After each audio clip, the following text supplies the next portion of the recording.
Welcome to the full audiobook narration of P.A. Mason's The Backyard Suspects, Book 5 in the Witchy Cozy Mystery Series, Trouble Down Under. Chapter 1. As I lined up at the dessert table, I watched Auntie May climb from the temporary stage erected for the 40th anniversary celebration of the Aboriginal Land Council, a bouquet of native dried flowers tucked under one arm. I couldn't help but smile at the elder, whose tireless efforts had been rewarded with a plaque and a long series of speeches which she'd fobbed off as soon as she took the stage and appropriated the microphone. Her speech had been much shorter, and I was touched that she'd mentioned my late great-aunt Tabby. She spoke about my aunt as an ally to Aboriginal people in her lifetime, by allowing the Land Council access to her property for cultural tours and significant events. As I scooped a few sweets onto a paper plate and returned to my seat, I couldn't help but feel a little proud that I was carrying on that tradition. I'd come to know a few of the faces of people hanging out on my property since moving to Myrtle Glen, but there were plenty I hadn't met before. Even though it was my house, I'd stuck close to Auntie May's daughter, Shianne, when the barbecue started. I sat on the chair beside her with a grin and nudged her with my elbow. "Quite the honor, huh?"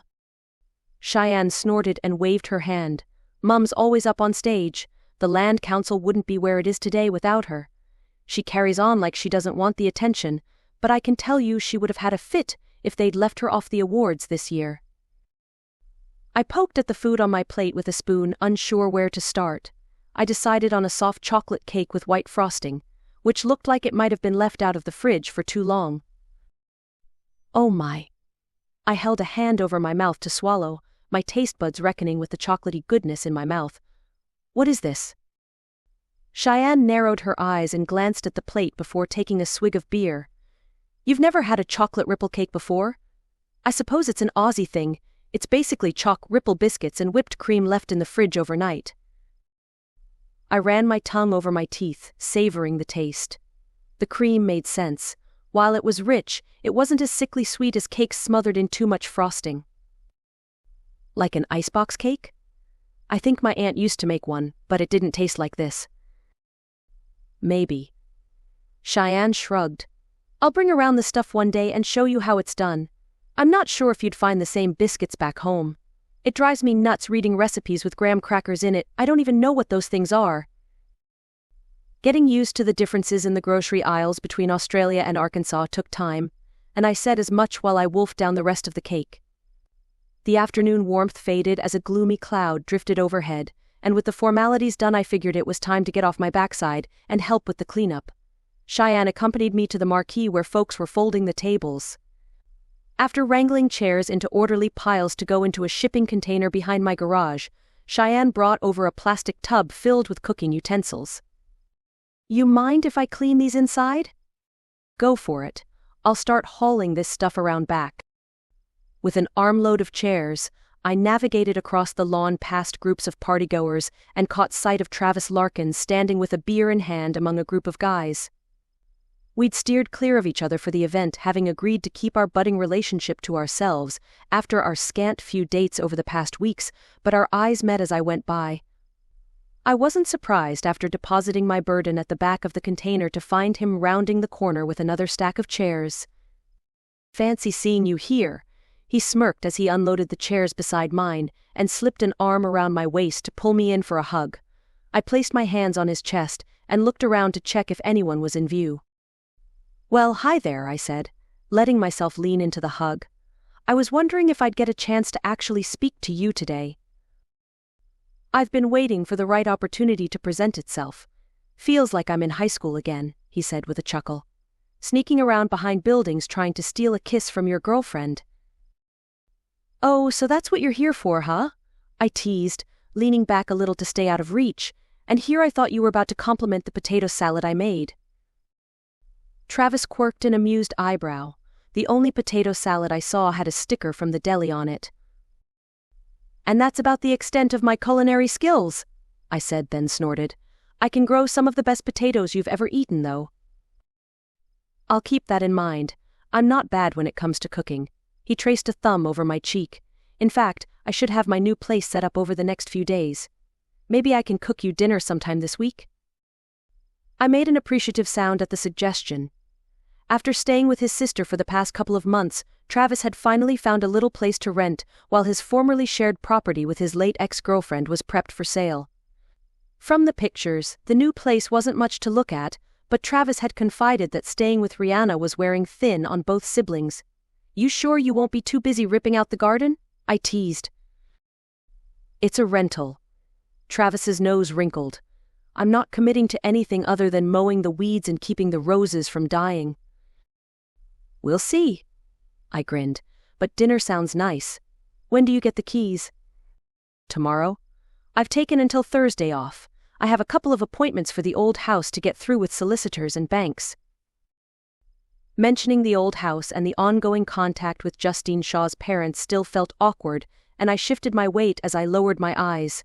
It was the reason we were keeping our relationship low-key, and showing up at his new house would be a bold new move if the gossip mill caught wind of it.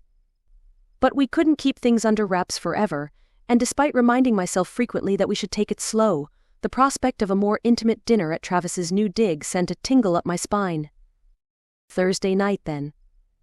I smoothed my hands across Travis's shirt. "By then you should be settled in enough to find your utensils." Travis arched an amused eyebrow. "You think blokes can't keep track of their utensils?" I choked with laughter, trying to keep my voice down. "Please, I can barely find anything in my own kitchen." "Thursday, then." He planted a kiss on my forehead. I closed my eyes to appreciate our stolen moment, even if the cheeky devil got his kiss behind the shed while his breath smelled of beer. But he withdrew his arms just as I was pondering what kind of housewarming gift I'd bring. A houseplant of some sort, probably, and I barely suppressed a sigh. "It's a date. You going to help me wrangle the rest of these chairs in?" "I'll do the rest." He gave me a stern look. "Go and enjoy yourself. You've been running around all afternoon." I gave him a mock serious pout. "You been keeping tabs on me, Mr. Larkins?" It's hard not to notice what the most gorgeous girl at the party is doing. His eyes crinkled with humor, and my cheeks burned, even though I figured he was teasing.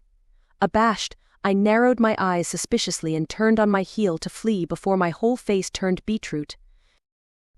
As I rounded the corner, my eyes locked with Auntie May, who sat with her walking stick propped beside her and an arm around one of her many grandchildren. I couldn't quite tell if her look was knowing, or if it was my conscience twanging. I wasn't great at this whole sneaking around business. Auntie May whispered something in the ear of a giggling girl of about 5, who took off with a nod across the lawn. The elder watched her with a look of contented bemusement before turning her attention to me. "You know you aren't expected to serve us like this is your own party, don't you?" "I don't mind." I shrugged and sat beside her. "Congratulations on your award." The elder waved away the praise. "I'll be proud once I get to the 50th anniversary dealing with this lot." "And the 60th, I reminded her. Auntie May chortled. "Don't you be wishing another 20 years with a walking stick on me. It'll be up to the younger ones to be doing the hard yakka by then." And Billy. I shared a secretive smile. "I'll bet he must have at least heard the speeches from that island of his. If you hang around, he'll probably come past for a beer once these folks head home." Auntie May sighed, and I noted the larger-than-normal bags under her eyes. "Maybe another day. My blood sugar's been playing up lately. I'm that buggered I reckon I'll be in bed before he shows up." Though I'd never been brave enough to ask, I figured Auntie May was at least in her late 70s, and while she got around with a walking stick, she always gave off an air of life and vitality. Even after an eventful day, I was ready to concede that she didn't appear her perky self. "That's totally fine. Do you want me to go find Geron to take you home?" "Not yet." Auntie May waved a dismissive hand and stood with the aid of her stick. "I'll be right. Don't you worry about me.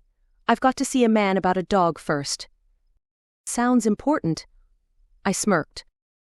The elder tapped a finger on the side of her nose. "They won't know what hit them." I chuckled at that, and let Auntie May go about her business while wondering what I should do next. Having been warned away from doing more busy work, I puffed out my cheeks and considered the thinning crowd. I was about to get up and approach some loose acquaintances when my phone buzzed in my pocket. "Hey, Grandma," I answered. Isn't it a bit late back home?" "You say that like I sleep," she scoffed. "The one good thing about having a granddaughter on the other side of the world is she's available on old lady hours." I smiled, more than a little bemused that she managed to take a swipe at my international living arrangements within the first few sentences of the call. She hadn't been home the last time I called, away in arcane council business according to Mom, and I missed her cantankerous demeanor. "Glad I can be of some assistance." Grandma tutted and my smile grew wider. "I heard you got yourself in some trouble while I was away." "You hear that from Mom or your council buddies?" I glanced around to see who might be within listening distance and decided to stroll to the quieter greenhouse.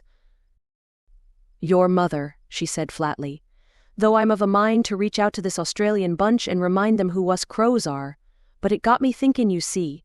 Selling flowers and whatnot might tickle your green itch, but maybe you should consider throwing your hat in the ring with the Inquisition. It's not a bad start to a political career, and when you get some sense into your head and come home." "Really, Grandma?" I interrupted. "There ain't enough time in the day for lectures, so you've got to reserve some for the middle of the night?" "I'm talking sense, girl. I won't be around forever, and who's going to look after your mama when I'm gone?" I pinched the bridge of my nose, regretting that I'd taken the call. When Grandma was on her high horse, nothing short of an avalanche could get her back on the ground. "I'm sure as a fully grown woman Mom can take care of herself, and when that's no longer the case we can work something out that suits both of us. I'm happy here, Grandma. And if the day comes for me to come back to Tumbling Springs, I don't need an arcane council robe to make it work. It's a matter of family legacy, Katerina. If there isn't a Crow on the council in the next generation, the chances of getting back in are." I'd stopped listening. I'd heard the tirade many times in my life, and in the present I needed a way to get off the phone pronto. "Oh, Grandma, you there?" I made a guttural sound in my throat. "I think you're cutting out. I've got bad reception, and—" I ended the call and took a steadying breath before putting it on airplane mode. While I felt bad about the deception, there were only a few ways to legitimately get out of that sort of conversation, and I didn't fancy getting into a screaming match with guests hanging around. There were other things we needed to discuss, so I promised myself I'd call her in the morning and hoped the bee in her bonnet had buzzed off by then. As I slipped my phone in my pocket and rounded the greenhouse, a glinting in the distance caught my attention. Across the lawn toward my neighbor Beverley's house, a ladder leaned on the wire boundary fence like it had been knocked over. Frowning, I considered how that might have happened, and despite not being on pleasant terms with the woman, marched over to investigate. My heart thumped in my chest as I neared the fence. I still hadn't spotted my older neighbor. She was always out in the garden, usually scowling at any passers-by, and I'd seen her on ladders pruning before, which I always thought a little risky at her age. When I reached the fence post the ladder lay entangled in, I held a hand to my mouth. Beverley was on the ground under the ladder, unconscious. Chapter 2. Crap. I slid through the wire fence and pulled the ladder aside. I kneeled beside Beverley, who lay on her back in a garden bed with her eyes closed. A chill ran through my body as I saw a trickle of blood coming from her forehead, followed by a rush of panic. "Help!" I shouted as loudly as possible, hoping one of the partygoers would hear me. With trembling hands, I quickly dialed emergency services on my phone, feeling helpless and numb with shock. The operator picked up right away, immediately bombarding me with questions as I struggled to maintain composure and respond coherently. As instructed by the operator, I checked Beverley's pulse and it seemed slow but steady, which was a welcome sign of relief after finding her on the ground like that. Her breathing seemed okay, so the operator told me to sit tight. After giving the address, I looked up to see some folks heading my way from the party, though for the life of me, I couldn't recall their names. The scent of the garden which my neighbor had tended so lovingly filled my senses, clouding my brain as I tried to make sense of what had happened. The rosemary bushes with their fragrant leaves, bright purple pansies in full bloom, dainty daisies swaying in the breeze. Geez. A man, Henry, I thought, pushed down a strand of wire to join me. "Have you called an ambulance?" I nodded dumbly and held up my phone, before turning my attention back to Beverley. She still hadn't moved or made any noise since I found her. I was too shocked to pay attention to Henry barking at the others to let everyone know what was going on, but it didn't matter. There was nothing we could do until the ambulance arrived, and I didn't dare move the woman. Waiting for help felt like an eternity, so I studied every detail of Beverley's face to distract myself. Her weathered skin creased around her eyes, giving away years of life experience, her gray hair spread around her head like a halo, and her lips slightly parted, as if about to whisper a secret. She seemed nice or unconscious, which wasn't very charitable, but without her usual scowl all I saw was the woman who loved her garden, laying in a bed of crushed chrysanthemums. Travis had reached me by the time the ambulance arrived, and I hugged my shoulders, standing by Beverley's cream timber-sided home trying to tell him what had happened. But then the paramedics wheeled a stretcher into the yard asking questions, and I jumped into action, letting them know I placed the call. After checking her vitals, they asked who wanted to ride in the ambulance with her. I watched as they fitted a collar and backboard carefully around her to prevent further injury, and slowly lifted her onto a stretcher before carrying her away to their waiting vehicle out front. As her neighbor, I'd offered to go with them. But it dawned on me that I knew scarcely anything about the woman, and my other neighbor Kelly and her family were away for the weekend. "I'll drive behind if you want." Travis touched my shoulder with concerned lines creasing his eye. "You'll need a ride back. Can I get anything?" Her purse, I guess." I glanced between Travis and the paramedics who were already in the back of the ambulance. "Mine too. Whatever you can find. Thank you, I better go." Travis gave my arm a squeeze and turned toward the back patio. The partygoers had all gathered round to watch the paramedics work, and relief flooded me as I climbed into the ambulance to get away from the ruckus. As we pulled away, I watched as Travis held up Beverley's purse and my own in one hand, and the ladder in the other. He was busy talking to some onlookers, so I couldn't tell what he was saying, but I was glad he wouldn't be far behind us. The sight of the ladder made me wonder, though. I winced as the ambulance bumped over one of the many potholes on the gravel laneway and held a protective hand on Beverley's leg. She hadn't budged an inch with the straps holding both the stretcher and her unresponsive body in place. Frowning, I could only guess what had caused the blood on her forehead. As one paramedic continued to monitor Beverley's vital signs, I couldn't shake a bad feeling about finding her underneath the ladder in her garden. The fall must have been enough to knock her out, but it seemed like a strange accident. If she'd fallen on her back from the ladder, why was there blood on her forehead? Had she brought it down on herself and smashed her head on one of the rungs? In that case, why was she all the way over in her garden bed instead of closer to the house? If the ladder had simply fallen while she was on the ground, would she have landed squarely on her back? "Listen to me," I chided myself and gripped a bench I sat on.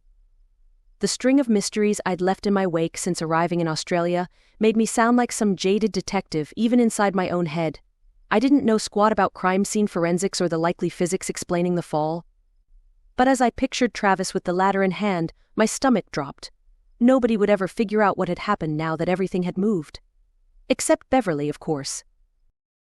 Who would be fine, I reminded myself. She could tell us what had happened the minute she woke and started grouching at everyone in the hospital.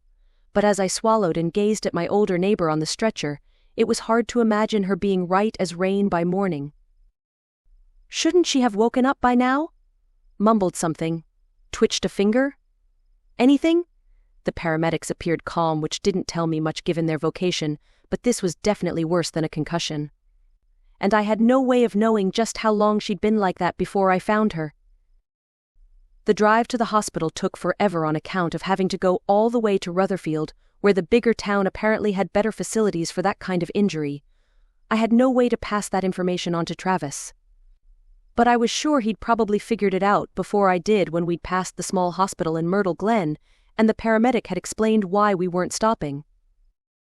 When we finally arrived at the Rutherfield General Hospital, a team of doctors immediately took Beverley into an exam room. Another doctor hung back to ask me questions about how she fell and if there was any sign of her hitting her head before falling off the ladder. I told them what information I could, which was precious little, before the doctor pointed to a chair in the hallway and joined his colleagues in the room. I could just see into the exam room through the crack in the door from my position, and while the medical team swarmed around the bed, it appeared less frantic than TV soap operas. As a witch with a healer for a mother, I wasn't an expert on mundane methods of providing medical care, so I could only watch numbly as they worked. When I heard one doctor call out something about scans, I guessed Beverley was stable, and the team had to figure out what was going on. Minutes dragged by before Beverley was wheeled out of the exam room, and doctors scattered to attend to other patients. The one who questioned me paused long enough in the hallway to let me know Beverley was being taken for a CT scan and would be back in her room soon. I nodded, and after he left, a nurse approached with a clipboard and pen and asked if I could fill in the details for admission. Sure, I guess.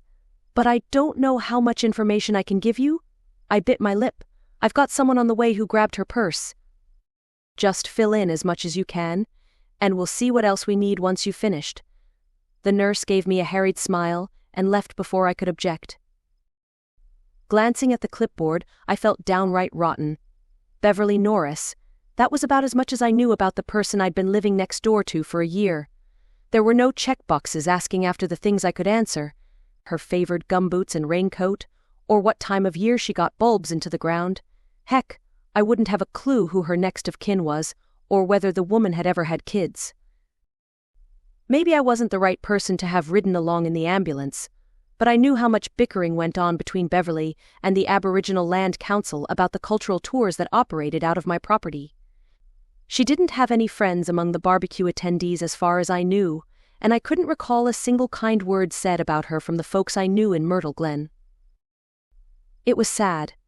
And here I was trying to be a support person for her after all the time she'd made it plain she thought I was a nuisance after I moved in. After considering calling my other neighbor Kelly Walters, a hand on my shoulder made me jump. Hey, sorry I took so long. Parking is a nightmare around here. Travis held out a paper cup of coffee, and I accepted it with an appreciative murmur. He still held both purses over his arm and sank to the chair next to me with a grunt. Are there any updates? Not really. She's still unconscious, and last I heard they were taking her for a scan to check it out. I disentangled the straps of Beverley's floral-patterned purse from Travis's arm and rooted around for a driver's license. I'm hoping you know her better than I do, because I'm at a complete loss here with the paperwork. Travis rubbed his chin as he stared at the clipboard. Not exceptionally well, no. She wasn't the type who needed landscaping, and I don't remember seeing all that much of her growing up. Her parents died years ago. Did she have any siblings? I don't think so. My mum might know for certain. They're probably a similar age, but it's not like they're friends. I don't think Beverley had any friends. I sighed. Not that I've seen, at least. She was always at home on her own in that garden grouching at everyone who went past. She wasn't much better when she went into town. I've seen her at the supermarket complaining at the kids on the checkouts more than once. Great, I breathed, and started jotting details into the hospital form. I'll have to give Kelly a call. She'll know for sure, but she's been away camping. After scribbling what I could and trying to call Kelly, then her husband Graham, whose phones both went straight to voicemail, I dropped my phone in my purse and slurped down the coffee. Mobile coverage probably wasn't a thing wherever they were, and I didn't have Kelly's parents' number in my contacts list. Do you think? Swallowing hard, I rested a hand on Travis's knee. Well, I mean, I'm not an expert on what to do in this kind of situation, but should we call the police? Travis recoiled and his brows drew together. What do you mean? Well, the way I found her was weird.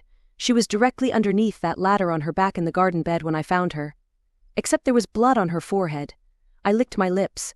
What if it wasn't an accident? Wouldn't we have an obligation to call the police? I see what you mean. Travis scratched the back of his head. But it could have just been a freak accident, right? Yeah, I know, it's just. I trailed off, feeling foolish for even bringing it up. Never mind, I'm probably just overthinking things. Travis patted my hand. It's okay. Better safe than sorry, right? Let me call Chris Lewis and see if he can come down here. In the meantime, why don't you try to get some rest? You've had a stressful day. I nodded, grateful for the suggestion. As I settled back into the chair, Travis took his coffee and wandered down the hallway tapping his phone, and I felt the adrenaline of the afternoon's events seep from my bones, leaving me exhausted. The hospital room was quiet, save for the occasional beep of a machine and the distant sound of chatter from other patients. I closed my eyes to rest, but I knew any nap would only be haunted by the image of Beverley lying motionless under the ladder in her garden. Chapter 3. Sleep eluded me, but closing my eyes for a few minutes offered some calm. When Travis reassured me that Constable Christopher Lewis was on his way to the hospital, I felt some of the responsibility lift from my shoulders. He would know who to call, right? And if the worst happened, no, she would be fine, I reminded myself. As we waited, we made small talk about the barbecue, but my heart wasn't in it, and I could tell Travis was just as anxious as me to see Beverley wheeled back into her room. There weren't any windows to see from where we'd been deposited, but I thought it must be dark out already. I was grateful Travis stuck around to give me a ride home once we knew exactly what was going on. We lapsed into silence, both lost in our own thoughts as we waited for news. It felt like an eternity before a bed was wheeled back into the room and a doctor approached us, his expression grim. "Mrs. Norris is stable for now," he said, addressing me and Travis, but her CT scan showed a subdural hematoma, which is a type of bleeding in the brain. "We're going to need to keep her here for observation, and depending on how things progress, we may need to operate." I felt my heart sink at the news. Is she going to be okay? The doctor hesitated. "I can't say for certain. We'll do everything we can to help her, but we need to be prepared for the worst."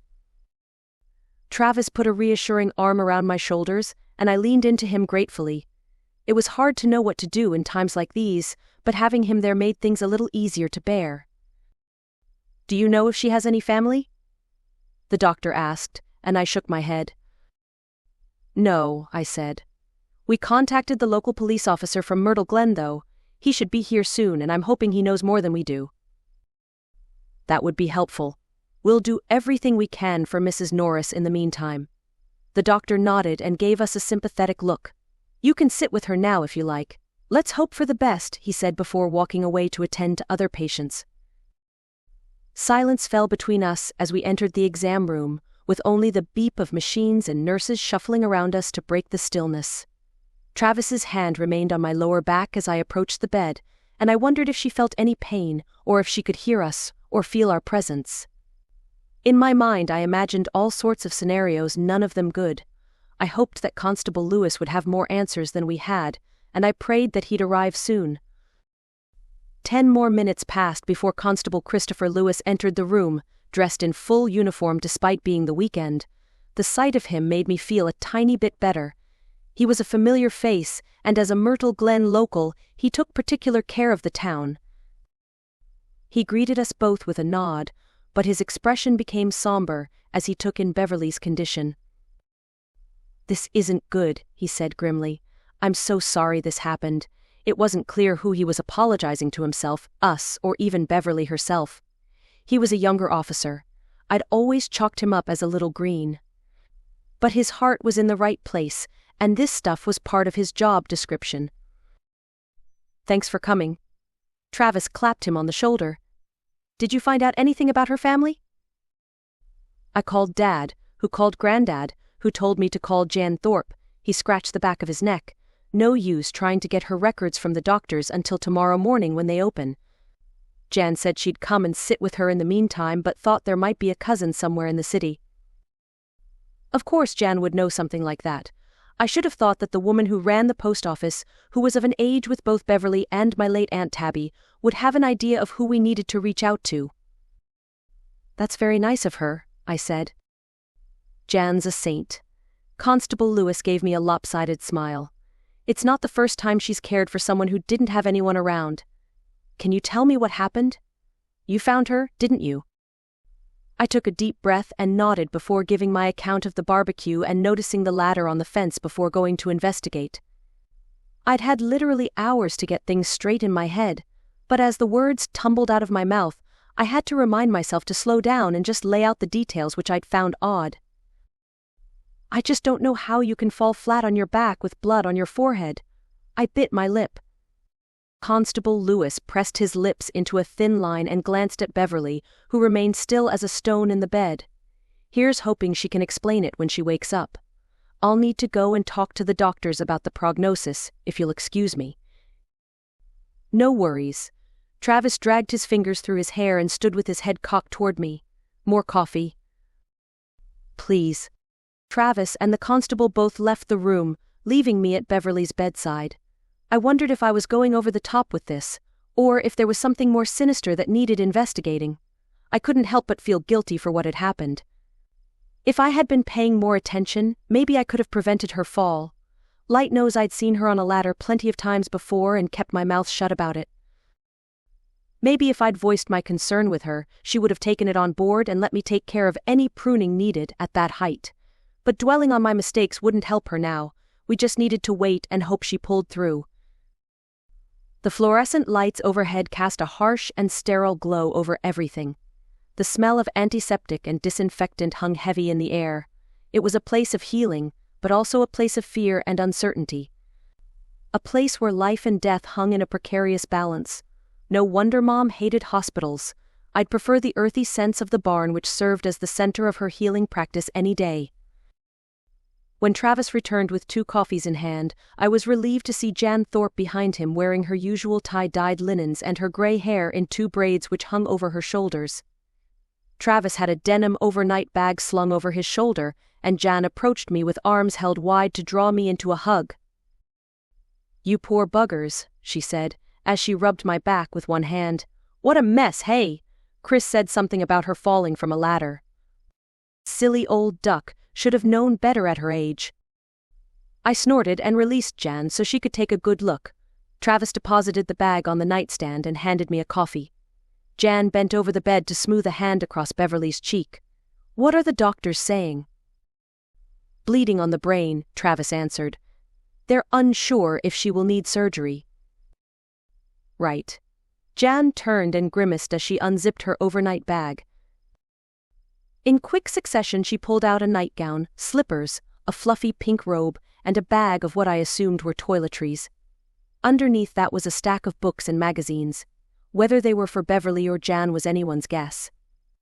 But then came a gauzy bag of crystals which was Jan's usual fare. As an avid spiritualist, I wasn't surprised to see her arrange the crystals around the room, and even on Beverley's pillow. It warmed my heart to see it, even if I knew they weren't likely to make a difference without a little magic applied by the deft hands of a witch who knew what they were doing. But it was a sweet gesture, and I wondered just how fast she'd put the care bundle together before rushing to the hospital. "This is awfully kind of you." Jan waved a dismissive hand. "Us old gals have got to stick together. She might be a pain in the rear end, but everyone deserves a friend at a time like this.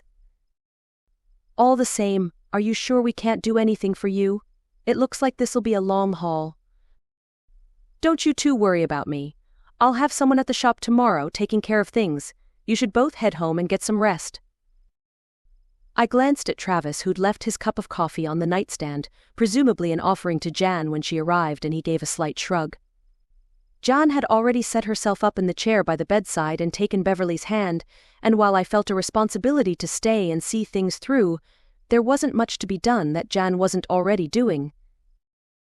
Jan said she's already made some calls to try and find out who this cousin is in Melbourne. Travis put his hands on his hips, but it might have to wait until the morning. "She'll have it in the paperwork with Dr. Owens," Jan added as she pulled a crochet hook and bright orange yarn from the overnight bag. "Don't think they were close, but Chris will make sure word gets to her. You've already done enough today, so why don't you get out of here?" Travis nodded subtly, and after Jan promised to call with any developments, even at 3 a.m., Travis led me out of the room. There was no sign of Constable Lewis around at the nursing station, but if he had more questions, he knew where to find me. Stifling a yawn on the way to the car, I thanked Travis for driving to the hospital and hanging out with me. "I'm just glad it didn't happen while you were there on your own." Jan was right. It never hurts to have a friend in these kinds of situations, even if they do bring a bag of crystals to your hospital bed. Travis made a face. "Hey, you never know. They might work." Travis snorted at that, and we got into his Ford sedan. It was an older model, but at least it didn't stink half as bad as it did when he'd first loaned it from a friend. I knew Travis would be happy to return it once the insurance payout from his wrecked truck came through. Just like those rocks that keep bears away? If you believe it hard enough, I'm sure it's true. Travis only rolled his eyes with a goofy smile and pulled out of the parking lot slowly, keeping an eye out for any late-night joggers or bicyclists as we made our way back home. I smirked and shook my head at what Travis thought of as kooky on Jan's part, and a bittersweet feeling took hold at the memory of Travis busted up in my yard after the truck explosion. It had felt so good to finally reveal the truth about magic, before Inquisitor Amelia Ward's stupefaction wand had taken it away like nothing happened. It was protocol, but that didn't make it hurt any less. Travis had handled it surprisingly well at the time, but I couldn't help but question if his response would be the same in different circumstances. I rested my head against the window and watched Rutherfield slowly fade into darkness as we took the more rural roads back home. I just hoped that if ever I revealed my magic again, he'd be less dismissive of my green thumb than Jan's crystals. Chapter 4. I moved sluggishly in the morning despite sleeping like a log after Travis had dropped me at home. As I made my first cup of tea for the morning, still clad in my fluffy green robe, I frowned at the tub of dirty barbecue utensils on my kitchen floor. "That's weird," I muttered. "What is weird, exactly?" My ginger feline familiar, Gus, jumped onto the kitchen counter. I poured hot water over the waiting citrus blend tea and jerked my chin to the floor. Shianne came in to wash those yesterday when the barbecue was winding up. Distracted, most likely. Gus lifted a kitty paw to his mouth to groom himself. Too many humans running around like headless chickens. I refrained from reminding Gus that he was a human, even if he hadn't walked on two legs for the last few centuries. He wasn't a fan of crowds, and I suspected he'd found a quiet spot away from the noise for the afternoon and slept most of it away. He hadn't appeared once I got home, so perhaps his hiding spot was further away than I expected. I think running around like headless chickens is permitted at least a little when an ambulance is called. I took my mug to the lounge and set it on the coffee table before rubbing my grainy eyes. "Ah, yes, the neighbor," Gus said as he clawed the plush rug. Sorka mentioned there was much chatter about her condition. I took a sip of tea and wondered at that. My undead ancestor had a penchant for listening in on conversations, but it was a good distance between the house and Beverley's yard. Perhaps it explained the unwashed utensils. Someone might have come in to tell Shianne what was going on. I sighed and leaned back on the couch, waiting on the magic of a perfectly normal morning brew to perk me up some. The events of last night had been a blur, and I couldn't shake the feeling that something was off. It wasn't just the dirty utensils, it was all my misgivings about Beverley's fall flooding back to me. "Gus," I said, turning to my feline familiar, "did you happen to see anyone heading toward Beverley's yard yesterday afternoon?" Gus opened one eye and looked at me lazily. "No, why?" "I'm not convinced this fall was an accident. It seemed too strange, the barbecue. We know Beverley didn't have any friends among the land council, and now with Beverley's condition." I trailed off, unsure of how to continue. Gus stood and stretched, patting over to me on the couch. He circled once before settling into my lap. "Are you suggesting one of the attendees was responsible?" I nodded, feeling a sense of relief at having someone to share my concerns with. Maybe. It's not like there's a lot of foot traffic out front or people passing by, but with the ambulance arriving and having to move things around, I don't think there's much of a crime scene to investigate. If someone at the party was responsible, there's a good chance they'll get away with it. "I take it the woman perished then?" Gus's claws penetrated my robe to prick my skin gently. "Well, no, but she's in a serious condition." "She lives?" came another reedy voice projected telepathically into my mind. Sorka. We still hadn't made up after her last possession of my body. "For now," I grunted. "Supposing her condition doesn't worsen. Jan hasn't called, so I expect she's still unconscious." "Well, this is fortuitous news," she said. "A little dry-ocked, and the woman will be hale in no time." I almost splurted my mouth full of tea, all over the coffee table. "I'm sorry, what?" "We Crows have many talented healers in our lineage. I understand your mother is a fine example of the family trait. This is an opportunity to grow your talents, girl. I am not certain it is a good idea, Gus interjected, if something were to go amiss. Nonsense, Sorka chortled. Mundane surgeons are no better than butchers. We would be doing a kindness to. Enough, I snapped and moved Gus off my lap to stand. I am not going to that hospital to perform magic on a woman in a critical condition.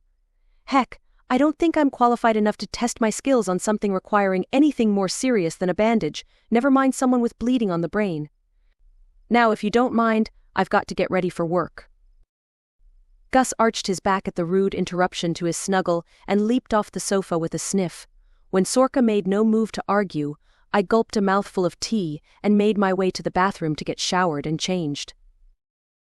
It reminded me of the promise I'd made to myself after Sorka had almost cast whatever it was on Matt Clark following her impulsive blast of raw energy at Travis's truck. The time had come to ask Grandma and Mom about the supposed magical heirloom housing the soul of our necromantic ancestor. Just not right then, as I got ready for work. I planned on stopping by my front gate long enough to get another look at the place Beverley fell, having taken her house keys the night before. That, and making sure everything was locked before leaving. I'd call Jan for an update after that. If Beverley needed anything from the house, I was more than happy to take a trip after work and do something a little more useful than loitering around a hospital in a daze.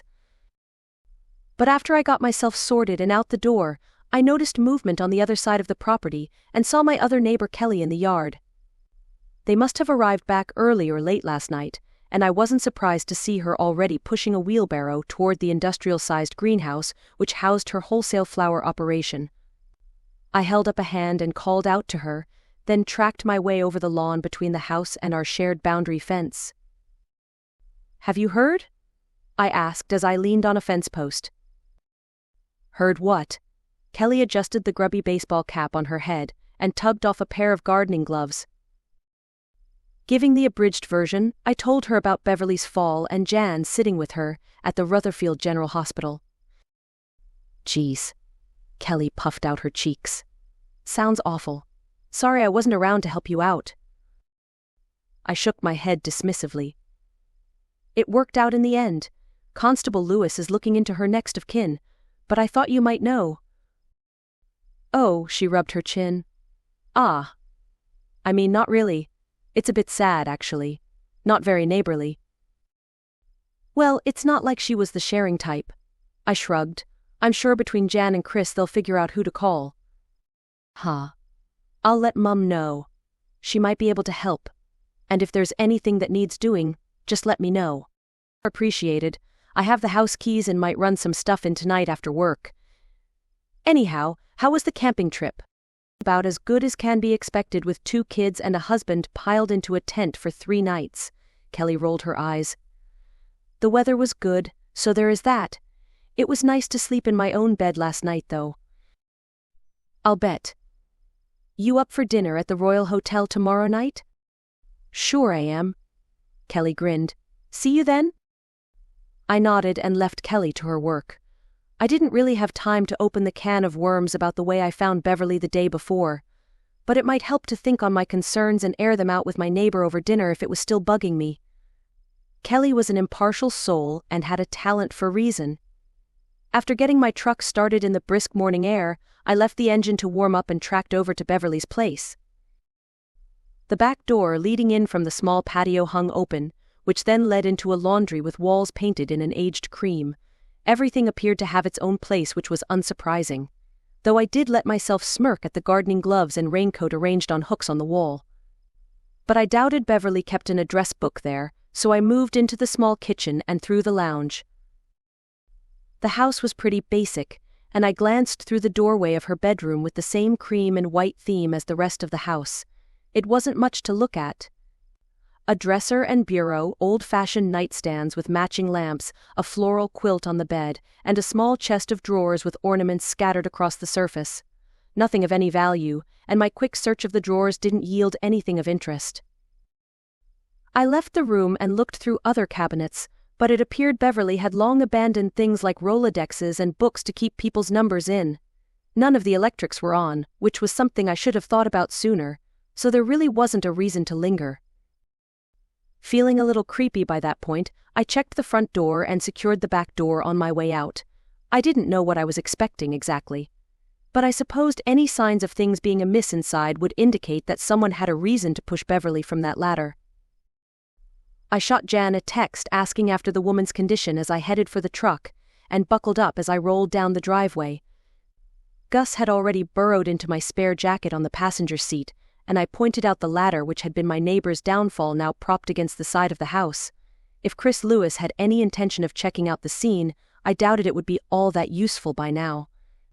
But all the same, I wondered if it would be a little presumptuous to drop the keys into the station and ask him to check it out. I'm not a detective, I reminded myself. For once, the regular law could take care of things if this was an actual case. Banishing thoughts of people creeping around in Beverley's yard, I drove straight to my place of business, resolving to just wait and see what happened. But when I turned into Garden Gate Nursery and Supplies, I frowned at the sight of Megan Rowland's small hatchback in the parking lot. My part-time employee should have been at college on a Monday morning, but from the lights in the office, it looked like she'd turned up for a day's work. Confused, I locked up the truck with Aunt Tabby's enchanted skeleton key after Gus had hopped down and fled into the damp nursery, then wandered inside. "Hey," I said as I opened the door with a questioning look at the young woman with frizzy red hair which seemed to match her frazzled expression as she hunched over the computer. "Aren't you supposed to be at school today?" Megan jumped and straightened, and when her eyes focused on me, her face creased in anguish. I couldn't.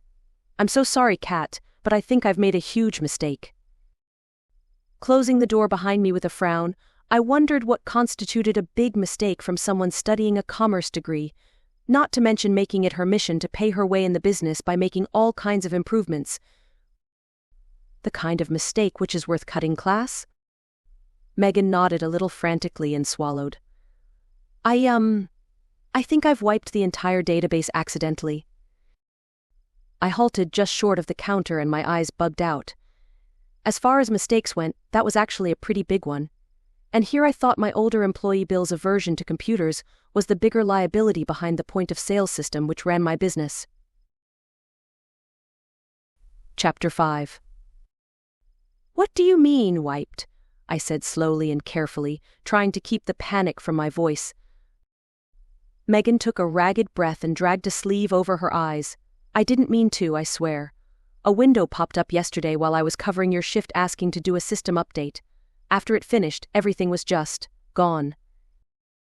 I stood there, stunned, trying to process what Megan had just told me. All the transactions, all the product data, gone in an instant.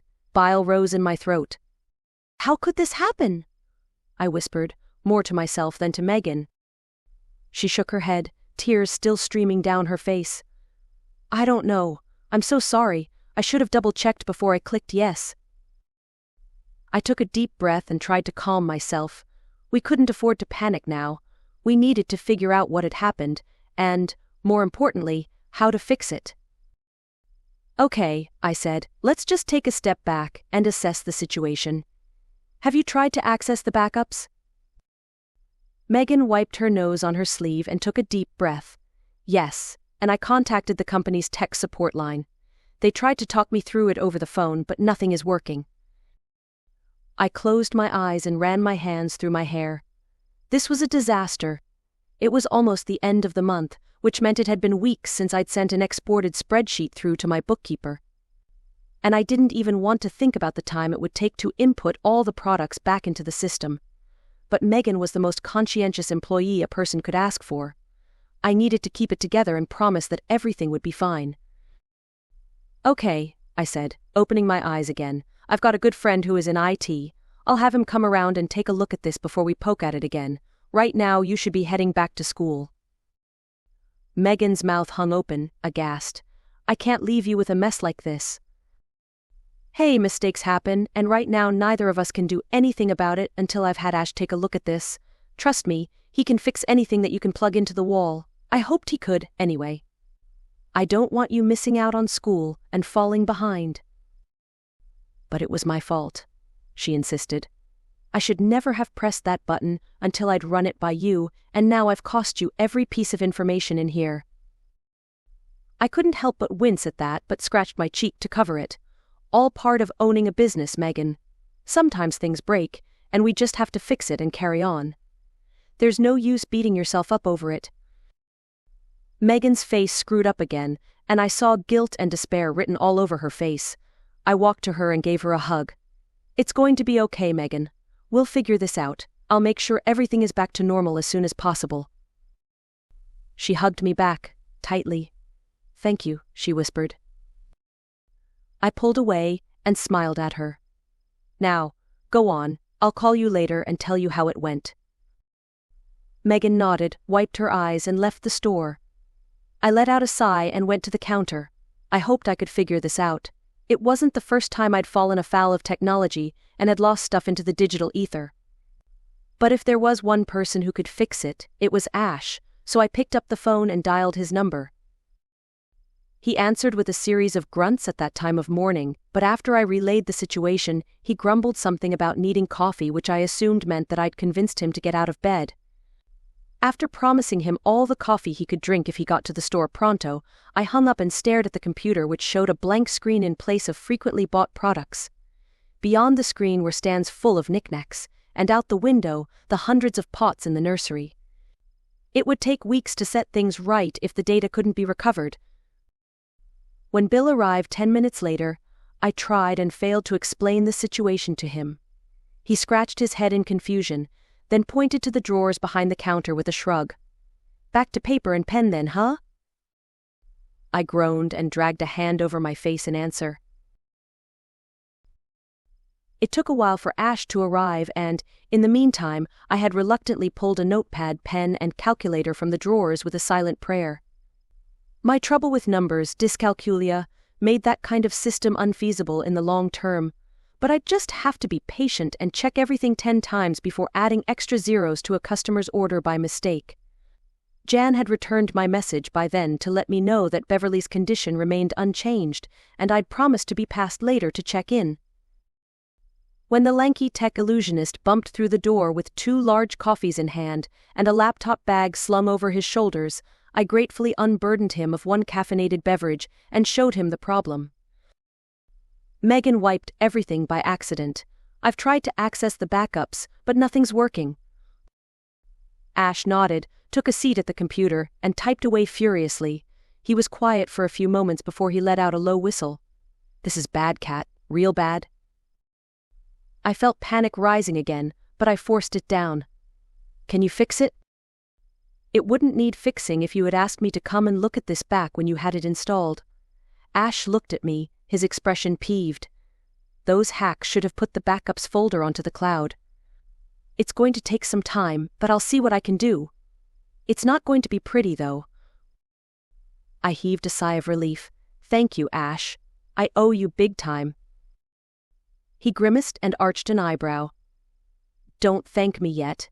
If I can recover the data, it'll be in big, ugly spreadsheets that'll need a lot of work before they can go back into the software. But I'll make sure I set things up, so this sort of thing won't happen again. Do you mind if I take this back to the shop to work on it from there? The words stung. I liked spreadsheets even less than pen and paper, but I planted a smile on my face anyhow. It was better than starting from ground zero again. I knew Ash well enough to understand he liked his solitude while he was working, so I folded my arms and nodded. It's not going to do much good for me here until things are up and running again.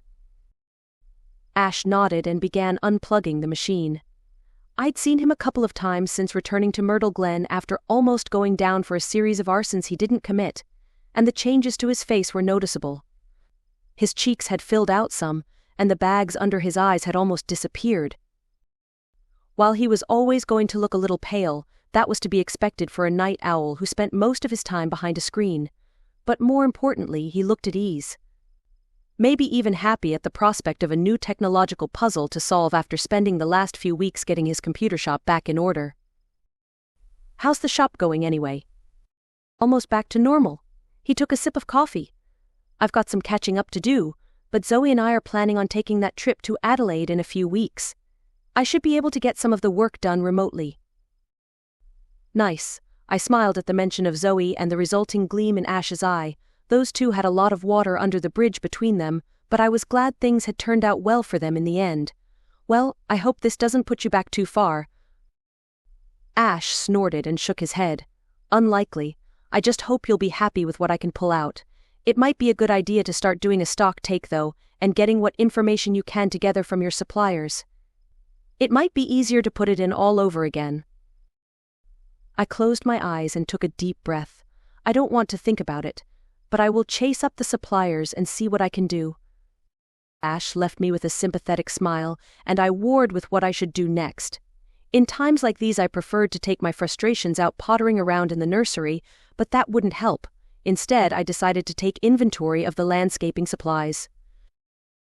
I shot Megan a text to let her know what was happening, which would hopefully calm her some, and promised to let her know what Ash came up with. Bill had already taken the truck on a delivery, which was luckily still managed on a clipboard when I took each order, so I started with the wall leading out to the machinery shed at the back of the yard. I found myself standing in front of a vast array of tools and equipment, neatly arranged on shelves and cluttered on benches. The inventory had grown over the past months, from hedge trimmers and lawn mowers to rakes and shovels, all necessary for making sure any garden would look its best. But the sheer number of options had me clicking my pen in trepidation. Hoses with different nozzles for various watering tasks, cultivators for tilling soil I barely remembered ordering, pruning shears, and a variety of small hand tools for everyday weeding all seemed to leer at me from their stationary positions. It was almost overwhelming at first, but when I started putting pen to paper as I jotted a list, my confidence began to build. I had this.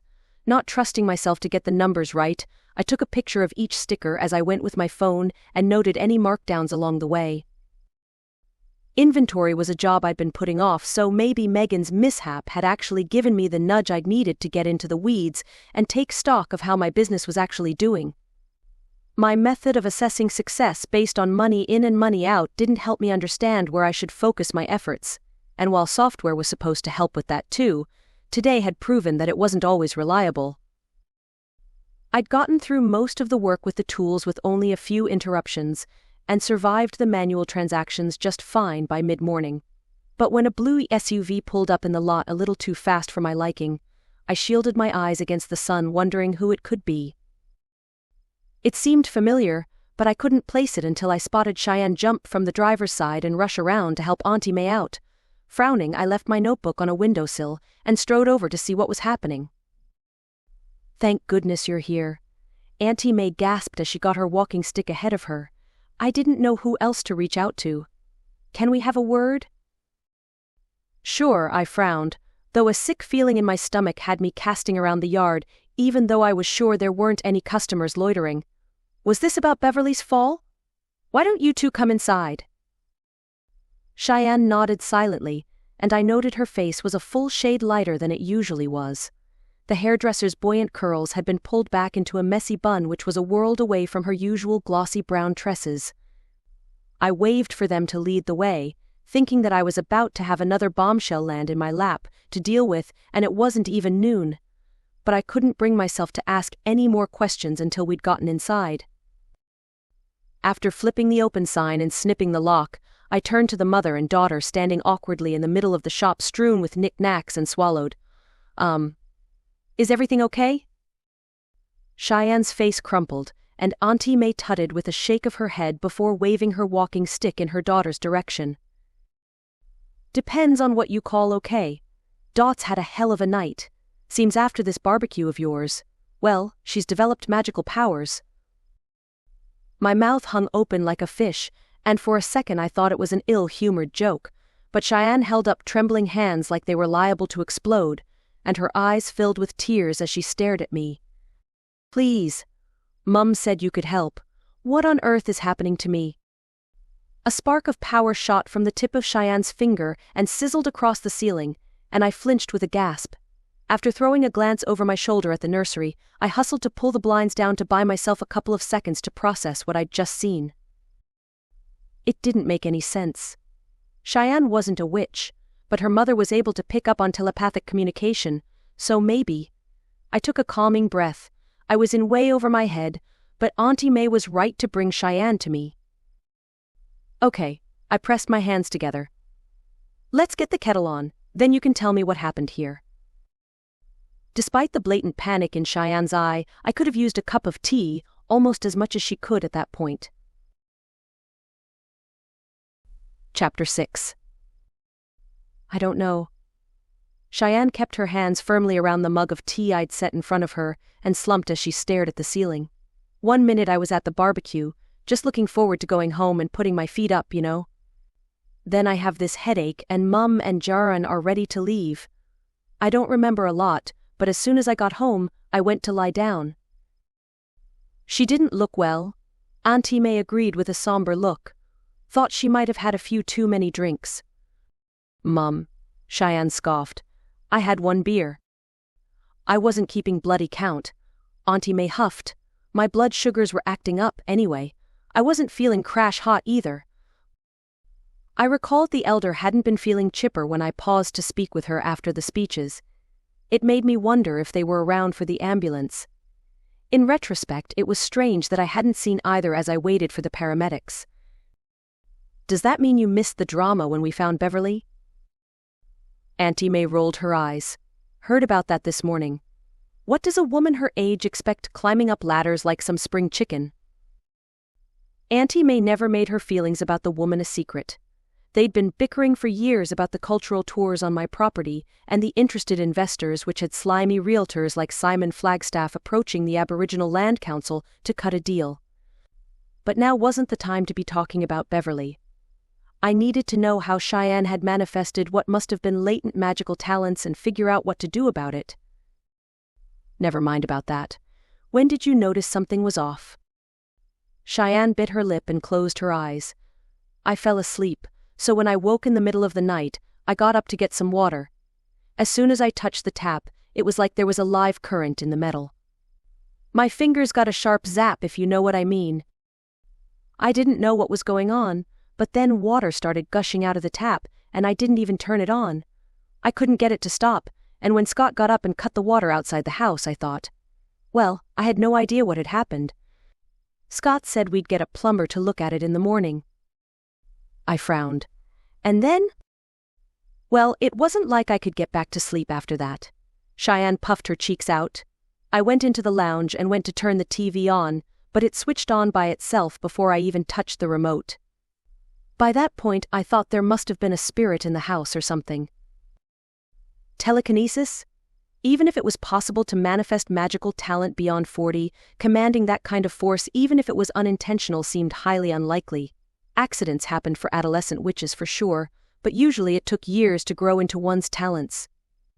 Maybe Shianne was under the influence of magic or had fallen afoul of some spell in her house. It made just as much sense as manifesting telekinetic powers, but that brand of magic brought me back to the present, and I stood with a finger up and headed for the back of the shop. Gus, I projected telepathically as loud as I could. I could really use you in here right now. A sharp intake of breath behind me caused me to turn, and Shianne had paled even further and spilled some tea on the counter. What did you just say? Shianne asked. I sighed, wishing I had the time to explain this to her slowly. Gus is coming. He may be able to help us figure out what's going on. Spirit speaking. Auntie May gave Shianne a nudge with her walking stick and mopped the tea on the counter with a handkerchief. Told you. Comes up from time to time in the family. You have a ghost in here somewhere? Shianne's eyes widened. Not exactly. I opened the side door and cast around for my fuzzy feline familiar. There was a chance he had gone a little further than my telepathic range could carry, but I needed his help pronto. In magical families, it's not uncommon to have your ancestors take up new forms to protect their descendants. A flash of ginger fur caught my attention by a pile of mulch, and the tension in my shoulders loosened as Gus trotted to the door. I jerked a thumb over my shoulder with a meaningful look, and Gus only stopped long enough to stretch his back legs by the door as he poked his head curiously inside. What seems to be the problem? Is that a cat talking? Shianne stood and pointed a finger before Auntie May caught her hand and gently clasped it in hers. Careful. Those things could go off any minute. This is an uncle of Katerina's. Auntie May narrowed her eyes at Gus. He's a bit of a cheeky bugger, but this is what I've been talking about. Augustus Theodore Crowe at your service. Gus stopped short of leaping onto the counter and cleaned his paw. Is anyone going to tell me what is pressing enough to interrupt a good nap? After closing the door, I hefted Gus into my arms and resumed my seat. Ever heard of someone manifesting magical powers a little later than usual? Gus squirmed to get loose of my arms and glared at the three of us in turn. Of course. Where is the young one? When I said later, I meant later. I jerked my chin to Shianne. Gus, this is Auntie May's daughter, Shianne Lynch. I did my best to get Gus caught up on the situation, with Auntie May relaying what had happened the night before. I tried not to wince as I learned there'd been further incidents with crockery that morning, and a garden hose that had a mind of its own. It was a wonder that her household of boys didn't wonder about what was going on, but she'd managed to get everyone out the door before turning to her mother for help. Mums always talked about spirits and ancestors and all that, and even this stuff about spirit speaking. But sorry, Mum, I didn't really believe. Cheyenne's jaw flexed as Auntie May gave her a sharp look. Not like this anyway. I gave Gus a scratch behind the ears. So, what do you think? Ever heard of this sort of situation? Not on this scale, no. There have been instances where mundane family members have had some small sparks which have caused quite the family ruckus, but they almost always turn out to be nothing. At best, there have been some who have been able to perform very small spells, and it was thought that their powers were so minuscule that the usual tests failed. Having your magic go all poltergeist doesn't seem minuscule to me. I scratched my chin, wondering what to do with this. I thought maybe she was under the influence of a spell until she heard me projecting telepathically. I would agree that telepathic frequency is far too nuanced even for a telekinesis spell. Something happened which has caused this. Think. What happened before this? Headache of yours. Nothing. Shianne went to throw up her hands but caught them and pressed her fists into her lap. I was helping to clean up after the barbecue, then I got a headache and found Mum. We left. Simple as that. We should confer with Sorka. Gus made a rumbling sound audibly. She may be able to. Dread bloomed in the pit of my stomach. Sorka, I gasped. Of course. Gus, Shianne went in to clean those utensils I found in the kitchen this morning. Inside. If something happened, then she had something to do with it. Don't be preposterous, Gus said. What could someone in her state do to affect something like this? Who's Sorka? Auntie May's creased face twisted in a scowl. Another ancestor of mine. I puffed out my cheeks.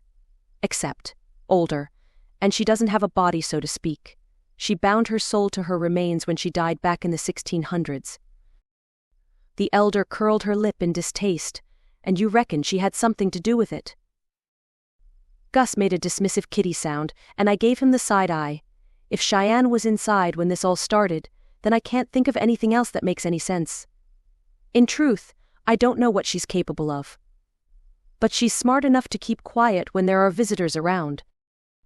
And certainly not in the habit of unlocking magical talent in mundanes, Gus added dryly. No, even a witch of her talents couldn't cause something like this. It wasn't like I could call the Inquisition and ask about it. Sorka's existence was highly illegal given the necromantic spell which bound her remains. I was sure the family would be in a lot of hot water both here and at home if the Arcane Council discovered her skull. Do you think it might be Billy then? Auntie May tapped the counter. It was him I first spoke to when I was a kid. Maybe it's a significant site for magic. Shianne winced at the mention of Billy, and I guessed her mother had already clued her in about the bun yip, or ancient water spirit, native to Australia, which resided in the swamp on my property. But that didn't make any sense either, and I said as much. Billy knew well ahead of time that the party was happening. He doesn't hang around when people are liable to be around in numbers. This is true. I didn't sense his presence during the barbecue. He was muttering something about deeper waters that morning, and I took the liberty of exploring the drier parts of his territory while he was away. My familiar managed to look guilty as he made the admission, which was apt given that I knew about the agreement the pair had made when I brought Gus onto the property. Even if they were getting along better these days, I knew that Billy took his territory seriously, and that Gus had been told to stay away from his waters. While this is all very fascinating, what I really need help with is making this go away. Shianne lifted her fists carefully. I have clients to see, and I can't take any chances with scissors in my hands. I blinked, and the mental image of Shianne in her salon surrounded by sharp implements made me wince. I'm not sure that's possible. What? Shianne's jaw dropped. I have a business to run. I can't deal with this right now. Mum said you could help. Well, I bit my lip. You can't just wish magic away, but there are steps some people take with their kids to make sure things don't get out of hand when they start manifesting. A binding talisman? Gus cocked his head. I am not familiar with the enchantment. We would need to ask Sorka. No, I shook my head firmly. I'm not convinced she doesn't have anything to do with this. You'll say nothing to her, you hear? We're going to need to enlist some help. Help? Auntie May asked. I'm not the only witch in town. Ash and Zoe are friends of mine, and I'm sure between them we can come up with something, even if we have to go a little further afield to get our hands on a talisman. A necklace that'll stop the magic, right? Shianne nodded eagerly. I'll take anything at this point. Pretty much, I agreed, though it wasn't quite as simple as that, and picked up the phone to call Ash. While his illusion skills were unlikely to be of much help, his knowledge of the magical authorities down under were superior to mine. And I hoped Zoe might be able to fix a brew that would keep Shianne's kinetic mishaps under control until we could source something more permanent. Let me see what I can do. I took the phone out the back to bring Ash up to speed when he finally answered. It took some doing given the relative weirdness of the situation, but he eventually seemed to get the gist of things. You're serious? I am. He sighed on the other end of the line.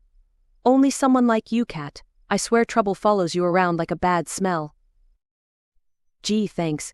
You think Zoe might be able to help in the meantime? I wouldn't even know where to start with the paperwork for this. I'll ask. Ash didn't sound too hopeful. But I can contact some people in the Inquisition and try to get an idea of what protocols they have in place. It's odd, but I'm guessing there are plenty of witches who haven't registered until later in life because they didn't know any better. Maybe. I lowered my voice. Do you think they'll help if it seems likely that Shianne is a threat to mundanes unless she gets her powers under control? You really want to go down that road? I have no idea. I guess that depends on what they're likely to do. Surely they have buckets of binding talismans and other enchantments for these kinds of problems. Or they take a particular interest in how this came about and hold her until they can figure it out. I grimaced at that. Shianne was frightened enough as it was. Let's hold off until we know if Zoe can fix something that can help us in the meantime. I can scour Witchy Web to see if there's anyone nearby selling talismans. I'll make the call now. I'm guessing you'll keep her with you until we can come up with something. I sighed and rubbed the bridge of my nose. Sure, why not? Between the sales system, my neighbor being in hospital, and now this, I think it's time I call it a day. Anyhow, I think the universe is trying to send me a message. Hospital? Ash asked. I realized I hadn't clued Ash in on that part but figured it could come later. Don't worry about that for now, just let me know as soon as you can about Zoe, and I can bring these two to the computer store once I hear from you, okay? A suspicious zapping sound came from the front of the store, and I didn't wait for Ash's reply before hanging up to go check it out. It would be almost expected at that point for the shop to fall around our ears, given the relative trajectory over the last 24 hours.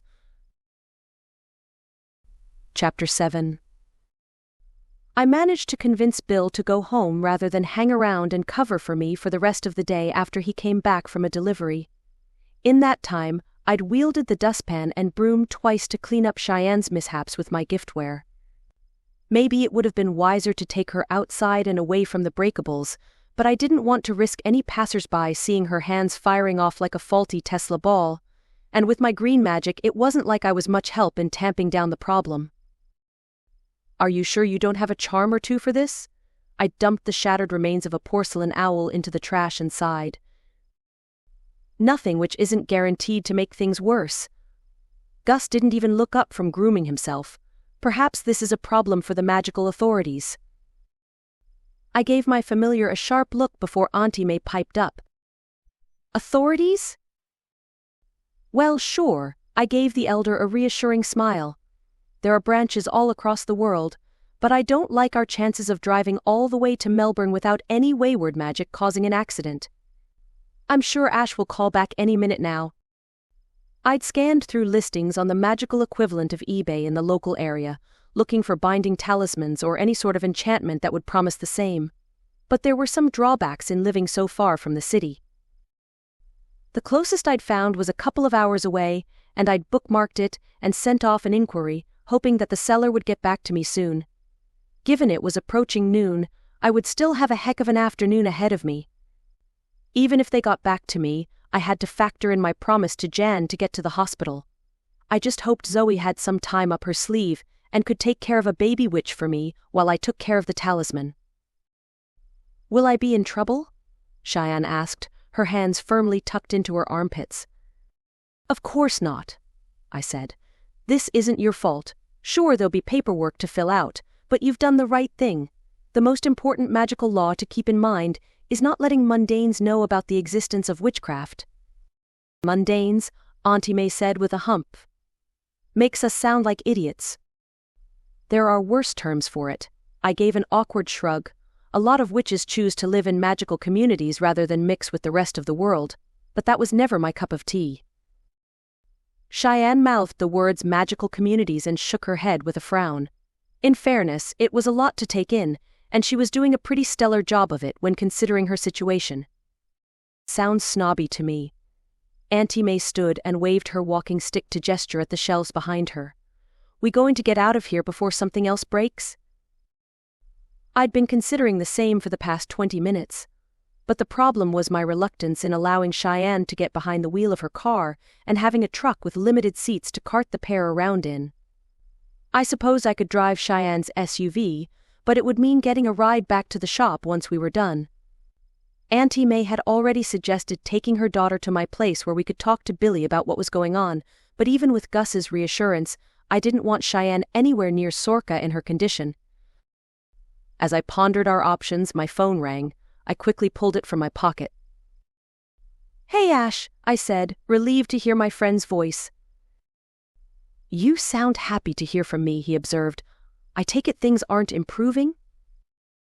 I pressed my lips together and refrained from answering that honestly in earshot of Shianne. Tell me you have some good news? Zoe thinks she might have something which could calm things down, but she's pretty sure it will also put her into a deep sleep. A temporary fix until you can get your hands on a talisman. I breathed a sigh of relief. That's great news. I've got a line out for a talisman in Heathmont, but I'm waiting to hear back. Sounds like quite the drive. It's been quite the day. Unless you've seen something a little closer. There was a pause on the line before Ash answered. There is one other option, but maybe you guys should come over to the shop for this potion so I can explain. I didn't think too much of Ash's secrecy as I got off the phone, knowing how much he distrusted technology despite it being his bread and butter. After getting Auntie May and Shianne up to speed and out the door, I locked the shop with a sense of relief and accosted the keys to Shianne's SUV before she could climb into the driver's seat. Not today, my friend. Everything that can go wrong has already come to pass, in my opinion. Shianne gave me a sheepish look and Auntie May cackled as she got into the passenger seat. Gus got into the back with Shianne, and I noted with a smile that he'd taken up residence on her lap, despite the relative danger of the hands that were stroking his fur. It was a short trip to the computer store, but even so it felt like I was holding my breath the whole way there, waiting for something to go wrong. But we arrived safe and sound. Ash had the nous to flip the sign on the front of his gloomy shop front, but I opened the door anyway and led them into the dimly lit store. Hey, I said, then introduced the mother and daughter to the tech illusionist formally. Zoe's not here yet? On her way. Something about letting the potion distill properly. Shianne had turned a little green at the mention of a potion. so I got her settled on a stool by the counter and went to fetch Auntie May a cup of tea from Ash's dubious kitchenette out back. You mentioned something about another option on the phone? Ash closed the lid of the laptop plugged into my computer as I returned with a mug in hand. His jaw flexed, and he kept his gaze lowered as he answered. I might have a solution for you, but it's a bit unorthodox. Okay. I appropriated an office chair and leaned in, eager to hear what he had to say. There's a witch that I know who specializes in binding spells of a more permanent nature. She's unregistered, but she's the real deal. She lives off the grid, but I think she might be able to help you out. Permanent? I gasped. Like, get rid of this forever? Shianne held up her hands with a hopeful gleam in her eyes. Shianne, no, I waved for her to keep her hands down, but that wasn't what I meant. This might seem scary now, but magic isn't a curse. You just need to learn how to control it. I'm not sure that anyone has come across your kind of situation before, which means you could wind up pretty powerful.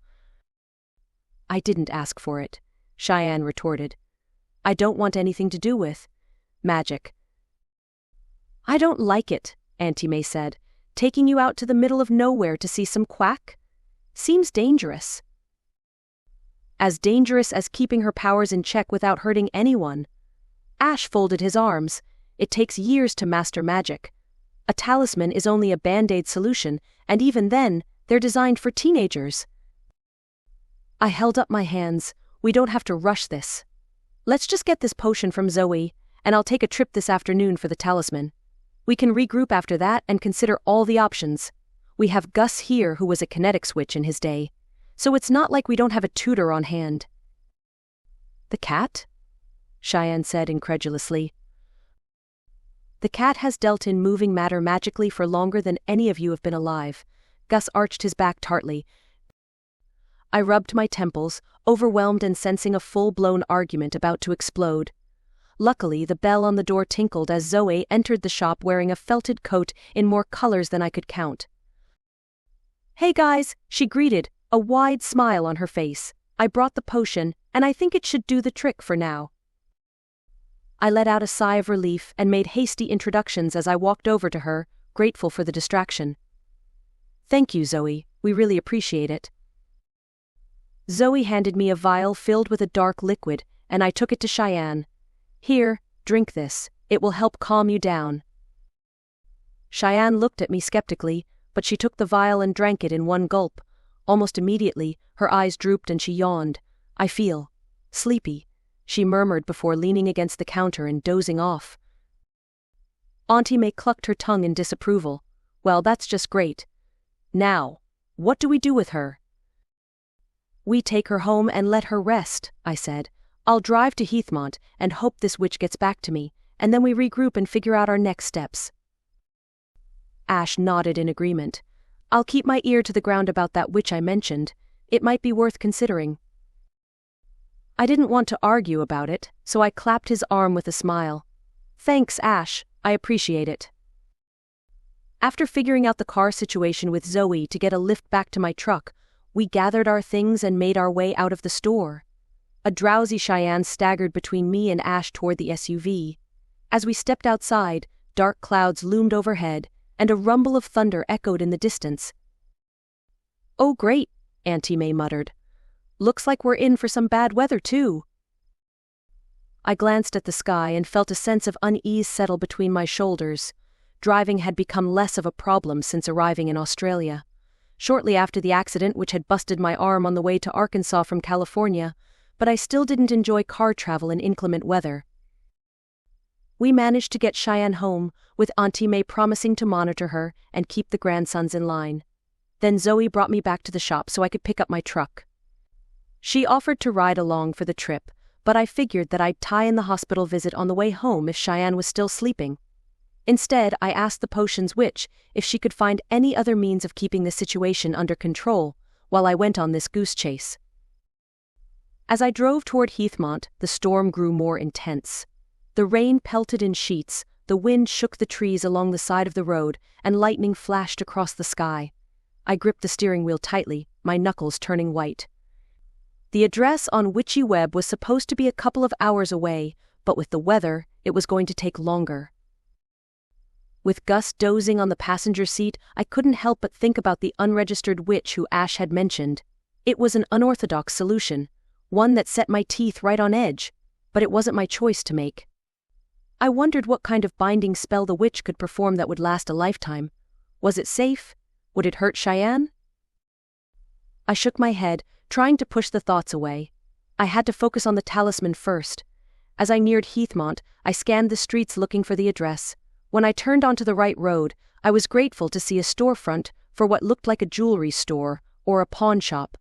My phone still hadn't sounded with a notification for a reply on the message I'd sent earlier, but this was different to turning up at someone's house. I found a parking space in the next street over, and Gus agreed to stay in the truck as he peered into the rain. I hightailed it back to the store, which looked small and unassuming from the outside. But as I stepped inside, LED lighting illuminated glimmering jewelry in cases which stretched across every wall. A young woman with purple hair greeted me from behind the counter. "Wow, look at you. The weather is wild out there.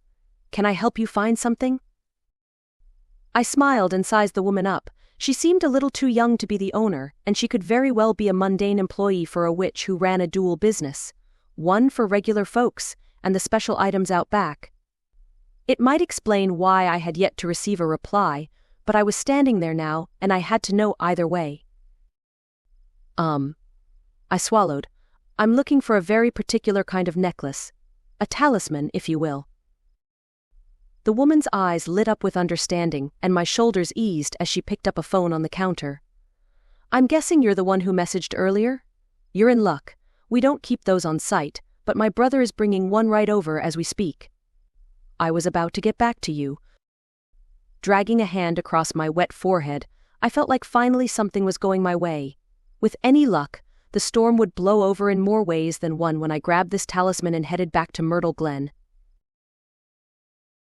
Chapter 8. I didn't know where this brother was, but it took an age waiting in the shop making small talk with Beth, who was in fact the proprietor of the store in partnership with her enchanter brother. I didn't want to give too much away about my predicament, but she assured me the talismans were tough enough to handle a potent witch. "Got a strong kiddo on your hands, huh?" "Something like that," I agreed, though I bristled a little. Mathematically, I supposed I was well and truly old enough to have a teenager, but it still didn't add up in my head that way. We're pretty sure it's telekinetics. It makes for some odd accidents, if you know what I mean. Gotcha. Well, this should help. Where is Brian? She looked at the clock on the wall. I don't know what's keeping him.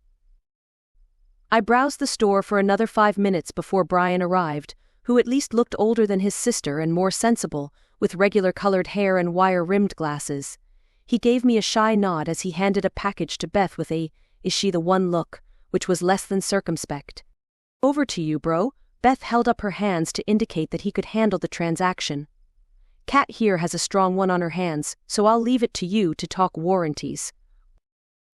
The word warranty had me concerned, but after Beth left to head out the back and Brian told me he would be happy to offer a 30-day guarantee, I calmed down some. It's easier to enchant these things with a person in mind, so generic ones can wear down fast, but there's a good chance it'll hold for as long as you need. I was a slow learner myself. He gave a nervous laugh. Going around enchanting things accidentally wasn't fun in high school. "I'll bet," I said with a smile, then settled the bill, which was substantial enough to make me flinch as I tapped my credit card before leaving with the talisman tucked into my purse. Luckily, there was a reprieve from the rain, and I got to the car, getting no more wet than I started. "Success?" Gus asked, lifting his sleepy head from the sweater he'd burrowed into. "I hope so. It's not like I could give them the whole story, though. Let's just hope it's strong enough to contain that amount of power." I turned on the engine and frowned. "When you started manifesting, was it quite as dramatic as that?" "Not that I can recall. It really was quite an age ago now. My assumption is that the delay in manifestation caused the full force of this Shianne's powers to flood through. Even so, I would wager that her powers will be quite substantial. Which only made it odder that it was only manifesting now. I went to say as much, but the phone rang, and my heart skipped a beat when I saw Travis's name flash on the screen. "Hey you," I answered, and recalled that he'd mentioned picking up the keys to his new place at the barbecue, which felt like forever ago already. "You calling to let me know you've already moved in and gotten your socks organized?" "Ha, not even close. I've got the couch, my bed, and some tables and chairs over so far." "Well, you're doing better than me today, then." "Oh?" There was only so much I could tell him about my predicaments, but I started with the first one, which thankfully didn't involve magic. "Like completely wiped?" "Yup. I'm having a friend look at it while we speak, but it's still going to be a hell of a lot of mess to fix up." "Geez, poor kid. Need me to come and bring you some coffee?" "Ah, no, actually. I closed up shop early and had to run an errand for a friend in Heathmont." "Heathmont? That's ages away." "Yeah, well, she's feeling unwell and it couldn't wait, so I volunteered," which was all technically true. I figured I could get to the hospital on the way back to get an update on how Beverley's doing and see if Jan needs help with anything. "So, you're too busy helping everyone else today to let me cook you dinner tonight? I think you probably deserve it with everything that's been going on." Dang it if he didn't sound hopeful and just a little bit adorable. "You said nothing about moving utensils into the house." "I think I can manage," he said wryly. I closed my eyes, wanting to say yes, but knowing that the day, which was going just plain pear-shaped, might only get worse if I agreed to dinner and was waylaid with more problems on the Shianne front.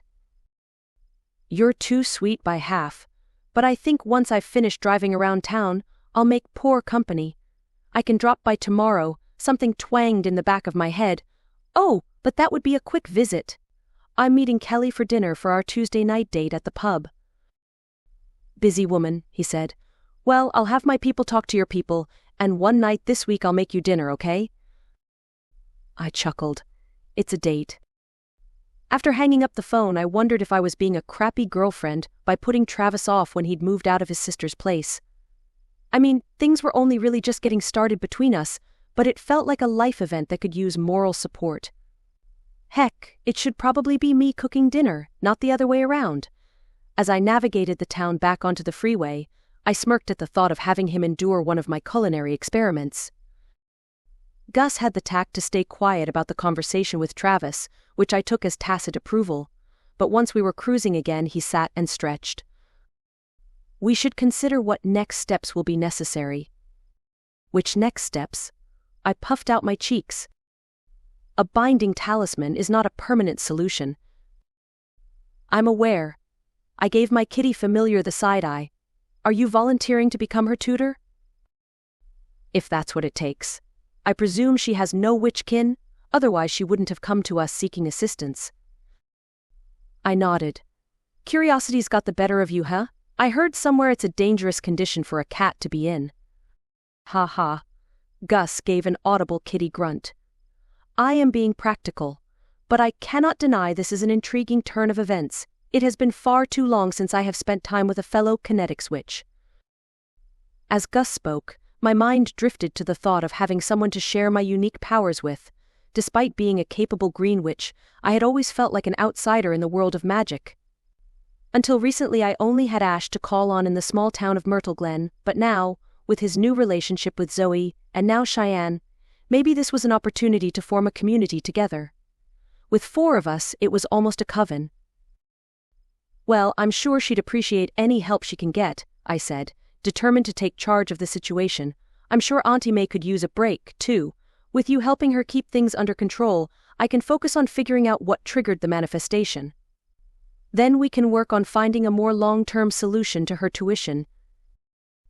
Gus licked his paw thoughtfully. "If tuition is what she wants." "Right," I agreed. "But after everything she's been through, she's scared. Once she realizes that she's in control and comes to terms with magic, I think she'll come around. In the meantime, we need to keep her away from any situations where her powers could cause harm." As we continued to brainstorm, I felt a sense of purpose and excitement building in my chest, like my world had grown just a little bit bigger. Maybe I'd been missing my magical hometown of Tumbling Springs more than I realized. But then we hit the issue of Sorka, and my mood darkened. Like it or not, her knowledge is considerable. I'd wager we wouldn't have needed to travel so far for this talisman if you had only listened to me in the first place." "I don't trust her." I gripped the steering wheel a little tighter. "I'm telling you, she was about to cast something really bad on Matthew Clark the day he showed up at home. If Stella Marshall didn't pull me off him in time, I could have ended up behind bars for it." We'd been over this before, but my familiar had a different take on the situation. "She is unconventional, yes, but without her, you wouldn't have been behind bars. You'd likely be dead." I didn't feel up to doing the whole round and circles thing again on the matter, but it brought to mind another line of inquiry that I needed to stop putting off. I'd rather call Grandma and get her thoughts on this. As a hex witch, I'm not sure she has the right skills to. As a member of the Arcane Council, she would know if this kind of thing has happened before and what steps the council took, or have the right contacts to ask some questions for us. I didn't mention that I'd been promising myself to come clean with both Grandma and Mom about Sorka and had yet to find the right moment to bring it up. And with the family grimoires at home, she might even be inclined to send over some reading materials for Shianne. "Maybe you have some old notebooks up in the attic which haven't moldered away yet." "I doubt she would entrust something so important to the postal system," Gus muttered. At least he wasn't arguing, and the conversation lulled as we continued our journey to Rutherfield to get to the hospital. With no calls from Auntie May, I had to assume Shianne was still sleeping, so a detour in getting the talisman to her wouldn't hurt. My mind drifted to whether I should pick anything up on the way. It wasn't like Beverley would appreciate flowers or balloons if her condition remained the same. But Jan certainly deserved something, so I decided to keep an eye out for a bakery or cafe. When I got inside the hospital with a box of apple turnovers and 2 coffees, I had to stop at the nursing station to find out where Beverley was. The exam room she'd been in before had another new emergency patient, and the nurse on the desk explained that after her last round of tests, they had moved her upstairs. I followed the nurse's directions and took the elevator to the 3rd floor. As I stepped out, I was hit with a wave of sadness. It was much quieter than the bustling emergency room had been on our first visit, but this time it felt like there was a heavy air of despair about it. I made my way down the hallway until I found Beverley's room. As I looked inside, my heart sank when I saw she hadn't changed since we last visited her yesterday. She lay motionless in her hospital bed, eyes closed and body still, as if she was lost in another world. The beeping of the machines was almost hypnotic as they monitored her vital signs, yet there seemed to be no sign or hope that things were improving for her. But there was one friendly face which looked up from her bedside. "Hey you." Jan stood to come and encircle me in a hug. "You didn't need to make the trip here, you know. I'm sure you're busy enough at the shop." I smiled. She didn't know the half of it, but I could say the same for her with the post office and said as much. "Nah," Jan waved a dismissive hand. "I've got plenty of helpers. And what's this?" I gave the woman the box of turnovers and set the coffee on the stand near Jan's overnight bag. Once she got settled munching on a pastry, I sat on the other side of the bed and asked after any updates. Jan took a sip of coffee and told me there had been no change in her condition, yet the doctors were still deciding whether to operate or wait it out. Constable Lewis had tracked down the paperwork with Beverley's next of kin, Edith, but it turned out the woman was away on holiday in the UK and wasn't expected back for weeks. Jan had agreed to keep the woman updated but didn't think from the conversation that they were close. "You're here for the duration?" I cocked my head. "Can we figure out a system so you don't have to shoulder all of this on your own?" "All taken care of. Diane should be here soon so I can head home and take a shower, and she's roped in the others from the op shop to take turns." Diane Walters? It didn't surprise me that my neighbor Kelly's mother had agreed to pitch in, and even less that she'd raised an army of well-wishers with casseroles to help with it. "Well, it sounds like you've got everything sorted out. Are you sure there isn't something that I can help with?" "You just keep an eye on the house, and I'll let you know when she needs a bag of clothes brought over. Right now it's all hospital gowns, but you wait until she wakes up. Nothing worse than wearing a paper nightie with no behind." I smiled at Jan's unending enthusiasm. Even if the unstirring sight of Beverley made me wonder if she would ever wake up, somehow Jan's words made me think it was a matter of time before she would be her upright grouchy self. And then, I figured, she could tell us just how this accident happened, or who was responsible for her fall. Chapter 9. I hadn't been lying to Travis when I said I'd be too exhausted that night for dinner. After dropping the talisman at Shianne's house with a quick word to Auntie May, who had said her daughter hadn't stirred since taking the potion, I'd promised to return in the morning. Then I headed straight home to heat a frozen meal and fall into a stupor. The following morning was just as bad as I realized that none of my problems had gone away, and I had some serious catching up to do at the store after my impromptu closure the day before. Gus was happy enough to be dropped off at Shianne's house, where I picked up Auntie May to take her home before heading into the store. As far as Shianne's family were concerned, she was simply unwell. And with them off to school and work, Gus would have free reign of the house to help her with the talisman and watch for any signs of malfunctions, which left me with the next set of problems to sort out. "Hey," I said as I returned Megan's call from the day before, which had gone unanswered as I was driving around the countryside. "Sorry I didn't call back. It was late by the time I got home. I just wanted to check in to see how it went with your IT guy." Megan's voice was tense and just a touch squeaky. "Oh, well, he thinks he'll be able to recover something, which is good, but I guess it'll take some time. I'll check in today with him and see how things are progressing. But everything is okay. Before I bought the place, it operated purely from pen and paper, so it's not like the roof will fall in if we need to do manual transactions for a while." "Right," she said, a little dejectedly. "Well, I just want to let you know that I'm prepared to work nights free of charge to put everything back into the system until this is all fixed.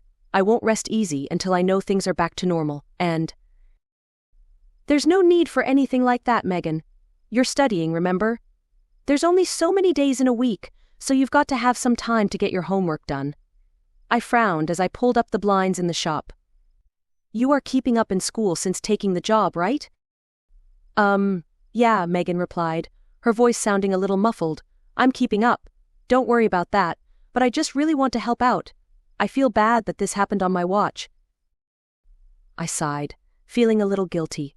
Megan was a good employee, always willing to go the extra mile, but I didn't want her to burn herself out. "I appreciate the offer, Megan, but I don't think it'll come to that. We'll figure something out." "Okay," she said, still sounding a little downcast. "But let me know if there's anything I can do to help." "I will," I promised, and then ended the call. She didn't fill me with confidence at her mumbled assurance that she was keeping up with her coursework. As a person who didn't do anything by half, I worried she was burning both ends of the candle and wondered what I could do or say that would help her find some life balance. But there I was, being the pot calling the kettle black. With a sigh, I went to find my inventory notebook to resume the work I'd abandoned yesterday, resolving to tackle things just one at a time today. The day went better than expected, with Tuesdays being a quieter day of the week. My suppliers had been helpful in the wake of a catastrophic tech failure by promising to send over anything I needed to get back up and running. I'd worked through the giftware inside to take inventory and had also taken the initiative to pull my bank records for transactions. Then I reached out to Bill's wife, Mary, who kept my books, who said so long as she had the numbers she could make next month's accounting work. I hadn't yet chanced calling Ash to see if he had any updates, figuring he would call me when he was ready. That left me with the prospect of starting inventory on the plants out front, calling Travis to see how the move was going, or finally calling Grandma back and tackling the next problem.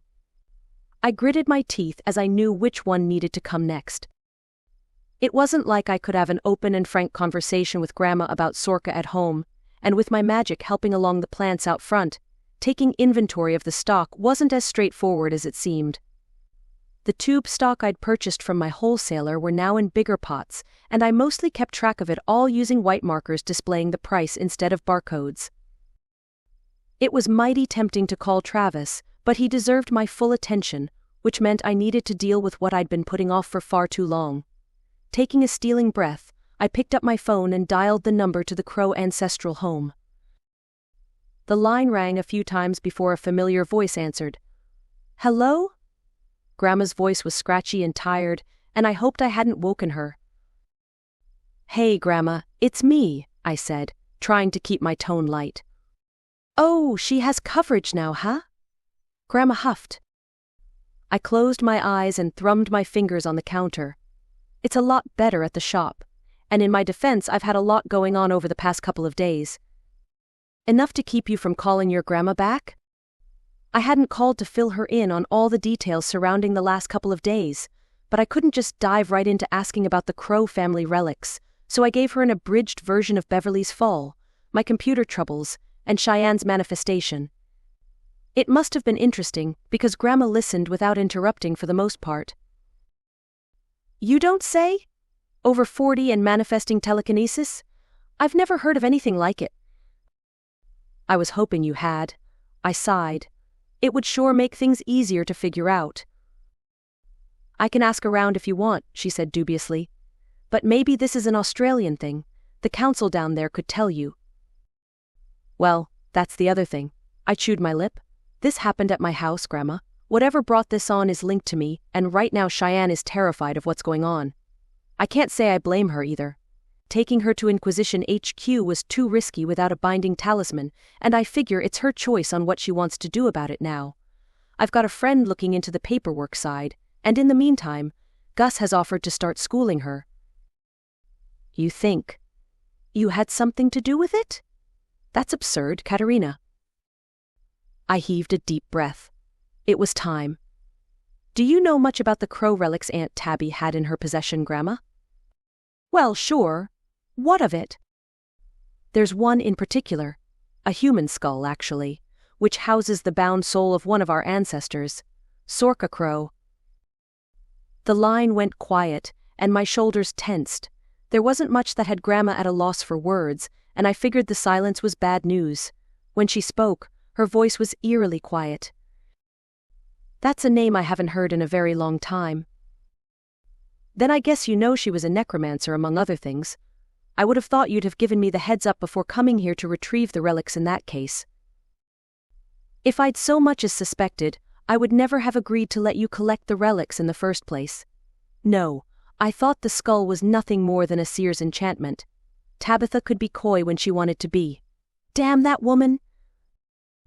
A dull thump sounded on the other end of the line.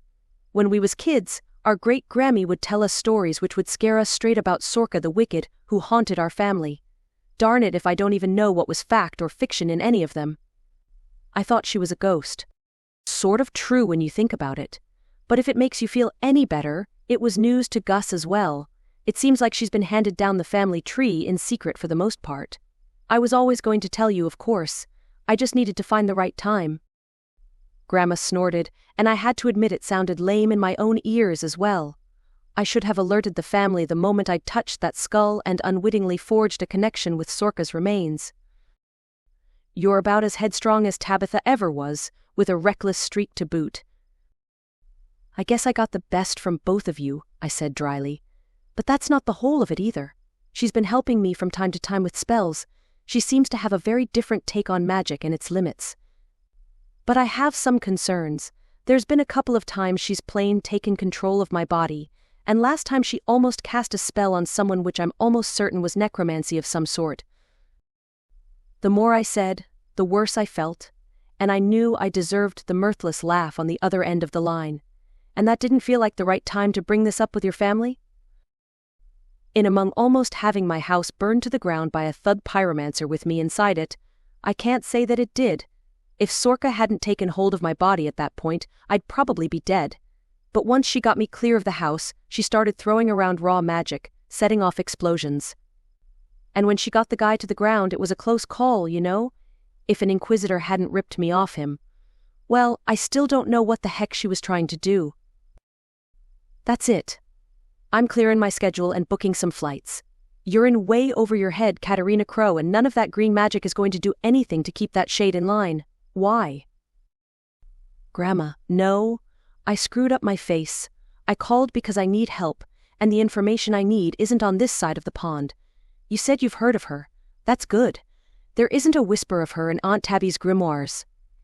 What would be helpful is knowing what Sorka wants and how the family has kept her from causing chaos over the years, and anything which might make it plausible for her to be involved in Shianne's magical awakening. Grandma sighed, but it sounded tight, like she was reluctant to agree. I'll see what I can find, Katerina. But you need to be careful. If Sorka is as powerful as you say, then you need to make sure that you're in control at all times. Don't let her take over. I know, Grandma, I won't, and you don't have to come out here. Just give me what information you can, and I'll take care of the rest.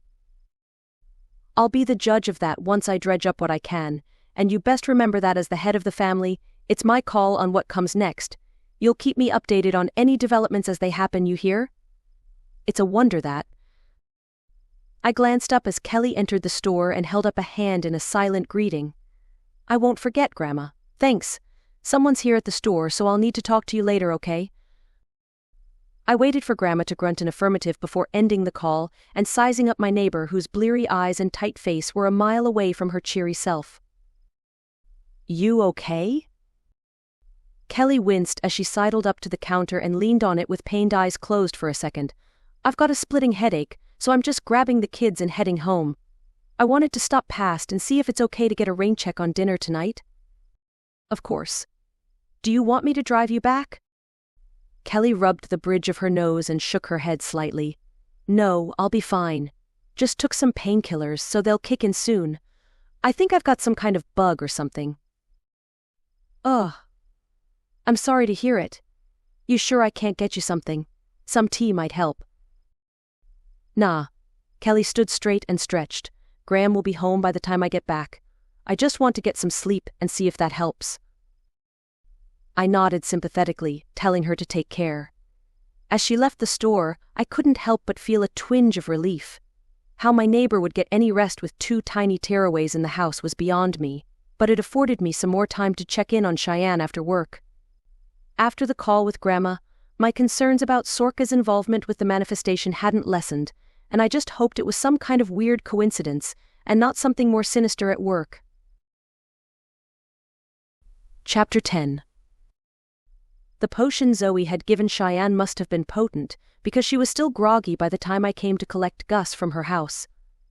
Her husband Scott must have thought it was plenty weird that his wife was home sick from work, and also cat sitting for me, but he was kind enough not to say anything about it when he opened the door. Shianne met me out the front where we could have a quiet word with her hands tucked under her armpits, wearing a fluffy white cardigan and sweatpants. No mishaps? Shianne's hand went absently to her chest where the talisman must have been sitting under the cardigan. No, but honestly, after that stuff Zoe fed me yesterday, I'm not sure I was capable. I feel like I could sleep for a week.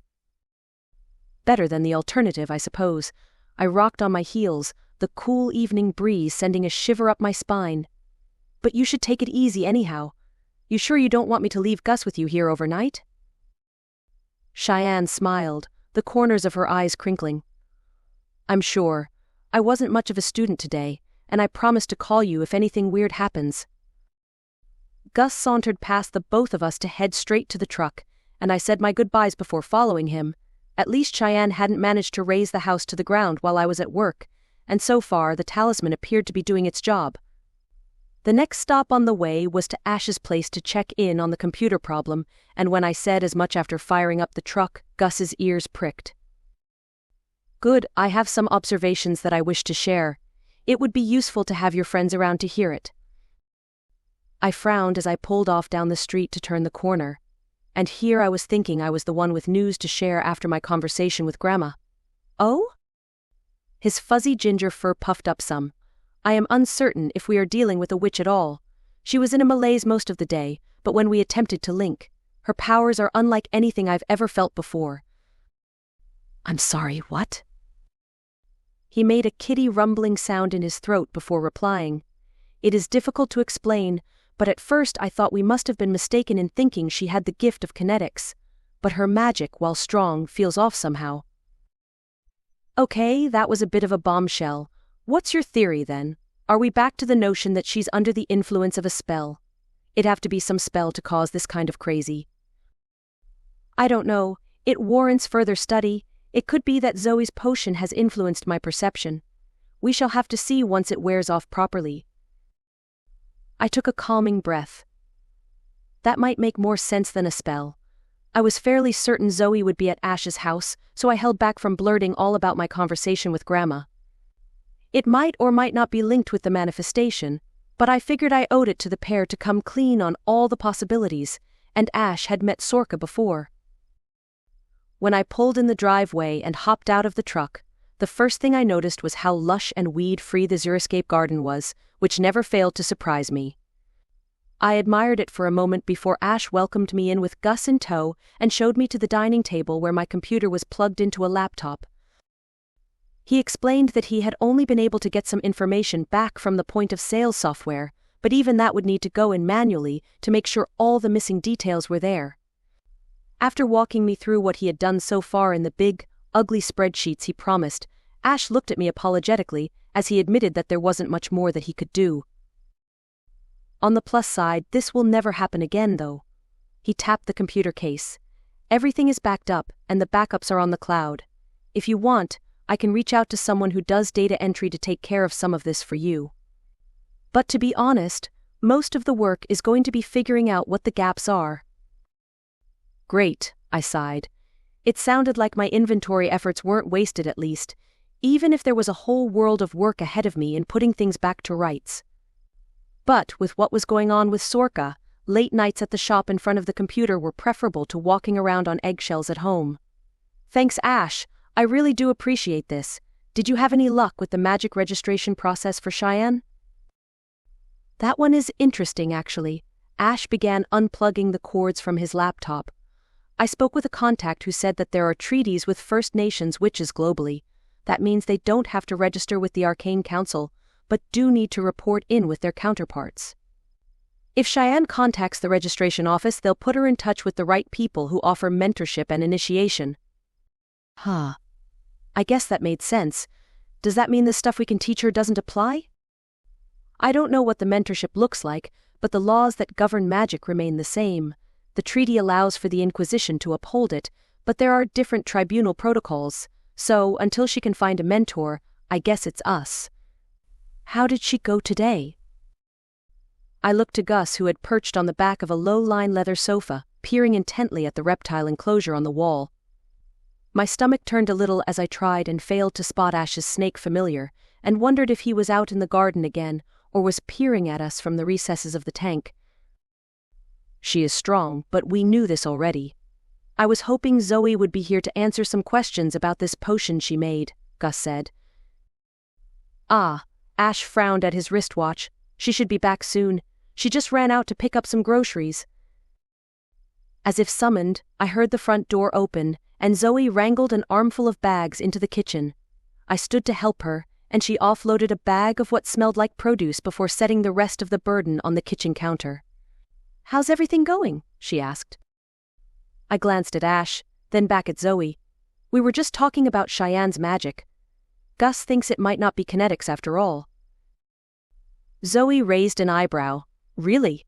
What makes you say that, Gus? Gus turned on his perch to face the kitchen. It's difficult to explain, but her magic feels different from any other I've ever encountered. I thought perhaps it might have something to do with the potion you brewed. Zoe nodded thoughtfully. Could be. When you told me what was happening, I hunted around for the strongest recipe I could find. Ash chimed in to relay what he'd learned from the registration office. Okay, well, that's good to know, and if it's not kinetics, then maybe I can help discern what Shianne's talents are tomorrow. There's a couple of things I could try to tease it out. 2 minds are better than 1, after all, and it's not like I've got a lot on my plate at the moment. I smiled gratefully at Zoe. That would be super helpful. But there's another thing I'm worried about. Ash and Zoe both gave me a questioning look, so I took a deep breath and recounted the conversation I had with Grandma, and my initial hunch that Sorka had something to do with Shianne's manifestation. I know, it doesn't make sense, but none of this does, and Shianne was inside my house, within easy reach, when this happened. Let me get this straight. Zoe began chopping onions. You have an undead witch in your house who you think is trying to cast death spells on people? Something like that. I dragged a hand over my face. Ash has met her before. She isn't all bad, but I just have this feeling about her, you know? She is from another era. Gus groomed his paw. And this death spell you believe she was about to cast is nothing more than speculation. Need I remind you she was saving your life at the time? By throwing around raw magic and almost killing someone, I snorted, after possessing me again. It still doesn't mean she is in any way responsible for Shianne's magic. I jerked my thumb at Gus and shrugged at Ash. This is why I want a second opinion. Or a third, maybe. I don't want to bring Sorka in on any of this, but there has to be a way of figuring out if she was involved.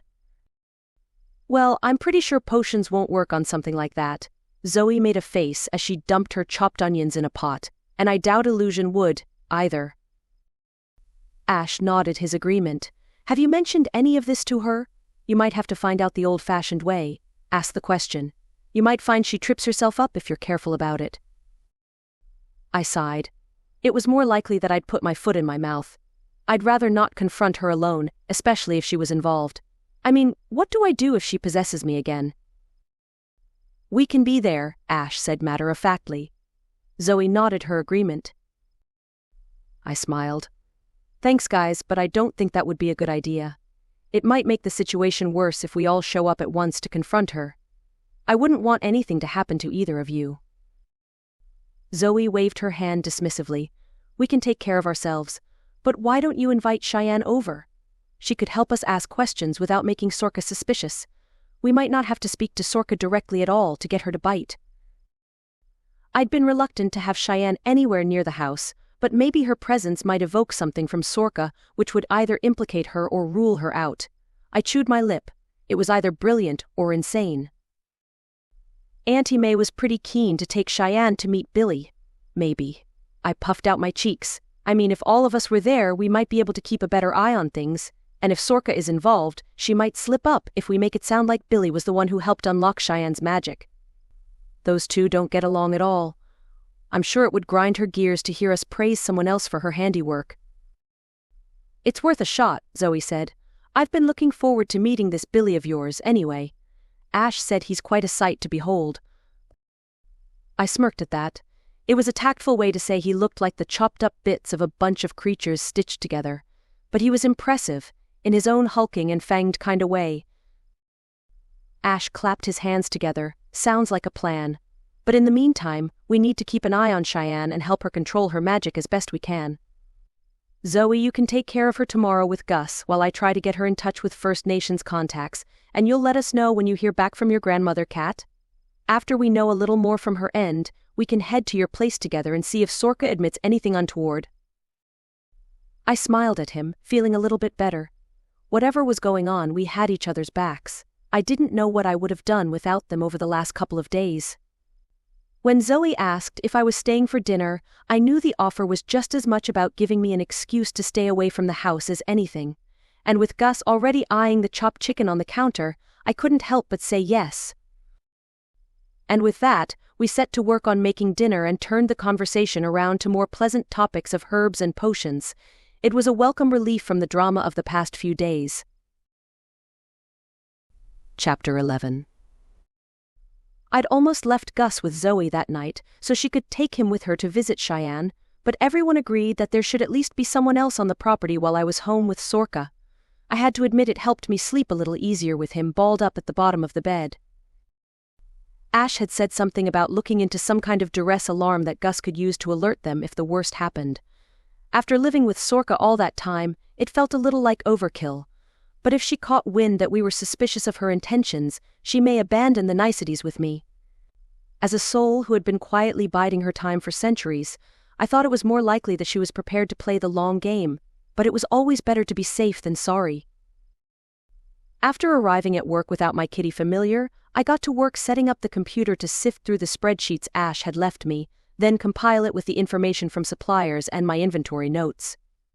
It was dry and tedious work, and when Megan sent me a text asking after updates, I had to pause for a moment to figure out how to shine a positive light on this colossal mess.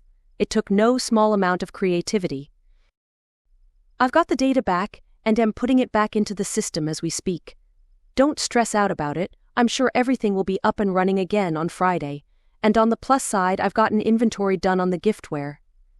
It turns out those gnomes you suggested I order have been a favorite. The last at least was true.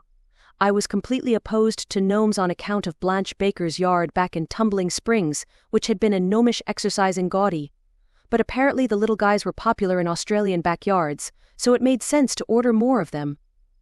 I was even considering the kind who wore team colours for Australian rules football and the ruder gnomes who sat on their very own porcelain toilets with a newspaper. Megan texted back, "I'm glad. Let me know if I can help. I have ideas for promoting the gnomes on social media." I winced at that. Who knew what she'd come up with? My employee had insisted we weren't doing enough online for the store, and while I tried to keep up with posting sales and pretty pictures of plants, creating a whole other digital shop front still felt completely out of reach. But I gave her message the thumbs up and got back to work serving the loitering customers before turning my attention back to spreadsheets.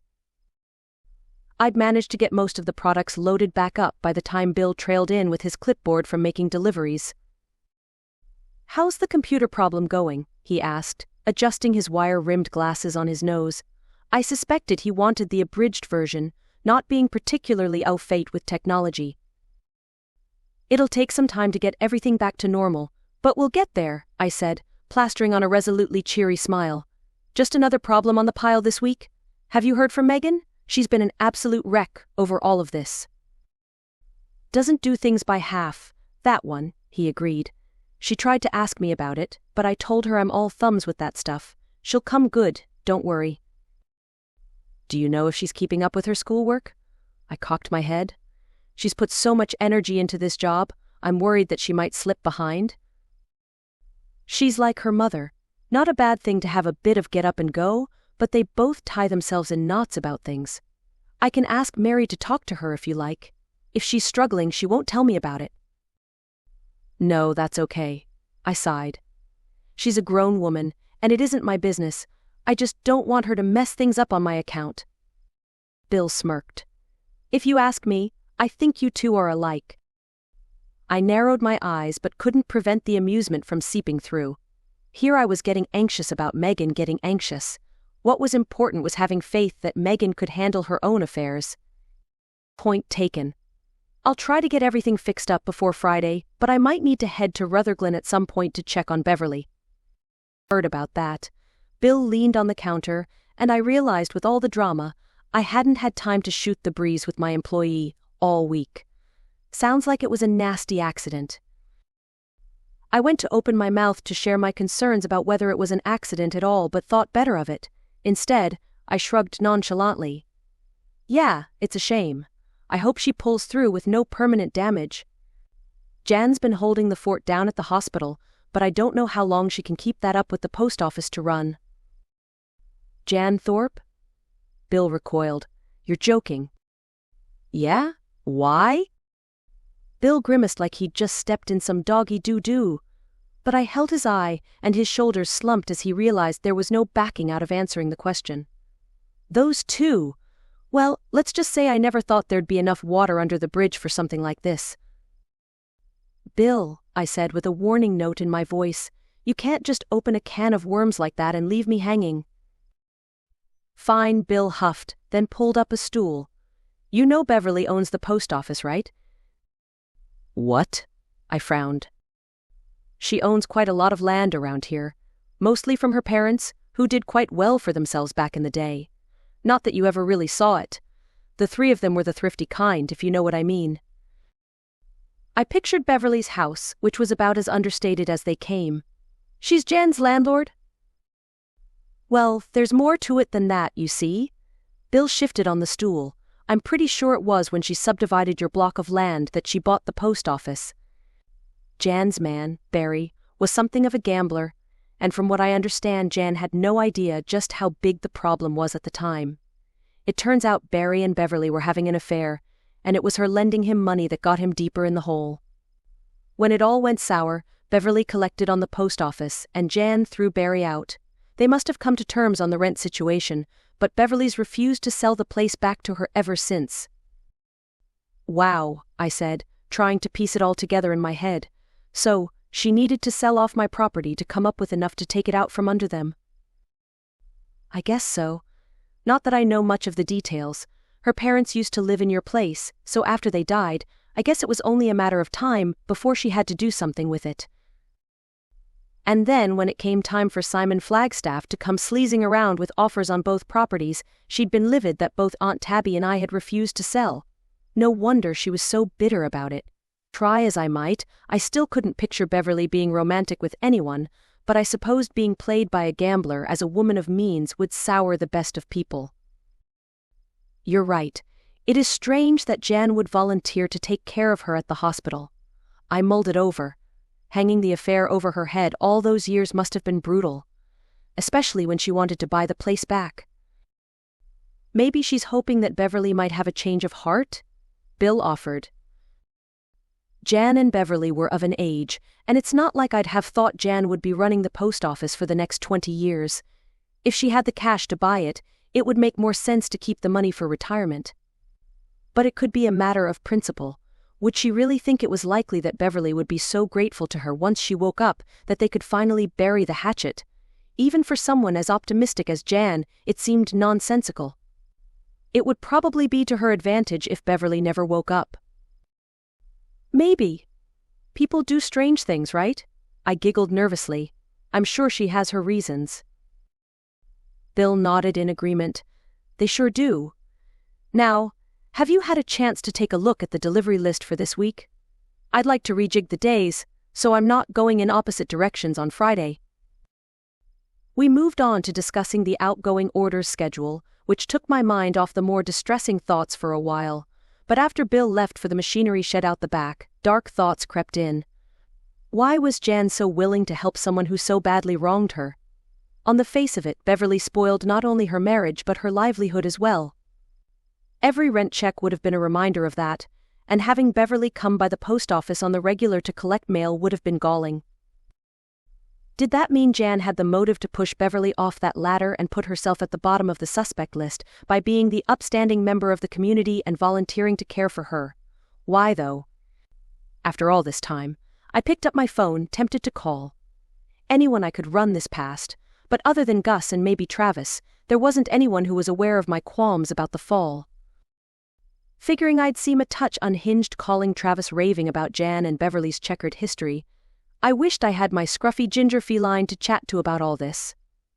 But there was one other person who I should be talking to, and in the madness of the past couple of days, I hadn't had a chance to check in with Constable Chris Lewis. I hesitated with my thumb poised over the screen, wondering if this was a rabbit hole I wanted to go down. As a younger officer, there was a good chance he wasn't aware of the rift between Jan and Beverley. I recalled that his grandfather Marty had suggested he call Jan back when we needed to find Beverley's next of kin, but that must have been because of her position at the post office. Maybe Marty had never clued his grandson in about the rest. Part of me wanted to grab my keys and head right to the hospital to confront Jan, but I'd promised myself to let the regular law handle this for once. But when I summoned up the courage to dial the constable's number, it went to a voicemail message saying Chris was on leave for a few days. I dropped my phone to the counter and sighed in resignation. Dang it if it didn't look like I would follow my nose to Rutherglen and chase the lead up myself. It wasn't like I'd get a wink of sleep if I decided to wait for Chris to return, while wondering if the person responsible for Beverley's fall was within arm's reach of her at the hospital. Chapter 12. After texting Zoe to ask if she could look after Gus a little longer while I made a trip to the hospital after work, I waited until closing with the minutes dragging like hours. All I knew was I had to ask the question. Maybe see if I could get a doctor to talk to me about Beverley's injuries to confirm whether the blood on her forehead was consistent with the accident story. It was times like these when I leaned on Sorka for a little magical assistance, but this time I would need to rely on my own wit and gumption. With the clock ticking away, I quickly locked up and hopped in my truck. The hour-long journey seemed to take an eternity, my mind spinning 1,000,000 miles a minute. With each passing mile, I considered how Jan might have been involved in Beverley's fall. There were too many people around at the barbecue for me to have noticed another car coming down the laneway toward Beverley's house. If this was a premeditated attempt on her life, had Jan decided to do it on the day she knew there would be plenty of people coming and going? It was an awful thought considering my warm feelings for the woman whom my Aunt Tabby had counted a friend. When I turned off the highway and approached the hospital, the tall building loomed overhead, intimidating yet somehow a welcome relief at the same time. Taking a deep breath, I made my way inside, deciding to see one of Beverley's doctors first.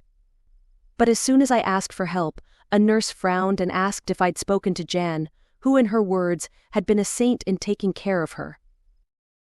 I was the one who found her, you see. I planted a smile on my face. I just had some questions about the fall which I was hoping the doctor could answer. There's a couple of things that have been bugging me. The nurse's brow drew together, and she pressed her lips into a thin line.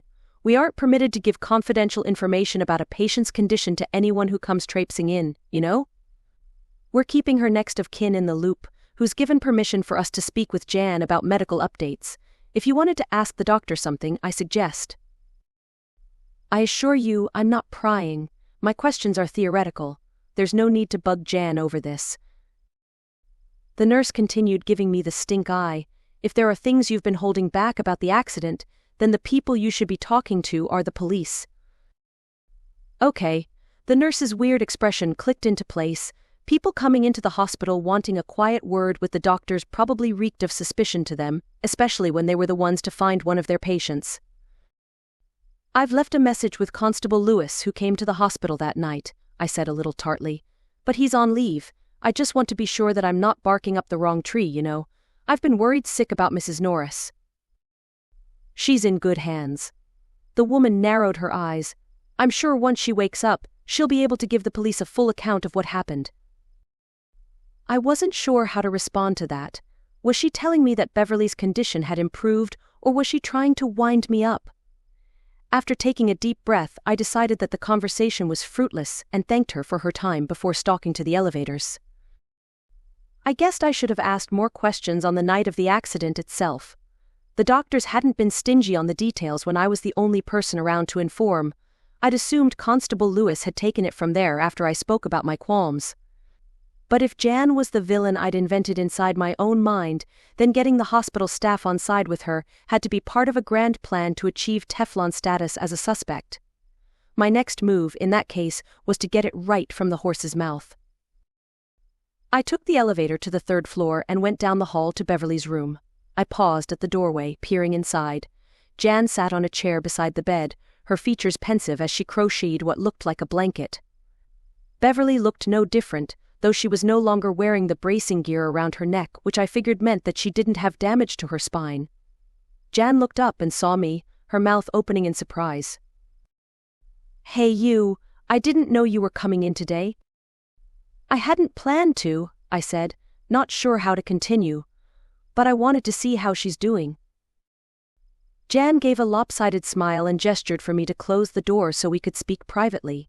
She's stable but hasn't made much of an improvement, she said, her voice quiet but steady. The doctors have decided that there's no need for an operation yet. It's just as much of a risk releasing the pressure on the brain as it is sitting and waiting to see if she'll improve with time, apparently. I guess they are the experts. I pulled up a seat on the opposite side of the bed and perched on the edge with my fingers steepled. Jan paused and looked around the room, as if searching for some other answer. A few moments later, she continued speaking in a more light-hearted tone. I guess it could be worse, she joked weakly. She was always as tough as nails. Mark my words, she'll probably outlive all of us. I studied Jan's features. When she'd first arrived at the hospital, she'd positively radiated good vibes as she unpacked her overnight bag and bustled Travis and I out the door. But now, she seemed haggard and on edge. Was it simply the strain of keeping it all together while looking after someone she had no cause to like, or was she worried that Beverley would have a story to tell once she woke up? Jan, I came here because I wanted to ask you some questions, I said quietly. Her features slackened in confusion for a moment before a sharpness in her eye suggested she knew what those questions might be. Do you now? I know I haven't been in Myrtle Glen long, so I'm not up to date with the town politics, but some people have found it mighty interesting that you of all people would volunteer for this job. I gave her a meaningful look, and hoped I wouldn't need to rat Bill out over this. He usually wasn't one for gossip, and I have to admit, if the stories are true, I'd be inclined to agree that it's a strange turn of events. Jan ran her tongue over her teeth and wound the orange yarn around her project before stuffing the bundle on the side table. I'm sure it's got tongues flapping. Jan, I can't even imagine what it would be like to pay rent for a place which you should rightfully own to the other woman all these years. By all rights, you should be ready to dance on her grave. I don't understand why you'd sign up for this after all that's gone down with you two. What are you suggesting? Jan's voice rose, taking on a squeaky quality. I gripped my hands together. I was the one who found her, Jan. There was blood on her forehead, but she was lying flat on her back. Right from the start, I thought something was off with the whole situation, but I thought Constable Lewis would be onto it when he came here to speak with the doctors. I told him what I saw. Maybe he didn't think it was worth investigating while she's still alive. You think I had something to do with the fall? She snorted and shook her head. I wasn't the spiteful one. She was. All those years she had the opportunity to do the right thing and let me buy back my shop, but she wouldn't. All because in the end Barry chose me over her, even when he knew I'd kick him to the curb. It sounds like quite the stalemate, I pressed. From the outside, it seems like this accident would be pretty convenient for you. Convenient? Jan blustered. If she died, I wouldn't have gotten the post office back. It would have gone to her cousin, and the best I could hope for if it went on the open market is that I'd be the highest bidder for the place. Besides, why would I buy now? I've got 5 years left before I retire. I stared hard at the woman, trying to discern any deceit in the words. Then you'll tell me where you were on Sunday afternoon then. You're serious about this? Jan stood and snatched a hand to her chest. If you must know, I was manning a stall at a market in Swanbrook all bloody day. I hadn't been home for half an hour when Chris rings up and tells me the news. I knew Jan and my late Aunt Tabby had spent a good amount of their free time hitting markets and carnivals offering fortune-telling and spiritual wares. I wasn't aware that Jan had been since keeping it up. I suppose that you'd have people to verify that? You've got a lot of nerve, Kat Crowe, but yes, my stall was right next to a fella named Owen selling woodwork stuff. I've got his card somewhere. While Jan was rifling through her purse, I ran fingers through my hair and felt bad in retrospect for going around and pointing the finger. But it still didn't add up.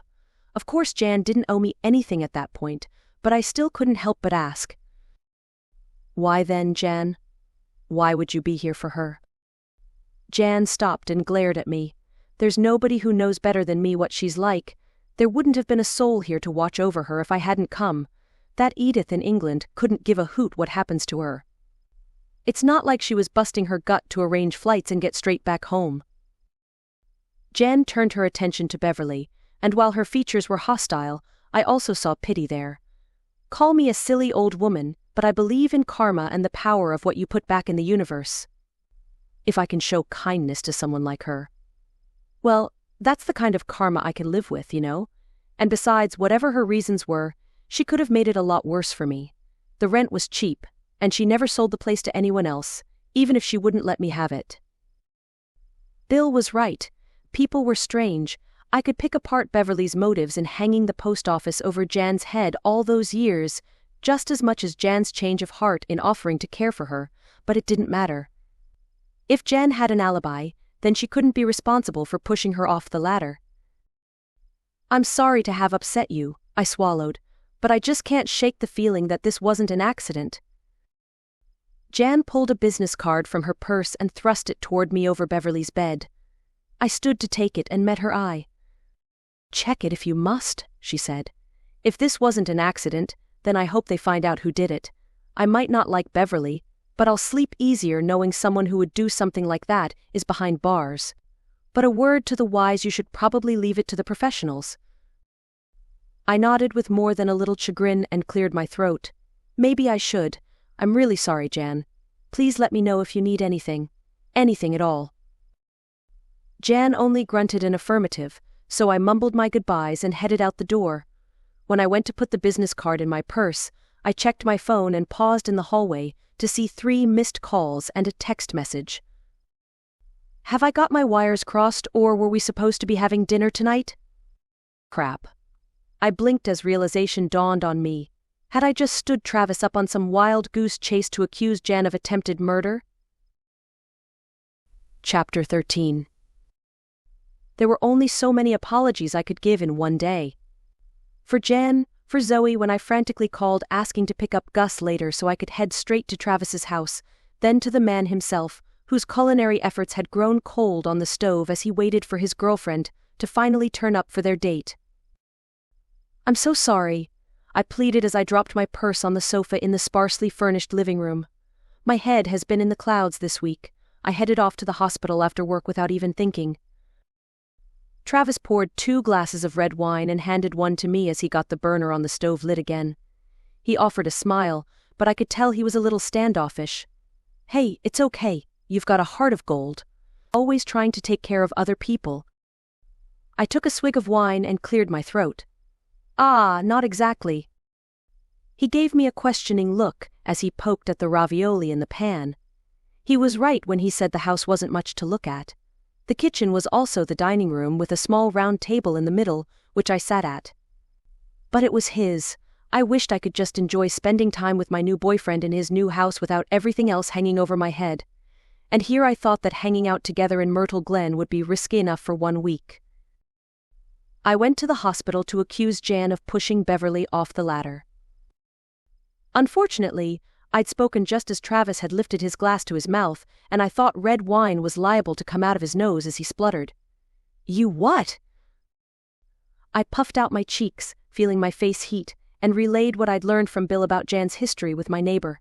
It got cringy when I got to the part where I demanded to see a doctor at the hospital, and then when I confronted Jan herself. At that point Travis brought over 2 bowls of pasta, with a barely concealed smirk. And of course she was at a market all day and I have the number of the guy in the stall beside her as an alibi.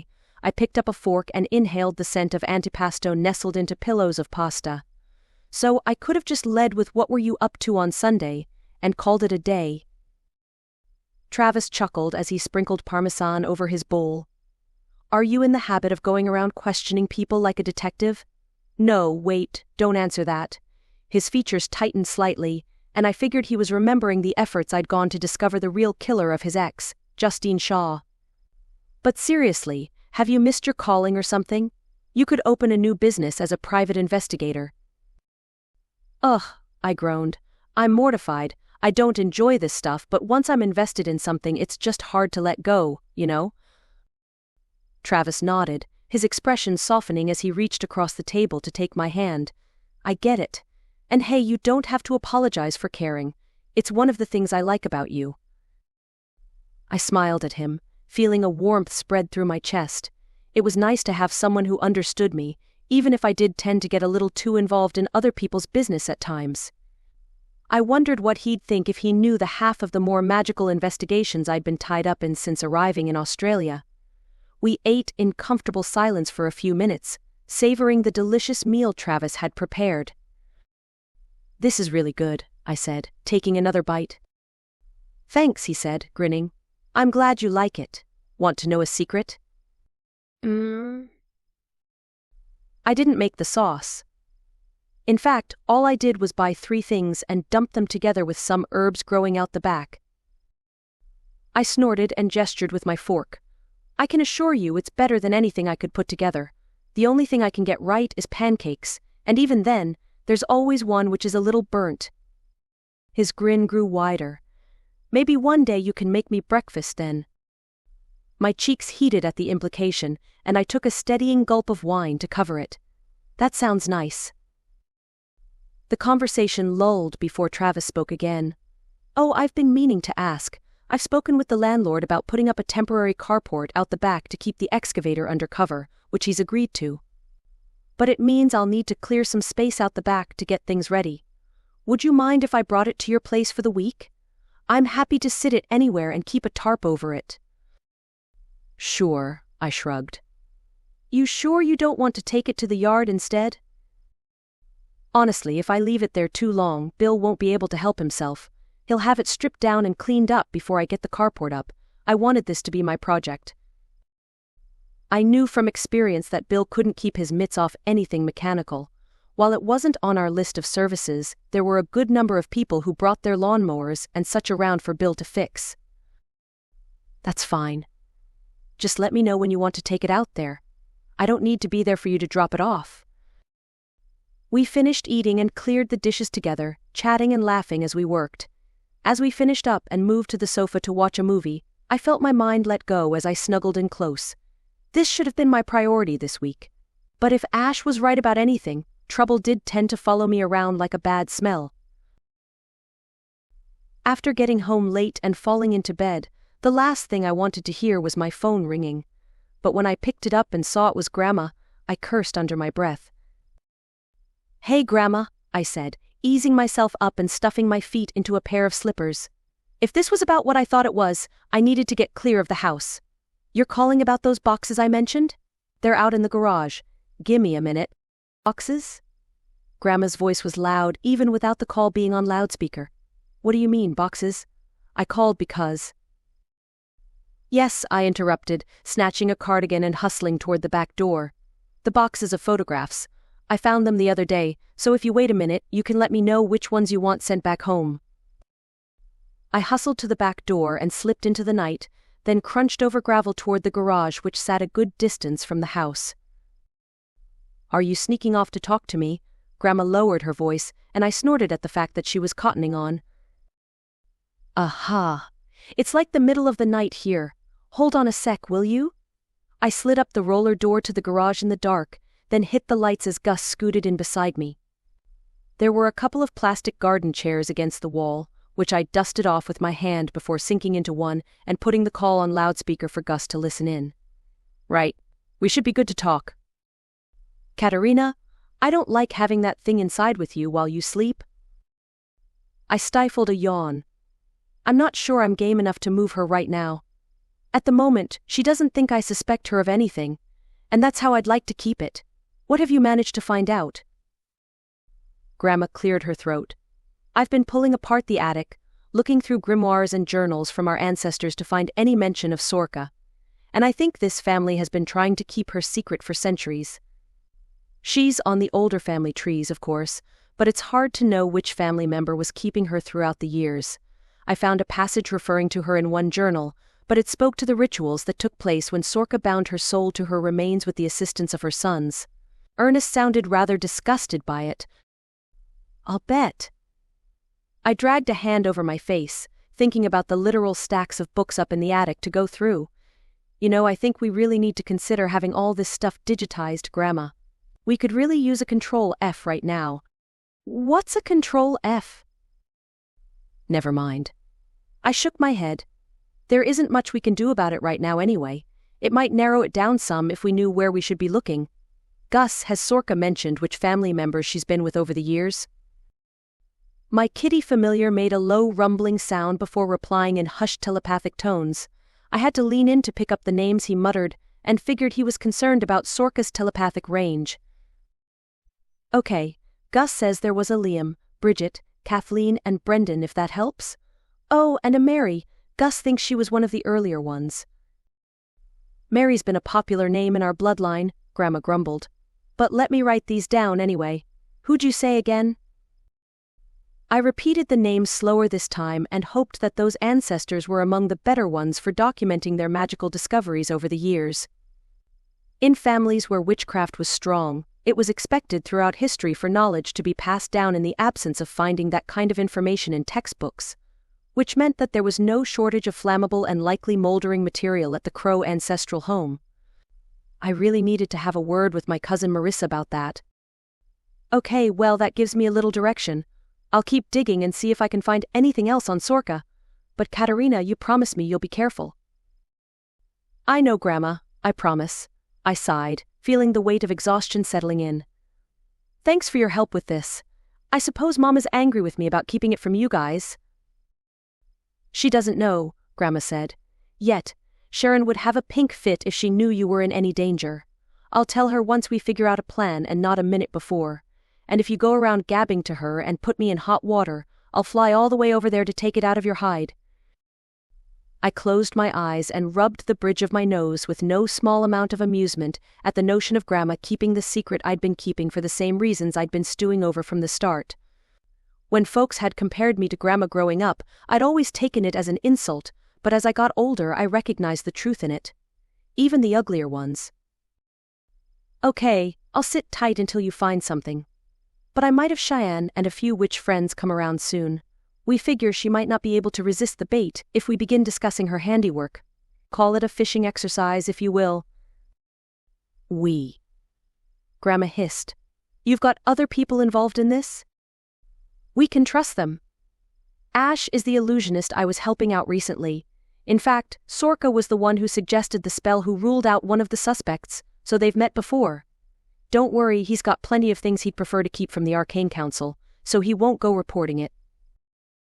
We might just have to, roll in the Inquisition. There's saving face, and then there's the right thing to do. Not to mention the danger. Well, I disagree, I said firmly. The troubles with Ash came as a direct result of confiscated magical items which were stored within reach of people who would misuse them. I wouldn't sleep any easier knowing Sorka's skull was being stored in a magical warehouse for the next few centuries. Grandma was silent for a moment. Well, what do you propose to do with this coven of yours? Nothing rash. I took a deep breath. I figure bringing Shianne back to the scene of the crime and insinuating Billy had something to do with it might be too much for Sorka to bear. Those two fight like cats and dogs. That Nixie of yours? Bunyip, I reminded her. While I'd already tried to explain the difference between the respective water spirits, Grandma hadn't appeared all that interested when I'd spoken about it before. I haven't seen him much since the barbecue, but I'm sure he'll turn up. If it means Sorka admits to anything, it will be worth it. I still think it's far-fetched. The rest, sure, I'm concerned. But if she really did somehow flick a switch in that girl's head, then getting her under control will be that much harder. I know, I said quietly. But we'll just have to do this one bite at a time, huh? Grandma grumbled an affirmative, and after promising to get back in touch the minute she found something useful, I ended the call to trudge back inside. If Sorka thought my movements were off, she didn't mention it as I hopped back into bed. But even still, it took some doing to get to sleep, while my mind wandered to what she was capable of if provoked. I had to hope that it didn't come to that, and that with backup, I could handle whatever she threw at us. Chapter 14. The next day at work went slowly as I moved on to getting the customer database fixed up in the system, but I knew everything wasn't going to be back to normal as promised by tomorrow when Megan came back to work.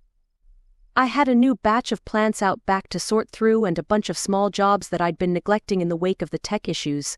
I was considering coming in the next day alongside Megan to get ahead on everything. It would likely make my employee feel more wretched about the situation, so I was pondering and perhaps procrastinating just a little on what I might do to lift her spirits.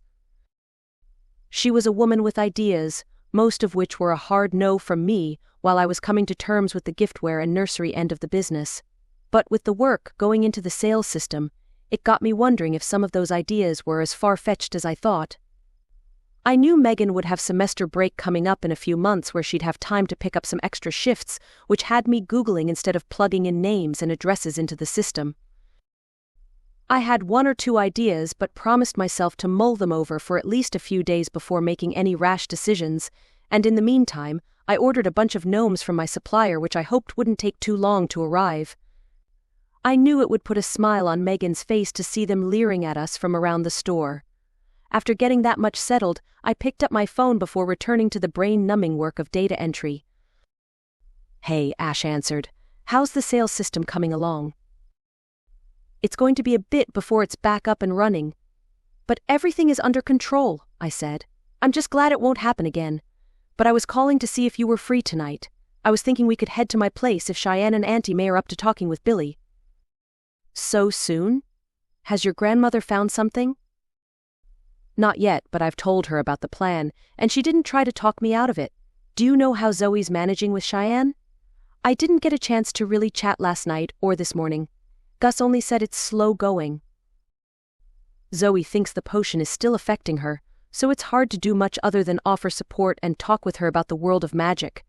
From what I gather, Shianne is more interested in how long it'll take to get back to work. She hasn't managed a link yet. I winced as I recalled the painful exercises of linking which were the first steps in learning from a mentor or family member. It was like grasping air at the start, which I imagined was just as frustrating for a fully grown adult as it was for an angsty teenager. But with the talisman, she should be safe enough to start rescheduling appointments at the salon, so I was confused. She's still groggy? That, and there have been 1 or 2 sparks which has Zoe concerned. But we won't know if the talisman is faulty until the potion wears off. It's possible they are counteracting each other, so Zoe's been researching potions with less side effects as a backup. Well, that was troubling news. If Shianne's powers couldn't be contained by the talisman, then it was all the more important for her to start linking and getting her magic under control. I hoped it didn't cause her to do anything desperate. I hope you haven't been suggesting this binding witch of yours. I know you're trying to be helpful, but that is something she could really come to regret later. It's fair that she knows the options, but I haven't pushed it on her. Good. Well, keep me posted on how she's doing, I said. So, are you free to come over? Yeah, I'm free. I'll bring the pizza if you grab the beers. Sounds like a deal, I said, ending the call and getting back to work. At home, I had a sudden wave of nerves wash over me as the sun set, while waiting for my guests to arrive. The more I thought about this fishing exercise, the more I knew Sorka would hang off every word we said, which made me anxious. What if one of us said the wrong thing, and it all blew up in my face? Nevertheless, I persevered in my preparations for the evening. The back patio was set up with chairs and citronella candles around the garden, giving it a magical glow which would keep us from getting eaten by mosquitoes. Music played quietly in the background, and I turned on the fairy lights strung up in the rafters, adding an extra touch of ambience. Everything felt like I was getting set up for a fun evening with friends, and I had faith that Billy the Bun Yip would turn up once he caught the scent of a freshly cracked beer wafting over the water. Finally, I heard a car pull into the driveway. When I rounded the corner of the house, Shianne stood there, looking pale but a damn sight better than she had been just days ago at the store. Auntie May, Ash, and Zoe were all with her, carrying pizza boxes and bags of other goodies they had brought along. I smiled to see Gus thread his way between them to slip through the cat flap inside, no doubt sniffing out the roast chicken in his bowl. Hey guys. I ushered them toward the patio. Glad you could make it. Is Billy about? Auntie May asked as she peered toward the swamp. Not yet, but he won't be far away. I took a 6-pack of beer from the outdoor refrigerator. Once the sun goes down, I'm sure he'll turn up. After getting everyone settled in, we began our outdoor feast of pizza, and I relaxed some as Gus took up a spot in a pot plant supposedly dozing. I enlightened Auntie May about the computer problems at the store and gave them all an update on Beverley's condition, omitting the part about my accusations leveled at Jan. Can't be good news, Auntie May muttered. If she hasn't woken up by now, she'll probably be a vegetable by the time she comes round. I winced at that. I hope not. The woman really doesn't have a lot of family to care for her. The elder only shrugged and continued eating. Nothing to be done for it, love. We make our choices in life, and she's made hers. She'll be no more alone than she ever was, and that was her doing. It sounded about as harsh as something Grandma would have said, but I'd inherited my bleeding heart from Mom. Rather than argue, I chewed on a slice of an Aussie pizza cooked with an egg on top and looked at Shianne. How are you holding up? Shianne took a deep breath and a sip of beer. I don't know. This all still feels weird. But Zoe's been a lifesaver, even if I can't manage this linking business. Zoe smiled. It's those first baby steps which are the hardest. You're doing fine. I got my hands on the contact details for the Aboriginal contact with the Arcane Council. Ash chipped in. Auntie May will call them tomorrow and see what the next steps are. Unless Shianne decides she wants to explore other options. Auntie May frowned at that, and I was glad she was on my side of the fence even if Shianne appeared to shrink in her seat, looking a little guilty. Severing her magic might seem like an easy option in her current predicament, but I was still certain she'd come to regret such a hasty decision. Bloody Irene Murphy, Auntie May grumbled. Knew she had to stick up her backside all these years for some reason. If I'd known, then maybe. Never mind. There was a flash of regret on Auntie May's features before she concealed it again, and a pang of sympathy stirred me in my seat. As a person who could communicate telepathically, I'd always counted her a witch, if an unconventional one. And given what was going on with her daughter, I wondered if her spark of magic had gone unnurtured all these years, and she had more power than she let on. Perhaps this was a chance for both women, supposing that the elder could let go of her pride a little bit. "Well, that's good news, right?" I ventured. "We can help Shianne as much as we can, but it's good to find a community and a place in witch society. There might be a whole lot of things even we don't know about, and it might help to determine which kind of magic you're strongest in." Zoe nodded. "I think that's a good idea. Even Gus and I are finding it tricky to figure things out. It might be a different kind of magic we're dealing with. All the stuff we grew up with comes from a Western perspective." Shianne gave a half-hearted smile, and as the evening grew darker, I squinted to see a dark, hulking shadow moving beyond the light of the patio. Billy, finally. "Come on over, Billy. We're all friends here. I've got plenty of beer in the fridge." My guests turned in their seats in surprise, and the shadow slinked closer until the candlelight illuminated his form. With 4 legs longer than the back and a head which looked like a seal crossed with a saber-toothed tiger, he wasn't exactly cute and fluffy. But he sat back on his haunches and managed to look about as regal as he could. "May Lynch," Billy nodded at the elder, who from his perspective was a spring chicken compared to his eons of existence. "Is this your young one?" Shianne's mouth hung open like a fish, so Auntie May snorted and gave an amused nod. "Sure is. You probably haven't seen Shianne properly since she was little. Have you met Ash and Zoe?" Billy peered intently at the couple before approaching the table to grab a beer with webbed talons. "Ash the Conjurer, yes. The female is unfamiliar." "Zoe is a potions witch in town and Ash's partner," I said. "So everyone can hear you." Billy crunched the can in his grasp and sucked it down in one gurgling gulp before setting the mangled remains on the table. Zoe's eyes widened at that, and I got up with a resigned sigh to grab another 6-pack. Enchanters all, then. What heralds such a gathering? I met Ash's eye over the table before proceeding. "It was time to bait the hook. We were hoping to talk to you, actually. Until last week, Shianne didn't have a whiff of magic. It was after the barbecue that she started manifesting. I figure that you might have had something to do with it?" Billy's face scrunched up, but he accepted the beer I held out and slurped it before replying. "I do not follow your logic." "Sure you do. Auntie May learned to soul speak with you as a kid, so there has to be something special either about this place or your relationship with her bloodline. She's tapped into power she never knew she had, so something has triggered it. This sort of thing doesn't happen beyond teenage years that we know of, so we thought you might have some insight about it." I gripped the edge of my seat to keep my nerves under control. My undead ancestor was nothing if not cocky of her skills and knowledge, and I figured she wouldn't be able to help herself but intrude on the conversation. But Billy only made a rumbling sound in his throat and replied, "You believe I had some hand in this?" "Well, didn't you?" Auntie May leaned forward in her seat. I retreated to quiet waters when humans arrived in numbers here. "I'm guessing that's a no then?"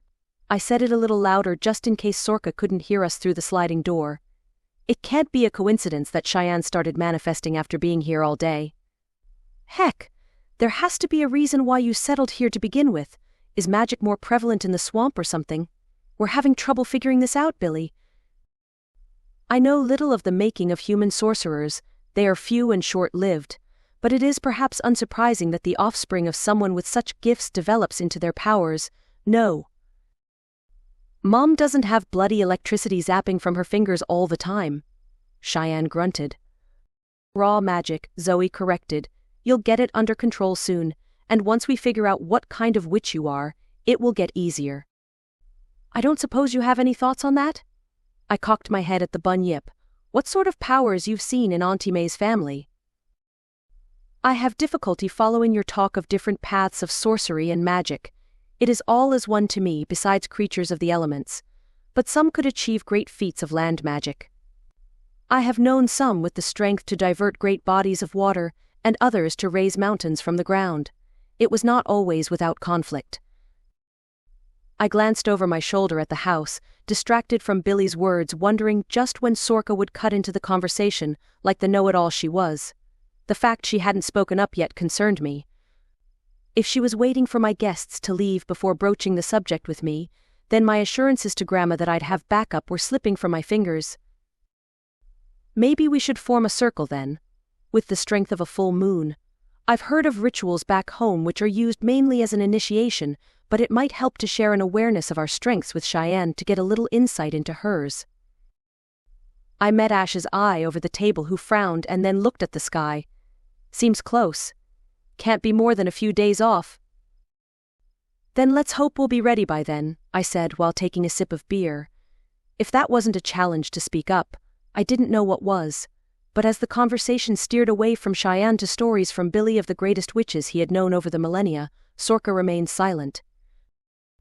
And that concerned me more than the prospect of her taking credit for the situation. Chapter 15. I swore I slept with one eye open the entire night, but even after my guests left, I heard not even a peep from my undead ancestor. It felt too risky to go and check whether her skull was still stashed away in the closet of witchy things in the hallway, and I couldn't discuss it with Gus without her listening in. So, by the time my alarm clock went off in the morning, I was ready to make an early start on the day as far away from the house as I could manage. With Friday being my day off, I wasn't due in at the store, but I knew I had plenty to catch up on. I wasn't relishing spending the morning placating Megan and keeping focused on the store while ruminating on Sorka's radio silence. Which is why I pulled over in Myrtle Glen to call Grandma after grabbing a coffee. Gus, sitting on the passenger seat, listened in. "Hey Grandma," I said after speaking with Mom briefly, who'd answered the call. Luckily, Mom had answered from the line out to the barn and had seemed eager to get back to her bovine patient. "Hey yourself," she grunted. "I'm assuming you have news?" "I had my friends come over just like I said, but got nothing." I sighed and looked at Gus. Not a word from her after I dangled the situation in front of her like a carrot. Gus says he didn't hear anything from her either. She has been quiet, yes, but she knows she must keep to herself with others around. Gus had tried to be a voice of reason that morning, but I could tell from his tone that he was at least a little worried. Maybe that means she doesn't have anything to do with this late bloomer. But I've been up in the stacks reading through journals for the better part of 2 days. I haven't found much that's concrete yet, but reading between the lines, I'm starting to suspect this Sorka has some designs of her own. "Oh yeah?" "Hold on, let me find it." The sound of flipping pages in the background came through the line. Kathleen Crowe kept a journal back in the mid-1800s. She was an enchanter, so most of her interest in Sorka appears to be about the nature of the magic which binds her to her remains. But I found this passage which was interesting. Grandma cleared her throat before reading it out. "The old one has asked again to attend the bedside of the ailing farmhand, yet I hesitate. Her keen interest in the peculiar fall the young man took is unnerving given his current state. Beth has seen to him and states that his current condition is beyond her skill. That he lingers in a place between life and death, which, given the old one's talents in life, should be cause for concern.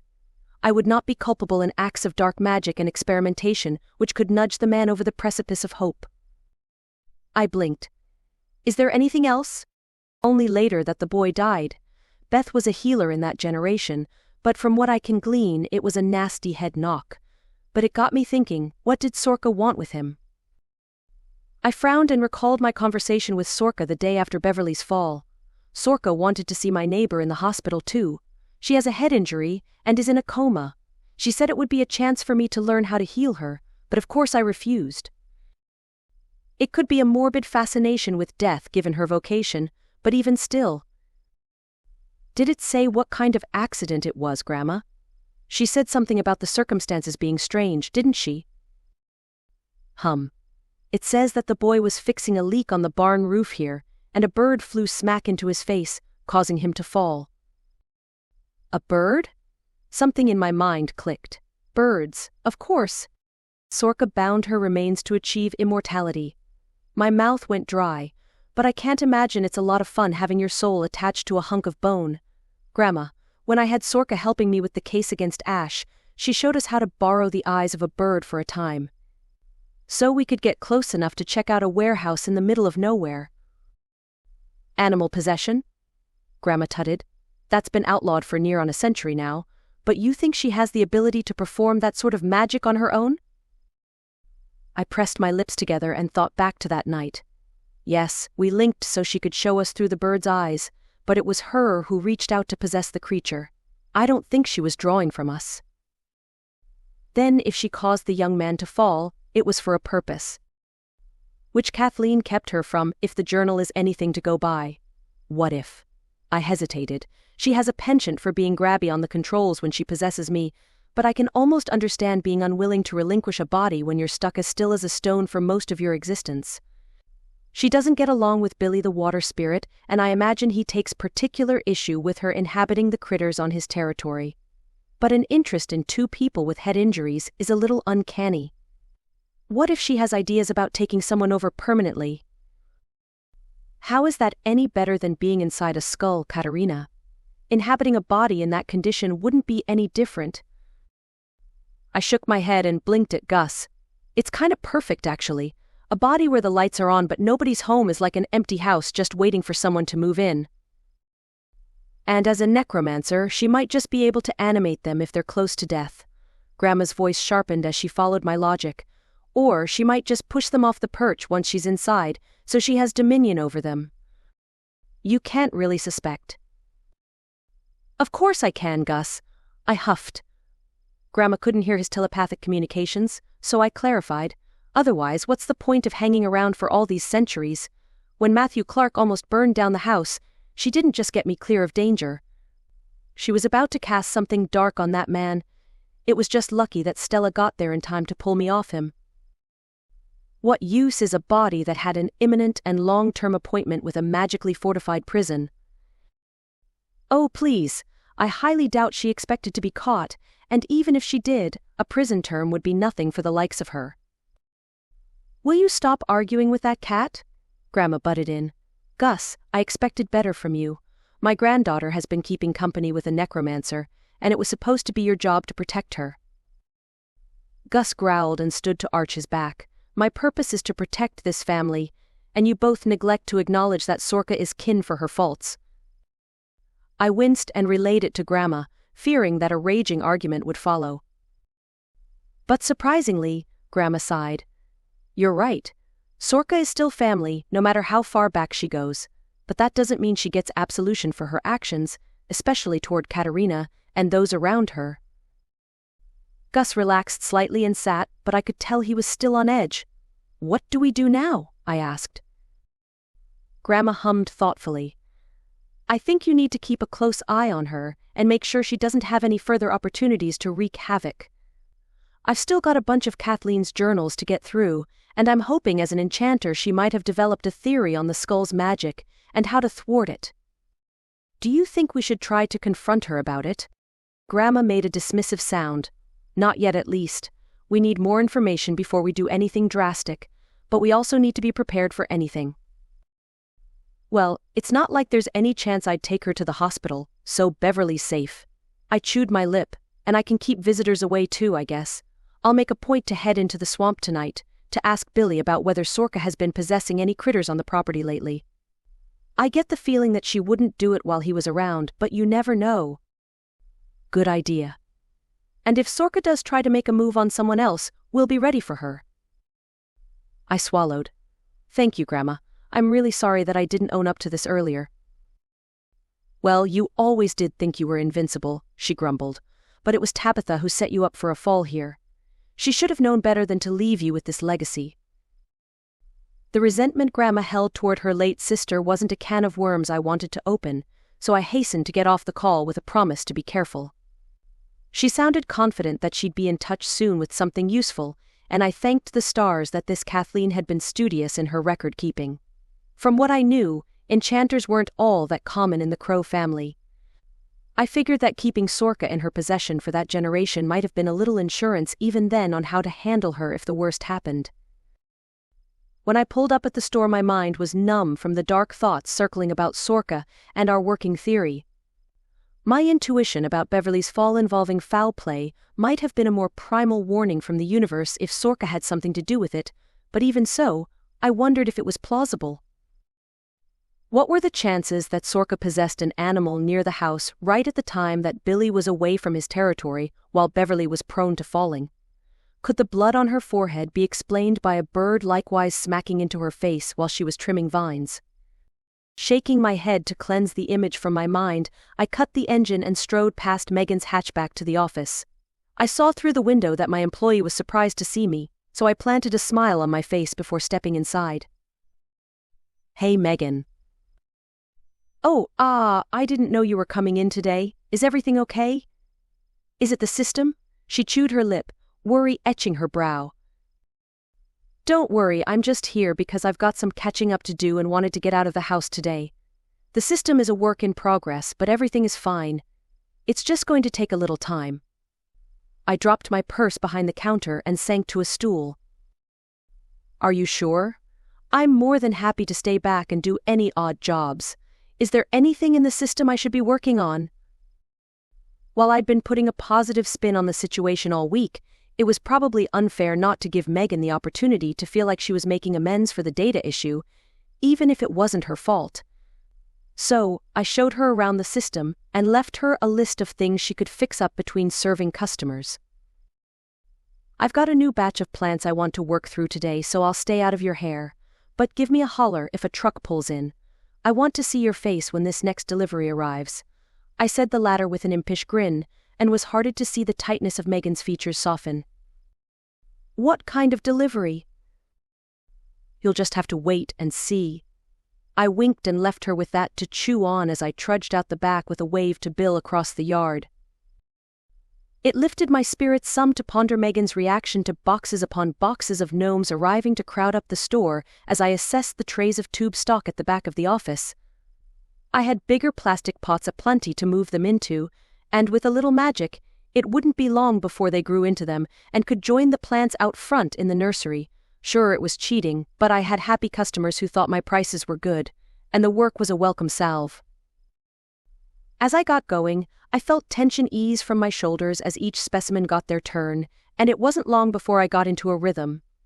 When my phone buzzed in my pocket, I was so engrossed I almost jumped out of my skin, and when I peered at the screen I frowned. "What now?" I muttered to myself before answering. "Katerina," Auntie May said, "you better get home quick. There's been an accident with Billy."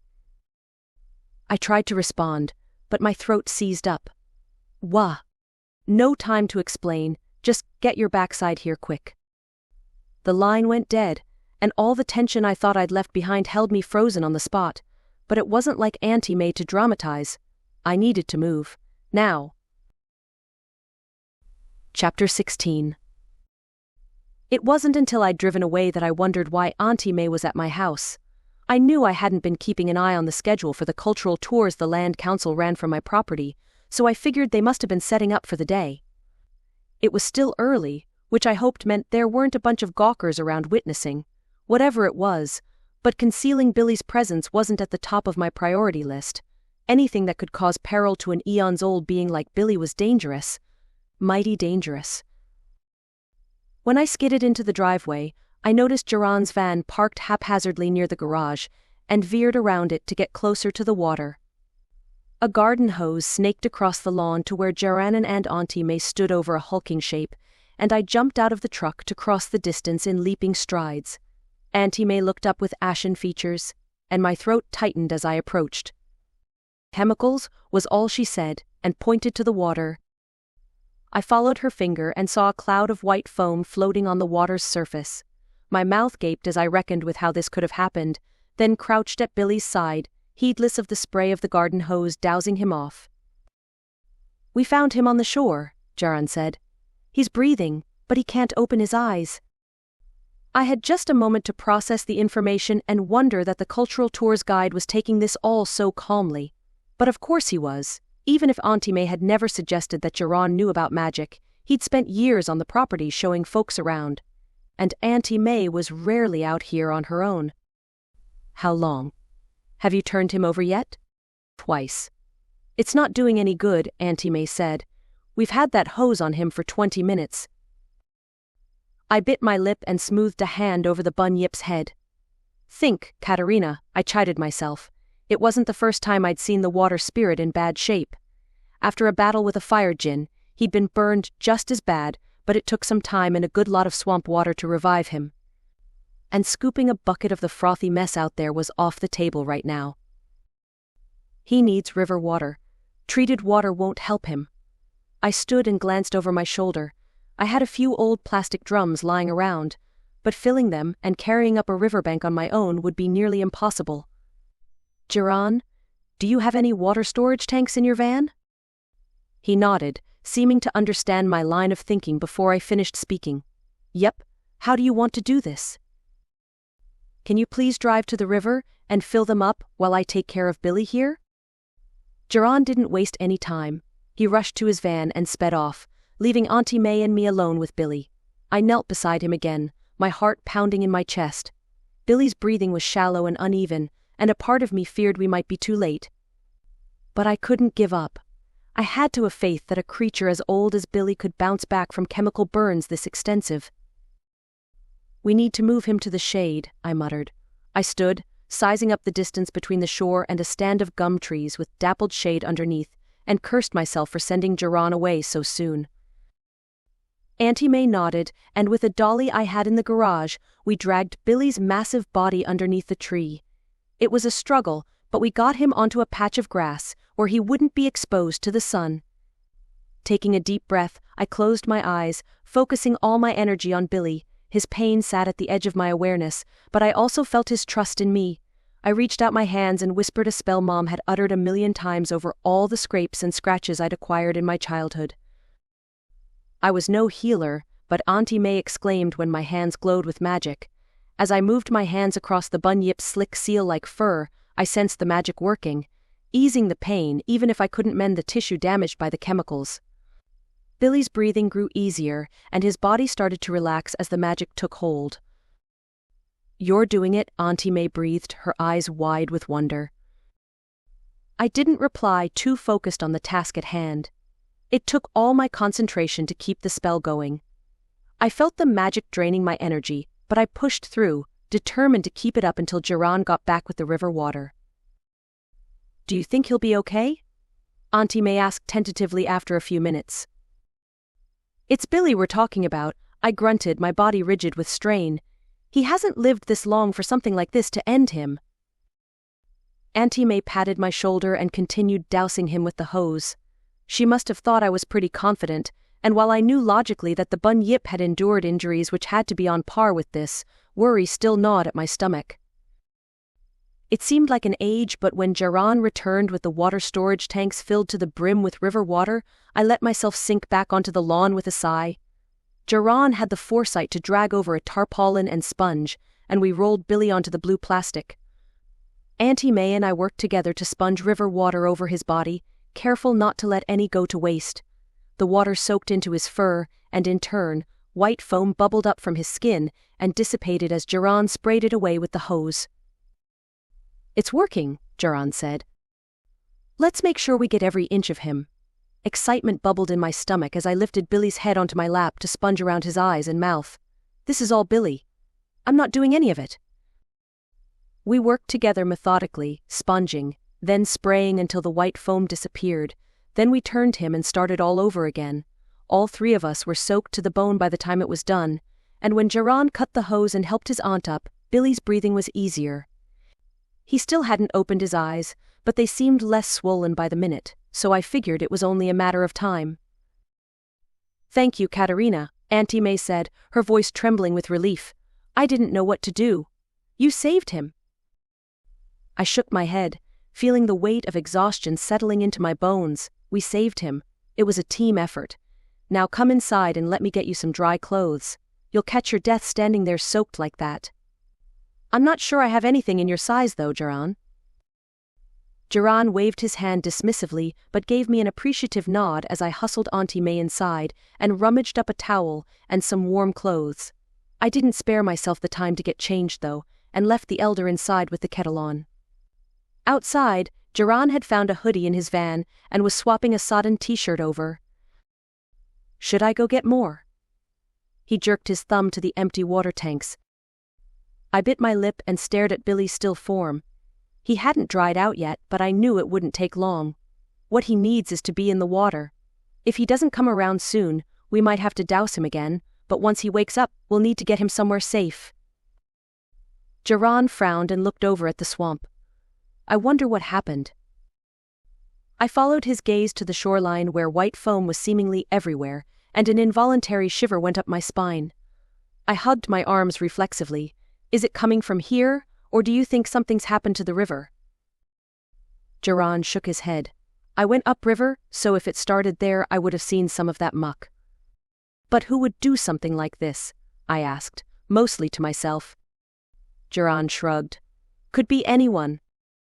A groan made us both start, and my head whipped around to Billy, who stretched on the tarpaulin in a cat-like move. I hurried to sit beside him, stroking his fur and whispering words of encouragement. Slowly but surely he opened his eyes, blinking at me with a murky gaze. "Hey, buddy," I said softly. "How are you feeling?" He grunted in response, and I smiled.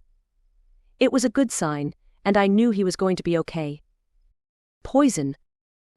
I know, we're going to have to move you someplace safe to recover until I can get everything cleaned up. I glanced at Shianne, who I supposed couldn't hear Billy from the creases on his brow. I'm so sorry this happened.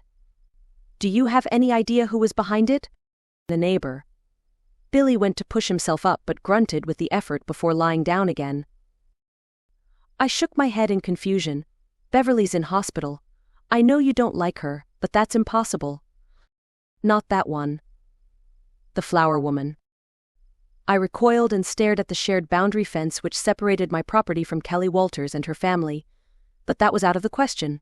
Kelly would never do something like that. I don't think so. What makes you say that? Kelly wouldn't hurt a fly. Billy groaned and blinked his bloodshot eyes.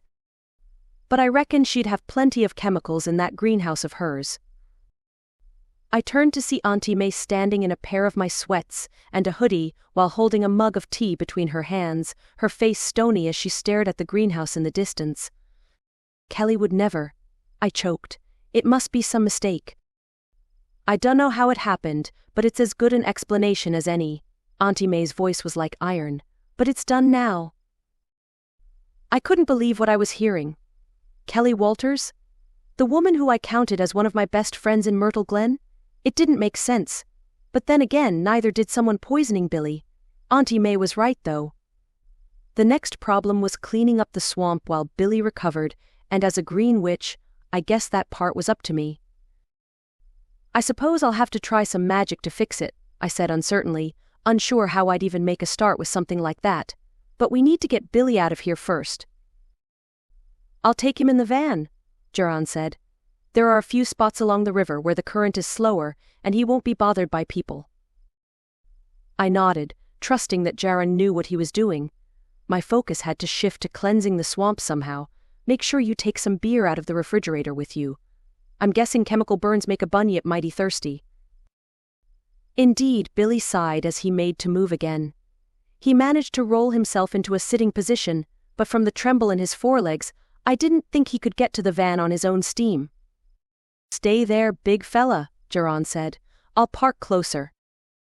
Billy made a guttural sound in his throat, and Auntie May narrowed her eyes at the bunyip. It won't do you much good to wear yourself out. Save your strength for getting down the riverbank. I am not an invalid. I have dwelled on these lands for generations. Poisonous waters are no match for my... Yeah, Auntie May waved a hand in irritation. We get it. No thanks necessary for running around like headless chooks to save your sorry hide. Billy blinked at the elder, and for a second I thought his features might have shown just a smidge of shame. You have my gratitude for your assistance. It might have taken days to recover without your aid. Auntie May gave a stiff nod and took a few steps to get clear as the van backed up toward the tree. We both stood idly as Shianne helped Billy in, and when he closed the back of the van, he paused before heading to the driver's seat. Do you want to come with us? I better not, I said, shaking my head. There's a lot of work to do here. The elder's lined face creased with concern. Don't push yourself too hard. I'll give you a call later to let you know how we get on. I nodded and said my thanks to Shianne and Auntie May before the van pulled away. Suddenly, it felt 10 degrees colder as I turned in my wet clothes to stare out over the swamp. Billy's words hung heavy on me. The flower woman. I was torn between wanting to run right to Kelly's and assuage my concerns over her unlikely involvement and getting to work right away on the mess. But I knew there'd be other critters out there in worse shape than Billy, and the sooner I got to work, the better the chances that some of them would pull through. Chapter 17. After spending so much of my energy in soothing Billy's injuries, I knew I needed to take at least a few minutes to take care of myself before diving right in. Kicking off my work boots, I headed inside and peeled off my clothes before stepping into a hot shower long enough to banish the cold that had seeped into my bones. Once I finished and got into some clean clothes, I put the kettle on and fished a plastic travel mug from the cupboards which I used when pottering around in the garden. When rushing home from the store, I'd inadvertently left Gus behind, and Megan had already sent me a text to offer to bring him home after her shift. I was considering whether I should go and get him, so I had someone to talk to about the situation, but thought a discussion might draw Sorka's attention and lead to unpleasantness. Even so, I thought Grandma would have a fit knowing that I was home alone with her, so I hastened outside to put some distance between us and get to work. The foamy white mess which seethed disconcertingly as gentle lapping water met the shore was unlike anything I'd dealt with before in my green magical career. I didn't have a single spell I could use for the cleanup, but I took a sip of citrus blend tea and steeled myself anyhow. It was a matter of separating synthetic from organic, which wasn't unlike the magic I routinely employed fixing ruined soil or adding fertilizers and wetting agents. And if magic was equal parts intention and power, then maybe Sorka's insistence about the limitations modern witches placed on themselves wasn't too far off the mark. Setting my tea aside, I crouched to the ground and placed my hands over the water, reluctant to touch the surface, but sending my awareness out as I closed my eyes. The swamp itself was a murky miasma of life, from the bulrushes and other aquatic plants through to the insects, tiny critters and small fish which called the swamp home. But I felt the poison coursing through it all like a plague, threatening to kill everything in its path. I focused my intention to a sharp point, separating the chemicals which didn't belong from the organic matter, and visualized a fine mesh starting from the muddy bottom and lifting to the surface. I knew my reach couldn't cover the entire swamp, but as I pushed the magical sieve up, I sensed the chemical strands of the synthetic material tangling in the mesh, while the organic matter passed through to the other side. My breath became shallow as I concentrated, the strain of separating the two becoming more taxing with every passing moment, but despite the difficulty, I refused to give up. As the mesh reached the surface, I opened my eyes to see the pollutant contained as a foamy liquid glob over the water, its toxic form wriggling and writhing as the mesh strained against the weight. I drew my hands back, the mesh following my movements, and carried it to the shore, dumping the pollution onto the ground where it wriggled and fizzled out of existence. I took a deep breath, feeling a sense of relief course through me. It worked, but the relief was short-lived as I stared back over the water. It had taken a lot out of me, and with over 100 acres of swamp, I knew my efforts were only a fraction of what was needed to cleanse the waters completely. I sat there, my heart pounding in my chest as I stared at the water. The task ahead of me felt insurmountable, but there was so much at stake. The swamp was home to countless creatures, all of whom relied on the water and Billy's protection to survive. If I didn't act fast, there was no telling what kind of damage could be done. I took a deep breath and closed my eyes, trying to clear my mind. I needed to come up with a plan, something that would allow me to tackle the problem in a way that was manageable. Should I call on Ash and Zoe to come around and link to aid my strength? Or, and it galled me to consider it, was the situation desperate enough to ask Sorka for help? Billy's words echoed through my mind again. The flower woman. If what he said was true, and Kelly had poisoned the waters, then evidence of it would be closer to the boundary line of our properties. Pushing myself to my feet, I took a healthy gulp of tea and set off around the curving shoreline where my small John boat was tethered to a post near the wire fence closest to Kelly's industrial-sized greenhouse.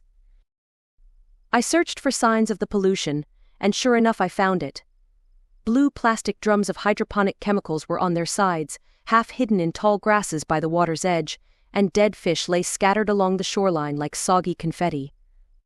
My stomach sank as I gazed upon the evidence, but despite the bleakness of this moment, I knew this was an opportunity. After clearing the drums, which were still seeping into the water, and lifting them over the fence onto Kelly's property, I reached out my hands anew. I knew the poison would be at its worst in the immediate area. Wrangling the mesh around the much more toxic area had sweat beading on my brow as I lifted a much larger volume of poisonous muck from the water and dumped it clear to fizzle away. The recoil which snapped back at me once I let the magical sieve go caused me to gasp, and with the absence of magic bolstering me, my muscles turned to jelly as I lay back on the muddy ground. Displacing that much water stirred the swamp, and a wave surged in, engulfing my gumboots and seeping into my socks. I couldn't will myself to crawl clear though, and hoped vaguely that the chemical was diluted enough not to start burning before I had the energy to sit up again. There was just no way that I could do that all over again in my current state. I lay there for what felt like an eternity, my eyes closed and my thoughts jumbled, feeling overwhelmed and defeated. Time seemed to stretch on endlessly as I battled to regain my sense of self. But as I came around, the only thing I could think about was why. Why would Kelly Walters, of all people, do something like this? It didn't make any sense. I don't know just how long I lay inert on the ground, but when I finally managed to sit, my head spinning and my vision blurry, the sun was a good deal higher overhead, indicating it was almost noon. Every movement was an effort, and the world spun around me as I struggled to keep my thoughts collected. I knew the swamp waters were far from fixed, but I had to find out more about Kelly's involvement. I'd need to wait until I regained some strength to try any more magic anyhow. I slowly made my way back to the fence, peering into the translucent greenhouse searching for any sign of movement. But it seemed too still in there, so I trudged across Kelly's property to the back of the house. Despite our fast friendship since arriving in Australia, I felt like a complete stranger as I knocked on the sliding door, as if this wasn't even real. What would I even say to her? A minute passed by without any sign of movement, so I knocked again more firmly this time and waited with bated breath until I heard footsteps in the house. And it was Kelly herself who opened the door in her pajamas, her face strained as she held a hand to her temples. Hi? I said warily. Sorry, she said in a hushed voice with a wince. I've had a migraine since yesterday. Getting out of bed right now is painful. I opened my mouth to speak, but only a confused croak came out. I'd never seen Kelly like this. It would take a freight train to keep her locked inside and away from her greenhouse. But today she just looked exhausted and haggard. Come to think of it, she'd come past earlier in the week with a headache and cancelled our pub night dinner. This wasn't adding up at all. Ah, I said. Did you by chance come over to my property today? Kelly rubbed the bridge of her nose. No. Yesterday I did though. You weren't home yet. My garden fork snapped, so I borrowed the one by the back door. Sorry, I should have texted you to let you know. Do you need it back now? I shook my head dumbly. This was beyond weird, and it had warning bells clamoring in the back of my head. Not at all. You head back to bed. Sorry for disturbing you. Kelly managed a pained smile before she closed the door to stagger back toward her bedroom, and I paused for a moment by her back door to wonder just what in tarnation was going on. There was no way someone in her condition was hefting heavy drums of chemicals over a fence to sabotage the wetlands she'd been happily living next to for years. And if she'd been to my house on her own, then that could only mean one thing. There was only one person I could think of who had a vested interest in getting rid of the resident bunyip on the property. And if Sorka was capable of coercing possessing my neighbor to do the dirty work for her, then we were all in a lot more trouble than we thought. As it all clicked into place, I was suddenly reluctant to return to the property where my purse and keys lay on the kitchen table. If Kelly had been at my house before both myself and my guests had arrived the night before, it was no wonder Sorka hadn't spoken up when I dangled the carrot for her to claim responsibility for Shianne's manifestation.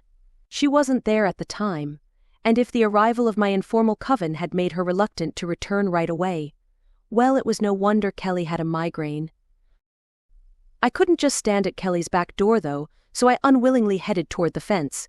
It was just a matter of heading inside, grabbing my keys and getting into my truck to drive away, same as I normally would. I could do this. But my body didn't quite agree. My pulse hammered as I got closer to the house, and I knew Sorka would pick up on that and may choose to act. What the undead necromancer would be capable of inside someone with magic wasn't something I wanted to consider there and then. So, I took deep breaths as I approached the back door and kept my eyes focused on my purse. My hand was trembling as I reached for the handle, and I was almost afraid to open the door, but I stepped inside. The kitchen was as still as a graveyard, and with all the lights off, it felt like the house was swimming in shadows. My purse and keys lay on the dining table untouched, so I grabbed them both with a shaky hand and quickly made my way out of the house. The truck was still parked haphazardly near the water, and it felt like an eternity until I got there. Throwing open the driver's side door, I hastily threw everything inside before slamming it shut behind me. Taking deep breaths to steady my racing heart, I started the engine and grabbed my phone. I should have just reversed out and gotten away from the house, but my eyes snagged on my phone, and I frowned at the 5 missed calls from Shianne. Even stranger was the ominous text message on the screen. Mum's been taken to the police station for questioning. She went to visit Bev at the hospital, and they're saying she tried to kill her. My throat froze as I turned in my seat to stare at the house. I'd left Auntie May inside to get changed just hours before. What the hell had I been thinking? Chapter 18. I wanted to drive straight over to the police station to try and put things right. But I knew I needed to bring everyone together, and that meant collecting Gus on the way through town. Then I sent a text to Ash asking to meet at his place later so we could all have an emergency meeting. I tried to hold it all together for Megan, who was chattering about her work on the system that day, but I wasn't sure she was buying my facade. "There are developments, I presume?" Gus asked tartly after I'd made hasty excuses and bundled us into the truck to drive away. "You have no idea," I sighed. "I don't even know where to start. Auntie May is being questioned by the police right now for trying to kill Beverley at the hospital, and Kelly poisoned the swamp with hydroponic chemicals and nearly killed Billy.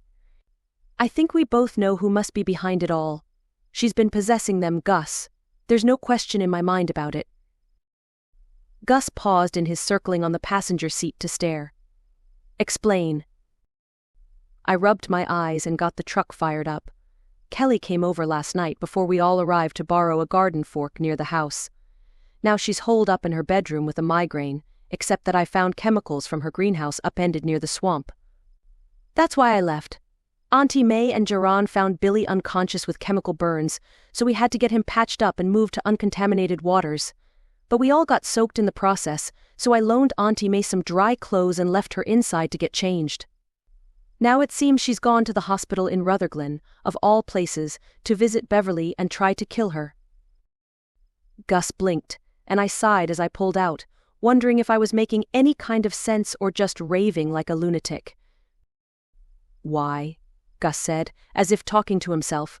"This only draws attention. If she took hold of the old woman, how is it that the police were able to apprehend her? I cannot see Sorka going down without a fight. And poisoning the water achieves nothing." "I don't know, but she doesn't like Billy, that's for certain. Maybe she had ideas about using Kelly for something else but was warned away once everyone arrived for dinner. She could have been frustrated and taken the opportunity to get rid of at least one person who was an obstacle in her eyes." I tapped the steering wheel as I turned onto the highway toward Rutherglen. As for Auntie May, Sorka could have abandoned her once she realized the police were about to apprehend her. Auntie May doesn't have much magic to call on as far as I know, so Sorka might have seen it as a lost cause. Tell me then, why a host with little magic could have assisted with her nefarious plan. If all she needed was to bring Beverley a little closer to death so she could take over, then maybe she didn't need magic. I shifted in my seat, feeling like I was missing something. Or maybe Auntie May found the strength to push her out somehow. "Unlikely," Gus muttered. Doubt crept in as I hurtled down the highway. There were some holes in my logic. back when Sorka had me under her thrall and about to attack Matthew Clark, she was almost ready to unleash a pretty powerful spell. My senses told me it was some kind of death magic, and if that was what it would theoretically take to achieve her aim, then Auntie May wasn't the right person for the job. Well, what do you think, then? Gus made a rumbling sound. You have been trying to ascertain who was responsible for Beverley's fall since this barbecue. Auntie May was there at the time, and now she's been caught at the hospital trying to do her harm. No, I gasped. She would never do something like that. Is it any less likely than a witch waiting half a millennium to orchestrate a plan to assume the body of a woman in her twilight years without a speck of magic at her disposal? That's assuming this is the first time she's tried, and we both know that isn't true, I snapped. For all we know, she could have a whole pile of bodies she's tried on over the years. Why do you keep standing up for her, Gus? I don't understand why you insist on believing that she's harmless. She's a necromancer, for Pete's sake. You asked for my opinion. I'm simply offering a different perspective. He dug his claws into the passenger seat. Sorka doesn't like the bunyip, this is true. But she would have to know that this would put her out of favor with you, and she doesn't seem to be the impulsive sort. I wished I could give a sound theory on it all, but I just couldn't. I'd known about my dubious ancestor for less than a year, and even then, it wasn't like you could get the same read on a skull-bound soul as a regular person. And the previous incident Grandma had found in Kathleen's journal might only be one of many littered across the Crowe family history. I found myself grinding my teeth as I once again wondered why my great-aunt Tabby hadn't warned me about her in the letter she'd left behind for me. It would have been useful to know whatever information had been passed down through the family when the skull had been handed to her. After driving in terse silence for another 45 minutes, I took the exit for Rutherglen, my thoughts no straighter than when I'd left the house. I knew Shianne was already at the police station, and while I didn't quite know what I could offer there aside from moral support, I knew I had to do something. The thought of the elder being cuffed and charged for attempted murder was plain sickening, but I realized I hadn't spared a thought for Beverley in all this. She was still so fragile. If whatever Sorka had done to her resulted in her death, then things could get a whole lot worse. When I pulled in at the station, which was much larger than the small outpost in Myrtle Glen where Constable Lewis worked, I parked my truck in a space next to Cheyenne's SUV. I took a stealing breath before cutting the engine to go inside. The police would just have to deal with the fact that Gus was trotting along beside me with every intention of coming inside. If anyone asked, I figured I'd say he was my therapy cat. As soon as I stepped inside the station, I saw Shianne sitting on a bench, her face in her hands. She looked up when she heard me approach, relief washing over her tear-streaked face. My heart went out to her. Zoe sat beside her, which I figured was to help keep her from any magical faux pas in her heightened state, and offered a weak smile at my arrival. "They're questioning her now," Shianne said, with a sniffle, "but they won't let me in." "Why not?" I asked, frowning. "Not procedure." Shianne shrugged. "Well, does she have a lawyer in there with her at least?" I glanced around the Stark waiting room, which was empty aside from an older man holding a stack of papers beside the glass-screened counter. "That's what's taking so long," Zoe chimed in. "They're sending one up from Melbourne." I dragged a hand over my face and sank to the bench beside Shianne. "Well, that's something at least. Now what happened exactly? Do we have any word from the hospital?" Shianne shook her head, her eyes welling with tears. Geron only said Mum wanted to go visit Beverley, so he drove her down here and dropped her off by the door while he went looking for a car park. He had to go round the block a few times, and by the time he sorted that out and found Beverley's room, hospital security had come, and they were calling the police. They wouldn't tell him much, so he called me in a panic. I nodded. "And where's Geron now?" "He came back home so he could pick up the kids from school for me while I drove here." "Did he say anything about Auntie May acting strange?" Shianne gave me a questioning look, and Zoe leaned over to get closer to the conversation. "What do you mean, strange, Kat?" Zoe's eyes narrowed. I took a deep breath, hoping I could recount the day's events better than I had with Gus. Keeping my voice to hushed tones so the guy waiting at the counter didn't overhear, I laid out my theory. "Possessed?" Shianne hissed. I bit my lip and nodded. Well, I doubt Auntie May had any intention of visiting Beverley before today. It's not like they were friends. This is my fault. I should never have left your mother inside my house on her own. Shianne sat back and leaned her head against the frosted glass wall. I never asked for any of this, she whispered. Clasping her hand in my own, I felt emotion bubble up in my gut. I know, but we can still put things right. I'll call in the Inquisition. They have ways to make it like something never happened when magic is involved. Zoe's expression was grim as she absently stroked Gus's fur. While I knew she was still untrusting of the Inquisition, she probably thought it was about time I took this up with the magical authorities and stopped putting people in danger. But as I fished my phone from my purse, a door opened into the waiting room, and each of us sat up in anticipation. Auntie May strode out of the room with her walking stick leading, and a blonde woman in a business shirt and slacks followed, hot on her heels. Mum. Shianne leaped from the bench to enfold her mother in a hug. I dropped my phone back in my purse and likewise stood, eager for an update on the situation. Auntie May blinked a few times like she was having trouble concentrating, and Shianne led her back to a seat with the lawyer hovering close behind. I bit my lip, wondering whether Sorka was still in there, or had been left by my undead ancestor to deal with the fallout solo. My guess was that Sorka would only rebound to her skull at home, but it was hard to know if she needed proximity for that to happen. After offering her hand to Shianne and making introductions, the lawyer, Felicity Nash, crouched beside the elder and spoke in a businesslike tone. Now, your mother has agreed not to go within 100 meters of the Rutherglen Hospital until the matter has been investigated, and to stay in the state of Victoria. It's important not to make contact with Beverley or any of her friends or family at the moment, and if Beverley is released from the hospital, stay as far away from her as you can. The police need to review the hospital footage and do some follow-up interviews before they'll give any indication of how they want to proceed. Do you have any questions? The tension in my shoulders unwound at the implication that Beverley was in fact alive, and that for now Auntie May was a free woman.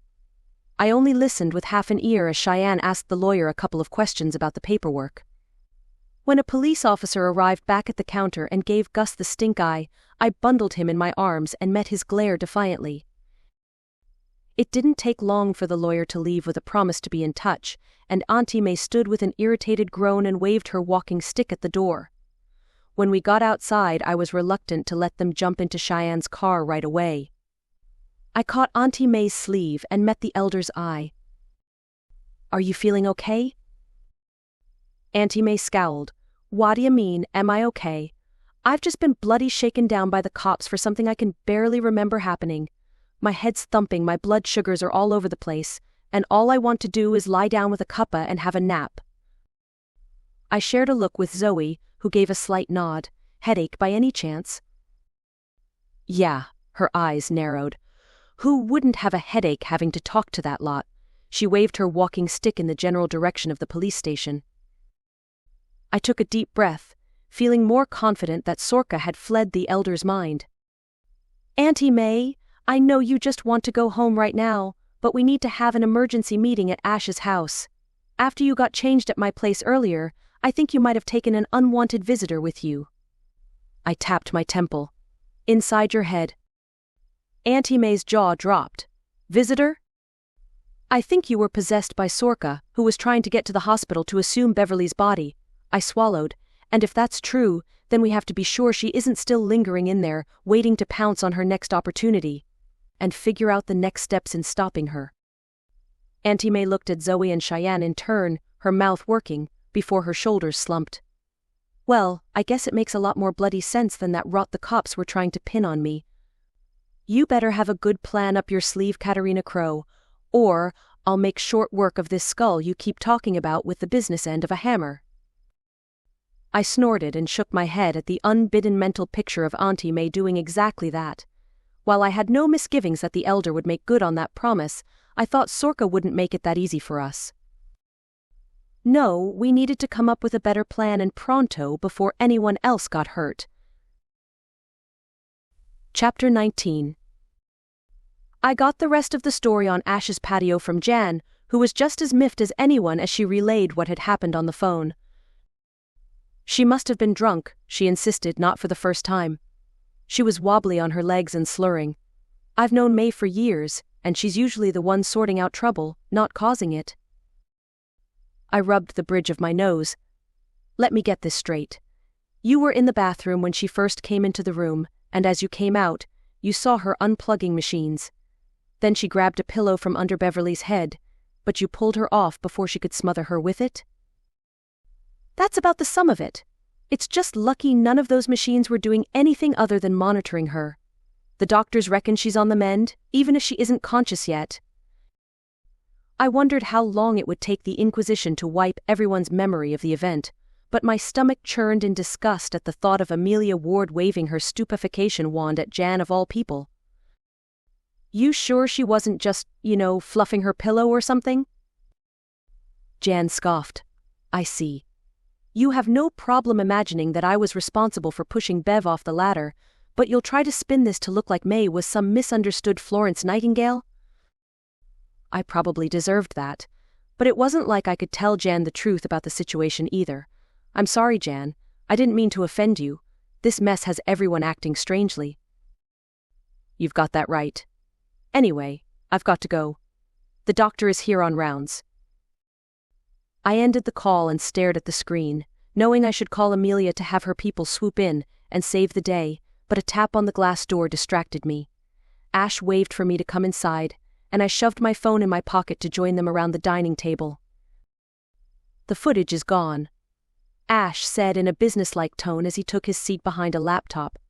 All the police will see is Auntie May coming in on the ground floor, and after that, there's a 20-minute outage of the entire system. I knew Ash had been up to something when he cracked open his laptop at the table after hearing the whole story, but I was surprised that he made such short work of hacking into the hospital security system. That might not be enough. I sat and bit my lip. Zoe had fixed Auntie May a special tea for her headache, but even so, she looked worse for wear as she propped her head with one hand. Jan Thorpe was a witness to all of it. We should call the Inquisition right away so they can do a proper cleanup of the situation. Ash sucked in a breath through his teeth. After I just hacked the hospital? Well, I didn't ask you to do that, I protested, and if the police don't discover your handiwork, then maybe the Inquisition won't either. Yeah, sure, Ash rolled his eyes. Just a coincidence that the tapes stopped rolling when they get their illusionists on the job. They'll buy that for sure. Zoe moved to stand behind Ash and squeezed his shoulder. Maybe I can help. Auntie May frowned at the potions witch, and Shianne tapped her fingers against the side of her mug anxiously. I swallowed, figuring that Zoe's help would only get us further in the hole. Sure, we don't have the same resources as the Inquisition, but if we call them in now, Kat will be in a ton of trouble for possession of forbidden artifacts, and they'll know Ash is mixed up in it too. We've taken care of the footage, so all that's left is Jan's first-hand account, right? A potion isn't the same as a mind wipe, but there are plenty of options when it comes to forgetfulness brews. How's that any different? Auntie May pinched the bridge of her nose. I won't have you lot putting your neck on the line for the likes of me. Jan has come to me once or twice for some herbal remedies. Zoe shifted on her feet and a blush of color bloomed on her cheeks. Nothing magic per se, but we got talking at a market one time, and she seemed really into alternative medicine. If I took something to her for her arthritis, she wouldn't think twice about taking it. I took a sip of tea to give myself a moment to think. From her reaction, I doubted any alternative medicine that Zoe had given to Jan had been entirely clean of magic, but I also knew that Zoe's intentions were good. If she'd been supplying Jan with what the Inquisition would deem illicit substances, I was sure it was to help rather than hinder. But it was still a risk I didn't want to take, not when all of this was all my fault. I'm just going to come clean, like I should have the minute I found that darn skull in Aunt Tabby's things. I pulled my phone from my pocket, resigned to my fate. If Ash gets any heat from this, I'll tell them I coerced him into it. But Auntie May thumped the table with her walking stick. You'll do no such thing. We were supposed to be here to have an emergency meeting, right? Enough of this nonsense about the police and Beverley. What we need to focus on is how to stop this ancestor of yours jumping into people's heads and running amok. But Mum, Shianne protested. What if this happens again? But only worse. Auntie May snapped.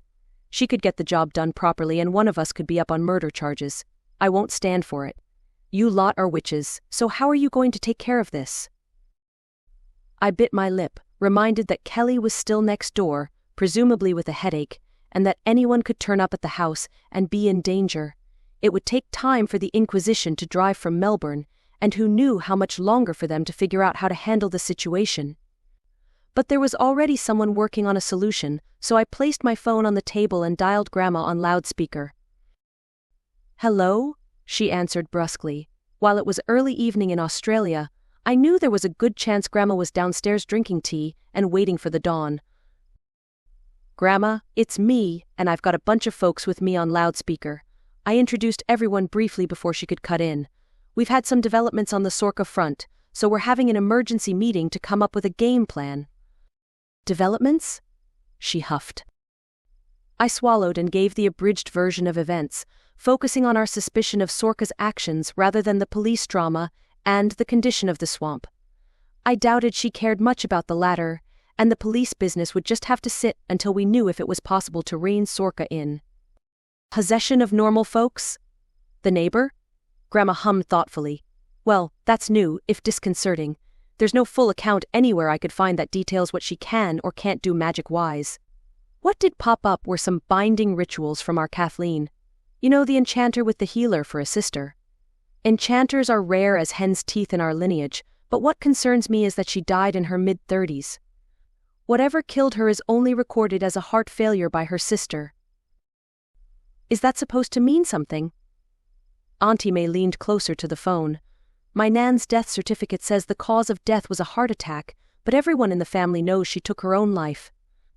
It just wasn't spoken about back in those days. Something like that. In witch families it's even more ambiguous with death resulting from magic," Grandma said.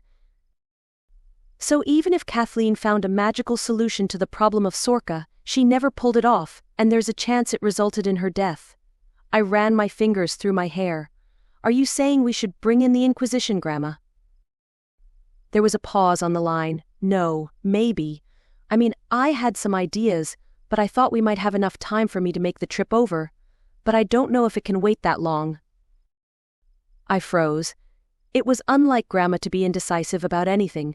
She was never short of an opinion, but it was plain she was warring over what she would say next, which made my blood run colder than it had all week. "We might not have many enchanters in the family tree, but we do have hex witches aplenty, and we're not all that much different when it comes to it." Grandma cleared her throat. "I'm aware in a theoretical sense of how one might bind a person to an object. In simple terms, that's how Sorka must have achieved planting her soul inside that skull. By my way of thinking, Kathleen's focus on using a binding spell on what is already a binding spell of sorts was the wrong way of looking at it. An enchanter's way of looking at it. For me, I wonder what it would take to sever the binding spell. If that skull is all that's keeping her on this plane of existence, then it's really finding a way to destroy it." Auntie May slapped the table. "See? My hammer idea." "No," I cut in, shaking my head. "If it were that simple, someone would have done it by now. Sorka will protect that thing with everything she's got." "Exactly. But what if she wasn't home at the time, so to speak?" Grandma said the words quietly, and I exchanged glances with those seated around the table. Ash nodded, his fingers steepled together. "That could work, you know. It'd still take a lot of power to keep everything contained. At least 2 people maintaining a barrier for any magical blowback it might cause, and another one to destroy it." "At the least," Grandma snorted. "My way of thinking was to draw her in with a spell and lock her down tight inside my head to buy you all enough time to get the job done." I gasped. "But Grandma, what would happen afterwards? If she got stuck in there somehow?" "Then it would be my own cross to bear." Grandma's voice was as hard as iron. "There has to be another way." I rubbed the bridge of my nose. "Perhaps there is." Gus stood and arched his back. "The skull is like a tether that keeps Sorka in the physical realm, yes? What if the skull was no longer in this realm?" I blinked and relayed that to Grandma. "Opening portals sounds risky." Zoe hugged her arms. I watched Shianne mouth the word portal as she stared into her mug with eyes as wide as saucers.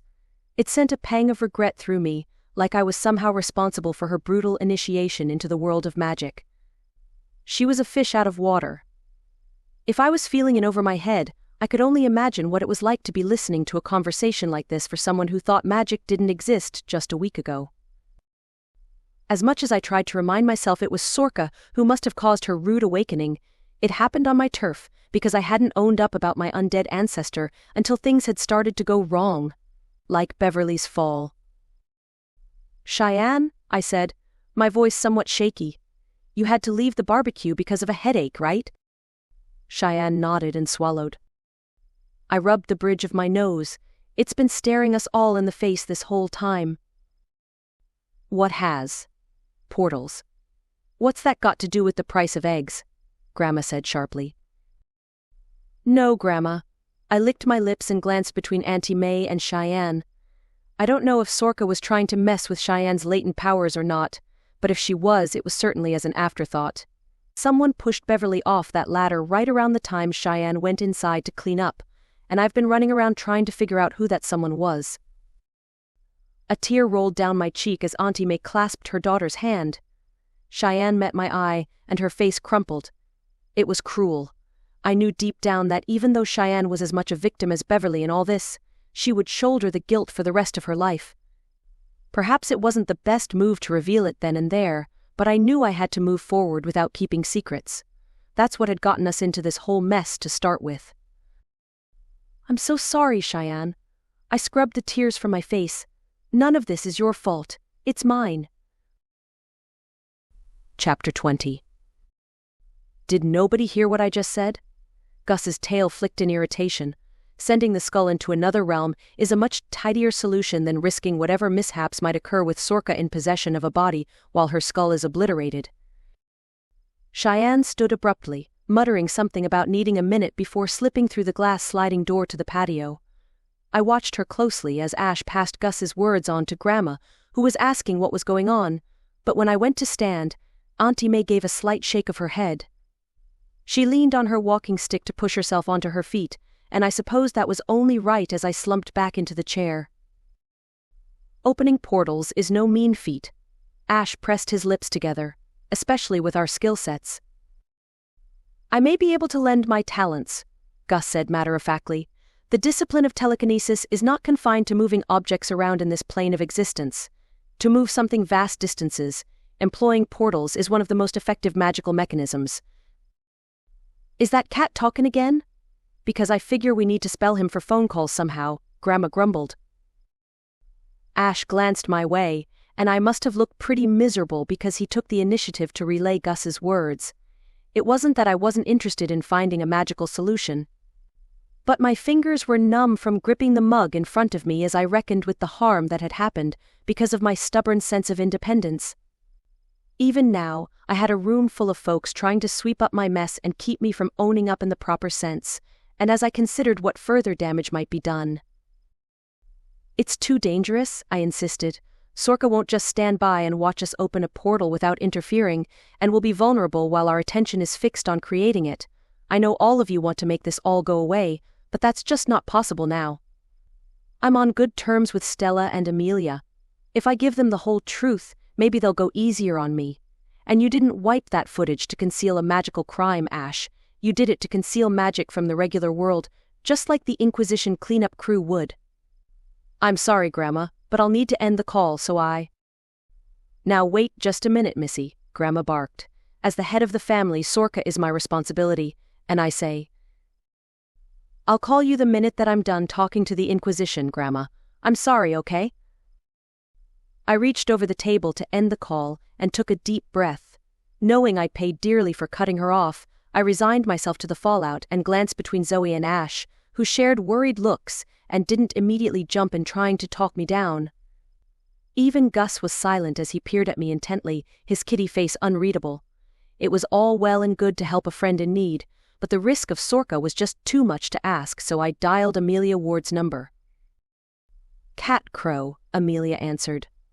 "Don't tell me you're on another case already?" "Afraid so." I smiled weakly. And I've got quite a story to tell. You got a minute? Amelia groaned, and in the background I heard rummaging for what must have been a pen and paper. This better be good. I've got a dinner reservation in 20 minutes.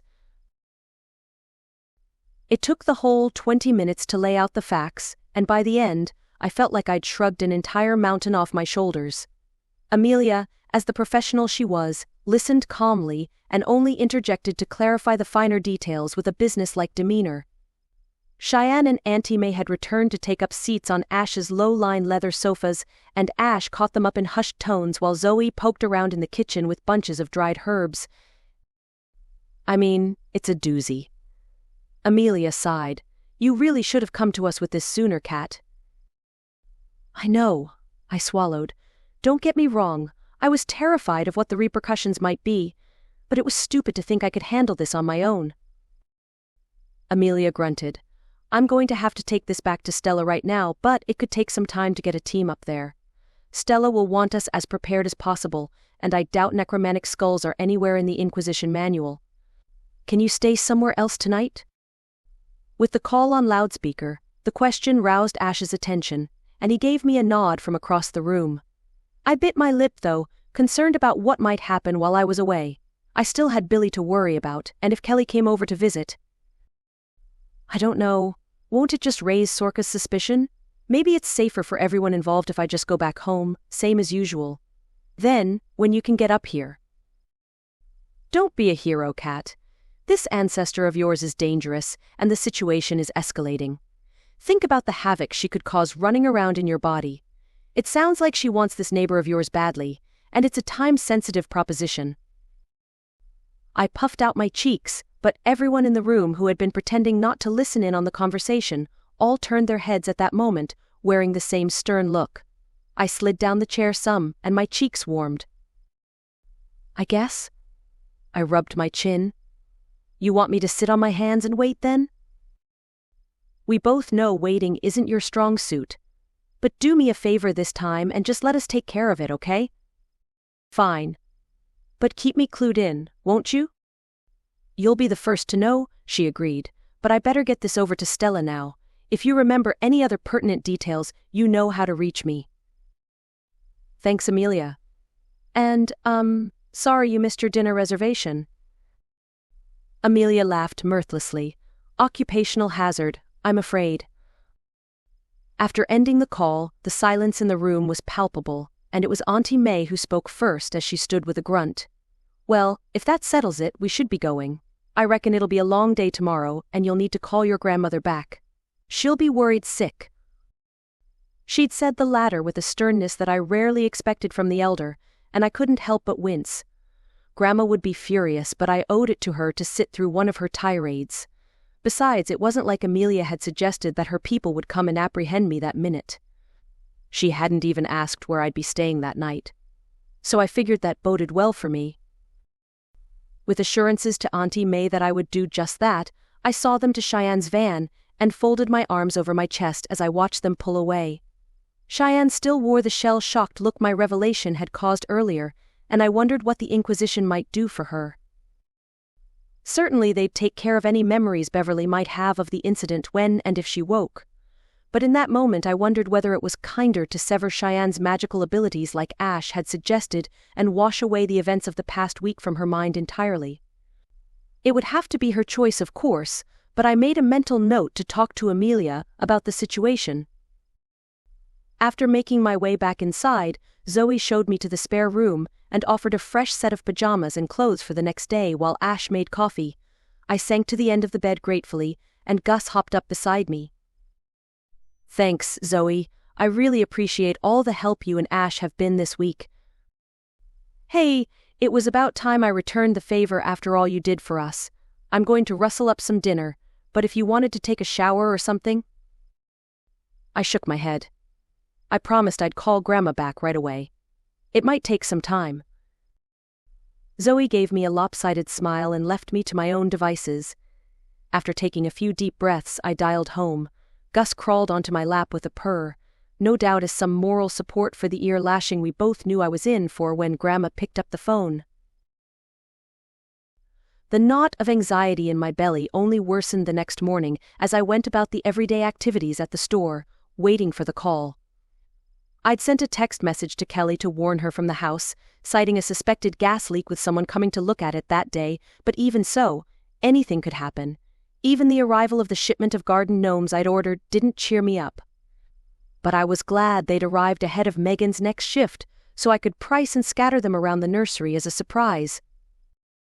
Which left me staring at the computer screen, wondering what else might cheer up my employee, as a light drizzle of rain shrouded the greenery outside. She'd had grand ideas when she started working at the store, most of which I'd politely declined as I grappled with getting everything up off the ground. Most of the suggestions seemed like more work at the time. But with all the spreadsheets from the recovered database and inventory notes, it seemed like I had a window of opportunity sitting in front of me. Online stores seemed a world away from what I'd planned when all I wanted was a quiet little patch of green to play in that paid the bills, but the world was changing. With giftware in the store, and the ability to ship tube stock at lightning speed these days, shopping from the comfort of one's home was something we'd all come accustomed to.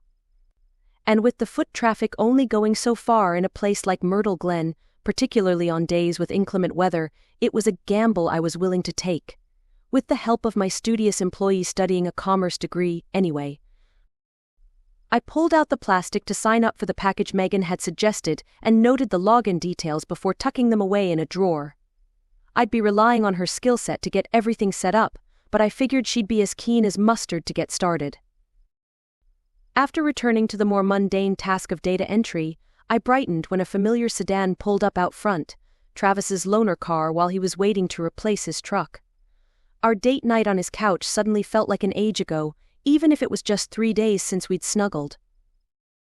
With everything else going on, indulging in the giddiness of a new relationship just wasn't an option, but I reminded myself these troubles would be over soon, and from there I could quit being so anxious about what I could and couldn't say to him until the time was right, until I could tell him everything.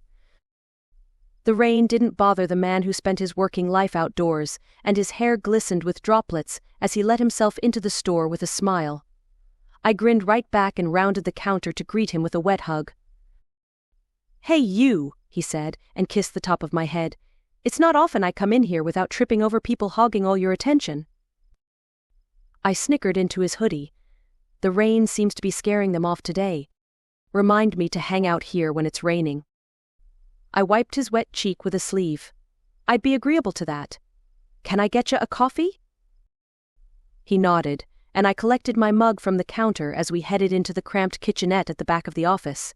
I had nothing as fancy as a proper coffee machine at my disposal, but Travis didn't seem to mind the freeze-dried stuff, even if he did have far too much sugar in it for my liking. "What have you been up to this week then?" I asked with a smile. Travis stirred his coffee, his brow furrowing. "Well, I've been keeping busy with work, you know how it is. But I've got most of my stuff into the house, so I want to make that carport I told you about a priority. I was thinking about dropping off that excavator at your place tonight, if that suits you."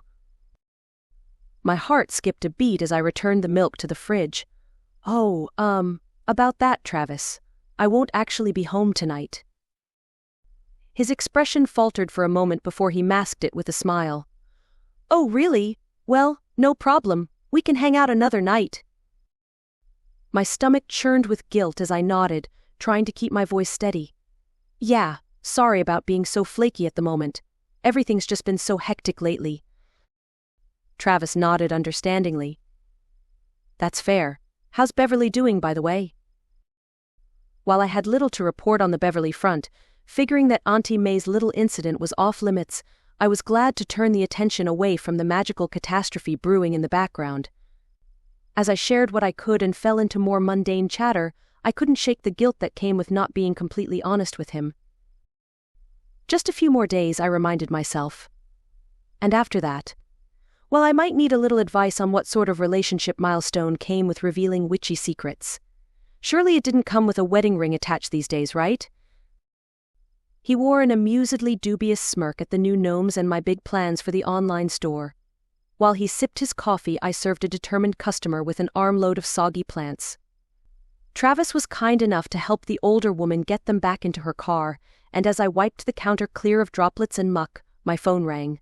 My body tensed as I grabbed it, thinking it would be Amelia, but I frowned at the screen when I saw Graham's name, my neighbor Kelly's husband, flash. "Ah, hi Graham," I answered. "Kat." The voice of the usually laid-back husband of my neighbor Kelly was a whole few octaves higher than usual. "It's Kelly. I didn't know who to call. She's over at your place. And, I don't know what you said about a gas leak, but she's acting really strange." My throat constricted as I watched Travis head back toward the door. Damn it if I didn't have the worst luck in the world. Chapter 21. When Travis opened the door, I swallowed, regretting the subterfuge I was about to perform. "I'll be right there, okay?" I said, and ended the call. Biting my lip, I steeled myself in the face of Travis's genuine look of concern as water droplets ran down his face. "It's Kelly. Graham needs to take her to ED to have her ankle looked at. They need someone to look after the kids for a bit. Apparently she had a fall while pushing around a wheelbarrow." "Ouch." Travis winced. "Can I do anything to help?" "No, it's okay. It's not like I'm swamped with customers or anything." I gestured to the empty nursery out front. "I'll close up and head right over. But I'll call you later and let you know how I'm getting on." "Weren't you supposed to be out tonight?" Travis smoothed his wet brown hair from his eyes. The question seemed innocuous, but even so, the lies were really piling up. "Yeah, that's okay though. Kelly's mom Diane will take over in a couple of hours. I'll call you before I leave, okay? And then we can figure out a night next week when I can make you dinner." Amused lines crinkled around Travis's eyes. "Are you sure that's safe?" I smiled and grabbed my bag from under the counter before reaching on tiptoes to give him a quick kiss. I'd never kept my lack of culinary skills a secret with the man. Consider it a test of your intestinal fortitude. He snickered against my mouth and cupped my cheeks as the kiss lingered, leaving it up to me to break it off and shoo him out of the store so I could get things locked up. My stomach began churning as I gripped the keys in my hand, though I made a show of waving with a bright smile as Travis got into his car to drive away. After fetching Gus from the shed at the back of the lot and into the van, the gravity of the situation took a firm grip on me, and my hands shook as I dialed Amelia's number. Except that it went to voicemail. Darn it, I smacked the steering wheel and dragged my fingers through my hair. "Gus, I have to do something. I can't just sit around and wait while Sorka is bouncing around Kelly's head." "What do you propose to do?" "Apprehend your neighbor. That may force Sorka's hand to do something drastic." "Something more drastic?" I scoffed. "If she is feeling cornered, she won't need magic to inflict harm, either to Kelly or her family." The little faces of Tanisha and Ben flashed before my eyes and I got the truck fired up. But my hand lingered on the gear shift. So she's got a hold of Kelly, but now what? I'm certain Sorka can't drive, so if it's Beverley she wants, how is she getting all the way to Rutherglen then, huh? Perhaps she can borrow Kelly's facilities enough to operate a vehicle and navigate to the hospital. We cannot know for certain, but I would suggest that you call on your coven for assistance. It will take a good deal of strength to hold Sorka in place until your inquisitor arrives. I tightened my grip on the steering wheel. As much as I was reluctant to pull Ash and Zoe into a mess that was none of their own doing, I didn't have a lot of options, and time was of the essence. Even if Amelia was pulling out of Inquisition HQ right then and there, it would take a few hours to get to Myrtle Glen, and in that amount of time anything could happen. After pulling out of the lot, I dialed Ash and got him up to speed while I made the trip home.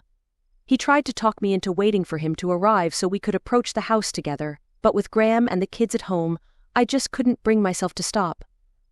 No, even if I could just distract Sorka for long enough for the others to arrive, it was time that Kelly's family were a little safer, and that was the priority. As I turned onto the dusty laneway leading to home, I tried Amelia one last time and left a message when she didn't pick up. From the front of the property, nothing seemed to be amiss, and it struck me that Billy wouldn't even be there with the chemical leak yet to be dealt with in the swamp. I left the truck running as I pulled up on the gravel driveway and left the door open for Gus to jump out as I rounded the corner of the house. Kelly stood over the fire pit which sat nearer to the greenhouse, her usual grubby baseball cap missing, Her strawberry blonde hair hung loose from its usual braid. Graham was nowhere to be seen, presumably keeping the kids back at the house, and I held my hands up as Kelly turned toward me. "Sorka," I said evenly, "you planning on telling me what you're up to in there? I know you've been visiting a bunch of people this week. Shianne to push Beverley off the ladder, Auntie May to finish the job at the hospital, and Kelly to poison Billy. So, let's cut right to the chase, huh?" Sorka sneered, an expression I was wholly unused to seeing on Kelly's face.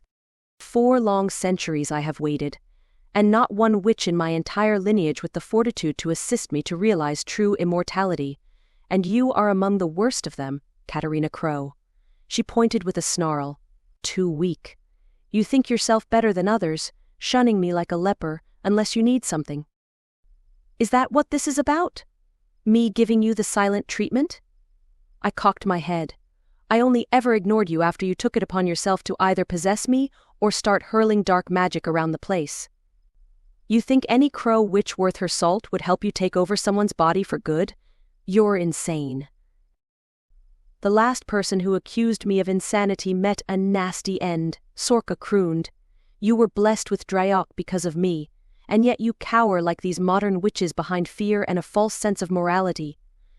I will not lay in wait for another generation who will be weaker than the last." I reached for my magic at the implied threat, recalling the story of Kathleen's untimely death that Grandma had recounted, but in Kelly's body, I figured the biggest risk was Sorka jumping from my neighbor's body to mine. While I wanted Kelly freed of Sorka's influence above anything else, I knew holding Sorka there would be safer than letting her at my magical abilities. But Sorka tensed as she sensed my magic swell and threw up her hands with a hiss. My butt hitting the ground, knocking the wind out of my lungs, came before the utter confusion of how Sorka had thrown raw magic at me through Kelly's fingertips. She was about the most unmagical person I could think of.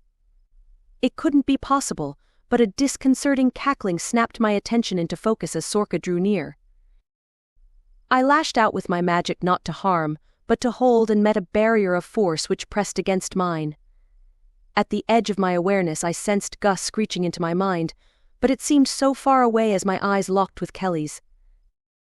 "You are surprised, child," Sorka spoke into my mind, "and this is the trouble with your kind. Dryok cannot be contained by the rules set for it by mortals. That will be the downfall of sorcery in this era." Cursing myself for underestimating Sorka, I couldn't find the energy to push myself from the ground as I held her back metaphysically. I should have waited for Ash. I should have done so many things differently. "You won't get what you want, Sorka," I replied telepathically. "The Inquisition is on their way, and they'll figure out how to destroy that skull of yours." "Infants, all of them," she sneered. "All I sought to take was a frail woman who would be missed by nobody and live a quiet life of my own choosing. Now, I shall pluck the best of these witches to see me through the next century and forge a coven to rival this Inquisition of yours." She was trying to distract me. As she spoke, I sensed her probing my barrier, seeking a way through. It was all I could do to keep my defenses up, so I didn't reply as I poured my energy into pushing her back. It was time I needed, and there was no telling just how long I'd need to stall her for. I tried not to think about what might happen if Graham came over to check on his wife, and I prayed that Ash would arrive any minute to lend some strength to mine. My heart hammered in my chest as I strained to maintain the barrier against Sorka's relentless assault. The minutes stretched into an eternity as I felt the weight of her power bearing down on me, threatening to break through my defenses. Every fiber of my being screamed for release, for reprieve from the overwhelming pressure. But then a familiar rumble of an engine pierced through the muffled awareness of my surroundings. I couldn't risk even turning my head to check who had arrived, but a pang of hope flared in my chest when Sorka looked past me with a dark scowl, and I sensed magic flaring behind me. It pushed over the top of me, thrusting the barrier which has been slowly slipping back towards Sorka. "You think to interfere, Warlock?" Sorka spat, her telepathic voice filled with malice. I just couldn't hold on a second longer. I let go of the magical barrier, which jolted toward us before slowly regaining ground again. Rolling over, I sucked in deep breaths and watched Zoe and Ash approach hand in hand. Behind them, Shianne and Auntie May lingered uncertainly in front of Zoe's hatchback. Gus butted against my chin, with an anxious purr reverberating through his kitty body. "I thought you were lost. We must devise a plan before she wears them down." "Zoe, Ash," I called, relief flooding through me as they came closer. "I need you to hold her back while I get something." I scrambled to my feet, my legs shaking from the strain of maintaining the barrier for so long. As Zoe and Ash joined me, I felt their combined strength creating a more stable defense against Sorka's relentless assault. Ash gave a tight nod to indicate he'd heard me, but was evidently as focused as I'd been on the job at hand to reply. Sorka's expression contorted with anger. "You think you can win this day? Already I sense weariness taking hold of these two," she hissed, her voice echoing in our minds. The sweat beading on Ash and Zoe's faces told me we couldn't keep this up for much longer. Gus, sensing my concern, nudged against my leg, his eyes wide with determination. "Come," Gus hissed. "We must ascertain if the skull is still inside the house." With one last lingering look at the battle, I backed toward the glass sliding door. Sizzling static danced over my skin, lessening as I put space between myself and the magical energy in the air. I picked up the pace to leap toward the back door. The skull. I kept it wrapped at the top of my magical supply cupboard in the hallway, and I hoped Sorka hadn't managed to secret it away someplace. But when I reefed open the cupboard door, the skull glowed green through the shroud it was kept in, and relief flooded through me. It's here. But should I touch it? I reached, then paused and looked at Gus, who was at my heels. It is enough to know that it is safe. First, we must discuss the portal. It is fortunate that it doesn't need to be particularly large.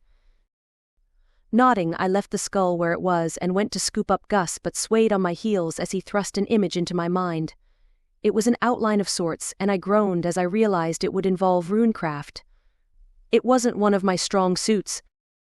"You can do this, Katerina. It is simply for containment, and it needn't be so precise. I have been cogitating on a simple solution to pierce the veil between this plane and that of the afterlife beyond.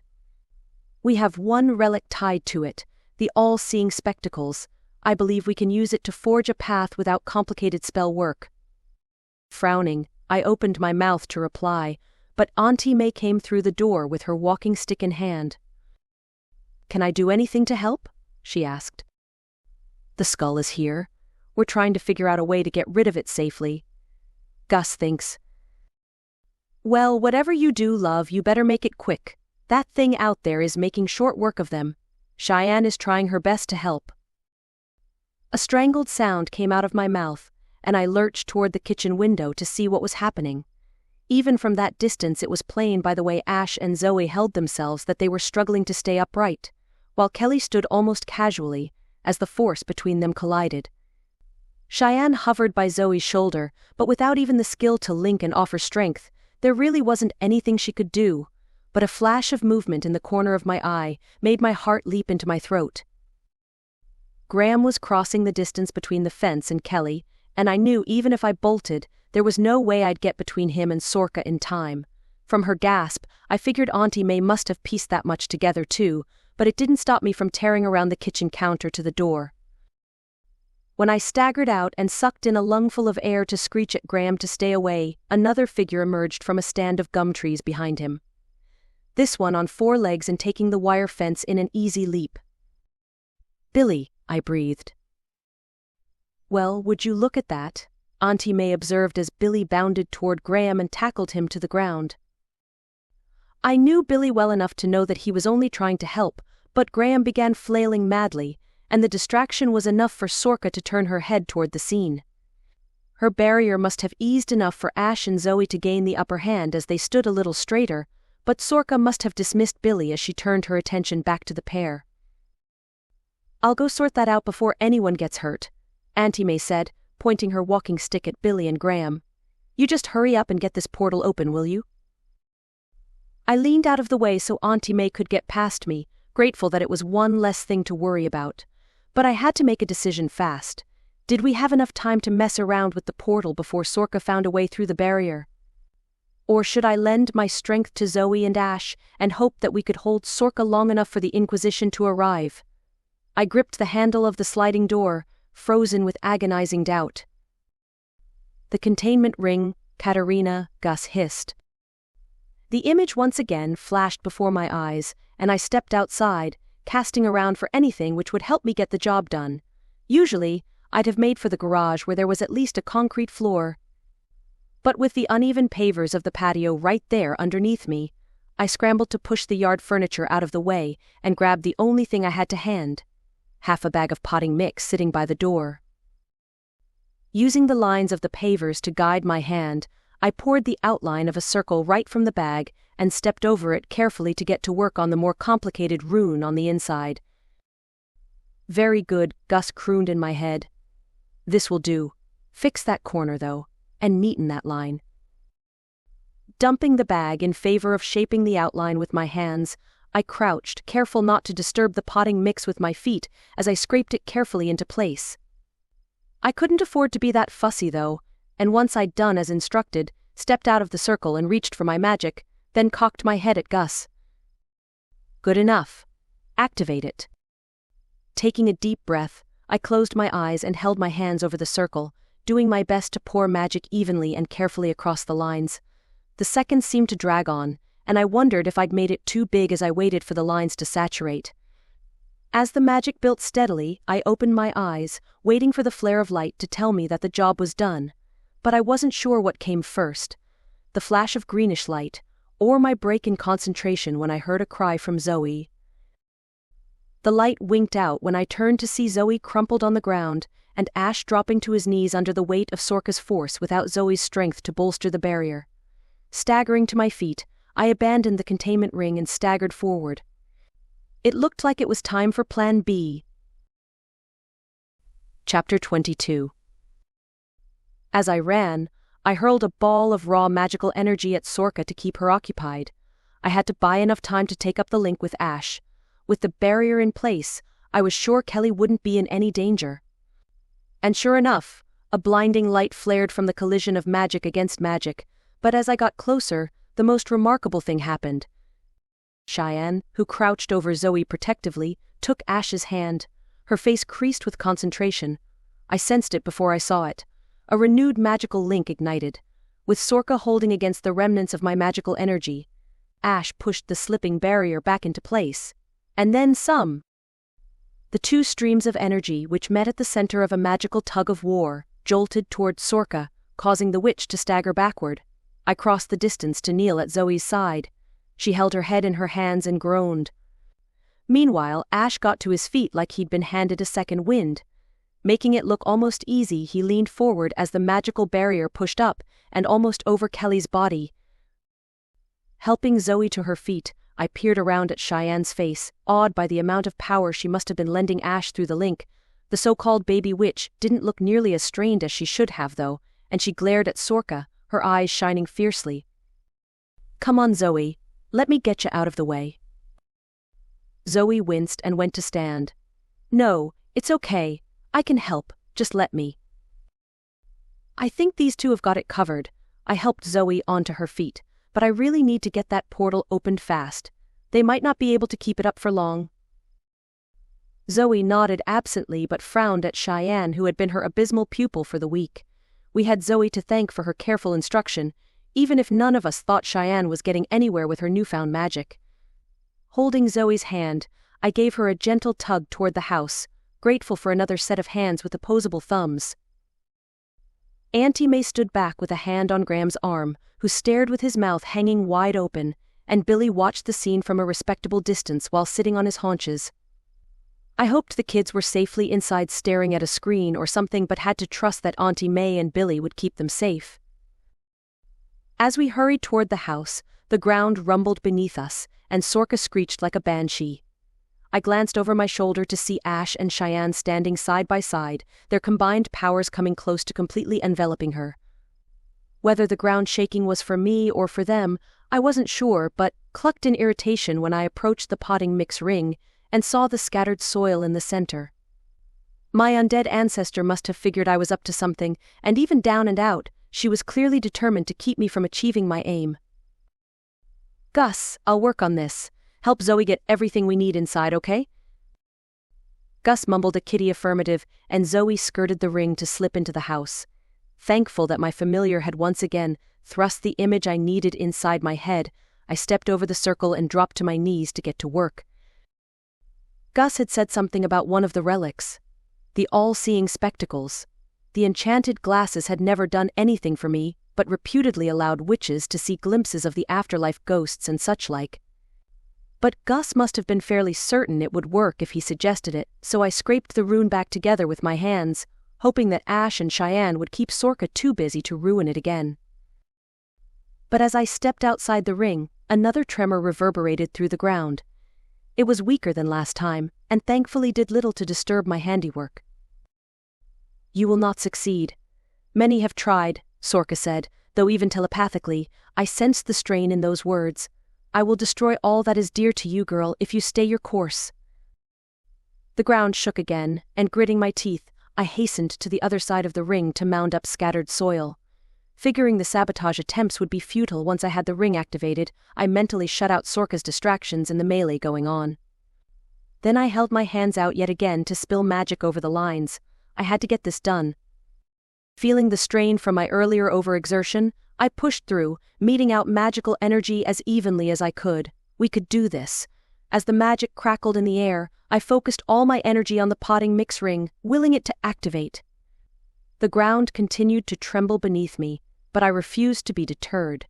With a final surge of power, the rune glowed bright green, and the earth circling it threw up a wall of magical energy.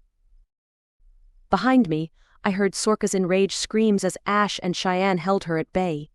Their combined strength was formidable, but Sorka was cornered. The portal needed to be opened quickly before she did something desperate. Zoe lingered by the doorway, with a set of barbecue tongs holding the shrouded skull in one hand and the all-seeing spectacles in the other. I didn't realize Gus was at my feet until he butted my leg, and I sucked in deep breaths, waiting for his instruction.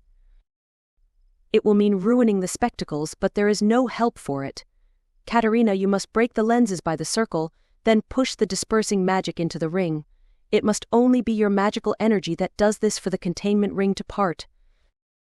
Nodding, I reached for the proffered pair of glasses and dropped them at my feet to stomp them soundly with my boot. Normally I would have protested at least a little before breaking an enchanted object, but I had to have faith in Gus's conviction. Snaking tendrils of bluish steam erupted from the crushed glass, and I grabbed for my magic hastily to contain it before it could evaporate into the air. Then I pushed, causing the containment ring to erupt in sparks as the broken enchantment passed through. The tremors in the ground turned to a full-blown quake, causing me to almost fall right into the containment ring. It took a moment to realize that its source was the swirling vortex opening inside, rather than Sorka, but my concern was for Zoe, who had fumbled the tongs holding Sorka's skull. The shroud must have made the darn thing slippery, because the aged bone flaring with carved runework bounced across the pavers after hitting the ground. I froze, my heart pounding with uncertainty. Would the brittle bone snap on impact?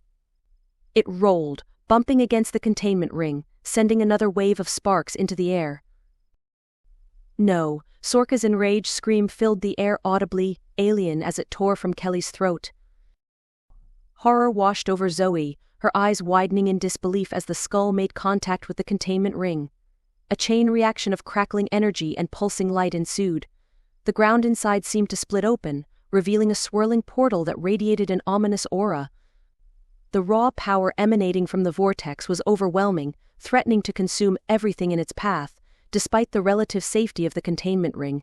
It looked wide enough to toss the skull right in, so I reached for the tongs in Zoe's hand to scoop up the skull. Sorka's furious cries echoed around us, mixing with the chaotic energy of the opening portal. I glanced at Ash and Shianne, who appeared to redouble their efforts to keep her at bay, but their combined strength was losing ground against the wrathful undead sorceress. It was right then that I hesitated, wondering what would become of Kelly if Sorka was somehow trapped inside her once the skull was disposed of. "What are you waiting for?" Gus urged. "The portal is ready, and we should close it as soon as we can." A lump formed in my throat as I stared at one of my best friends out there in the yard. Then I glanced over at her husband, whose face was a mask of shock, his features frozen in disbelief. Could I really take the risk? "I'll throw it in, Sorka." I pitched my voice loud enough to carry across the lawn and held up the skull. Then it's game over for you. Or you stand down right now, and I'll hand you over to the Inquisition. What'll it be? True death, or the next few centuries in a fortified lockbox? A cruel smile twisted Kelly's lips as she turned to face me, her eyes glinting with malice.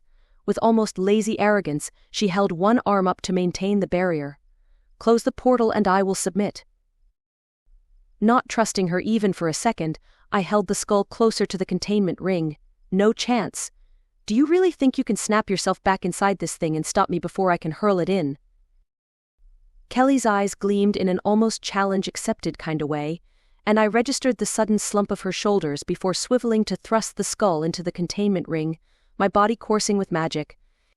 The tongs burned red hot, and I felt a presence brush against me as I let out a shriek, dropping the tongs and tripping backward. As I gasped for breath, a strange warmth passed through my chest. The containment ring pulsed with a blinding light, Sorka's skull suspended in its center, and I shielded my eyes as the vortex shrank in on itself. The crunch of bone snapping accompanied an otherworldly screech as the portal blinked out of existence, taking the cursed skull with it. A vacuous feeling made my ears pop, and I curled into a ball and closed my eyes as the wind whipped around us. My hand felt like it was on fire, and I sucked in deep breaths as I waited for everything to just stop. I was vaguely aware of Graham shouting and rolled over to see the man cradling his wife on the ground. Ash and Shianne hovered by the pair, but the murderous look on Graham's face kept them from getting too close. What a mess. I held my burned hand to my chest with a wince and sat, my nerves frazzled now that I'd let go of my magic. Zoe helped me to my feet, her eyes as round as an owl's. Is it done? She's gone, I grunted, patting Zoe on the shoulder with my uninjured hand, blinking at the spot where the portal had been moments before. That caused a wave of dizziness as the afterimage flared behind my eyelids, and I shook my head as if to rid myself of it. Zoe hugged her arms and sagged with a world-weary smile, and I hobbled to Graham, who I knew I needed to talk down until the Inquisition arrived to do their cleanup. Where was Amelia, anyhow? I couldn't see Auntie May anywhere, and I figured she must have gone to check on the kids at some point. Billy sat somewhat forlornly by the swamp, his attention on the water, which I'd neglected to do anything about since it had been poisoned. When I reached Graham and checked that Kelly was breathing, I rested my good hand on his shoulder, schooled my features with determination, and met the man's eye. Graham, I promise I'll explain everything when I can, but you have to trust me. Kelly will be okay. She's just going to be mighty tired for a while, so best we let her sleep it off somewhere comfortable. How about we get you guys home and Auntie May can look after you all for a bit? I just need to do something, then I can tell you what happened just now. As much as I wasn't a fan of Amelia Ward's stupefaction wand, I could have sorely used it in that moment as Graham shook his head, his features contorted with both rage and grief. You said you would help, was all he could manage accusingly. I know, I said, the word biting deep, and I know it doesn't look like it much now, but I promise you I did. That wasn't your wife, Graham. There was something inside that took hold of her, and now it's gone. Right now we need to focus on getting her tucked into bed, okay? After getting his attention fixed back on his wife, Graham picked her up in his arms and snarled at Ash when he offered to drive them back to the house. I supposed it was understandable, but even after offering my own bed for Kelly to sleep it off, the man only grunted and tracked toward the driveway, holding Kelly protectively to his chest. I let him go, knowing that he would see her safely home, even if he had to carry her over hot coals to get there. As Graham's figure disappeared around the corner, I turned back to the swamp, its murky waters reflecting the turmoil within me. The poison Sorka had dumped was still seeping into everything it touched, tainting the very lifeblood of the land and Billy's waters. That I'd left it so long already stung, so I turned to Ash, Zoe, and Shianne, ready to beg just one more favor. She's gone. But it's not all done until this swamp is cleaned up. Do you think you've got the strength for just a little more magic? They didn't hesitate, and with hands linked despite the burn from the tongs, I was gladdened to see Cheyenne's magic flare into life as she managed her second link. I had to brace my feet at the sheer amount of power she contributed. Who'd have thought a hairdresser in her 40s, who had no inkling of magic just a week ago, could almost dwarf what the rest of us were packing? With our combined strength, I cast the same magical net into the water. Except this time it was big enough to dredge the whole darn swamp clear from the synthetic compounds which didn't belong. As the bubbling glob cleared the top of the water, it fizzled out of existence in a blinking light, and I gasped at the magical rebound when we let it go. Billy, who had been a silent observer, sniffed at the water's edge tentatively before diving right in. I held my injured hand to my chest and smiled as the others laughed at an eons-old water spirit splashing around in the water like an excited puppy. "You're hurt, Kat." Zoe took my wrist gently. "We should go get this cleaned up." I shook my head. "In a minute. First, I need to get my phone from the truck and see where Amelia's at." Zoe's eyes narrowed, and she shook her head. "Well, at least I know where you keep your supplies. I'll go start on a poultice." Smiling, I nodded, and Zoe tracked back to the house. Shianne stood with her jaw hanging open in wonder as she watched Billy, and I turned my smile to Ash, who stood with his fists on his hips, looking like he could sorely use a triple-shot coffee. "Come on, you." I slipped my hand around his back and turned him toward the patio. "I think you deserve at least a little kudos from Amelia once I get her on the phone.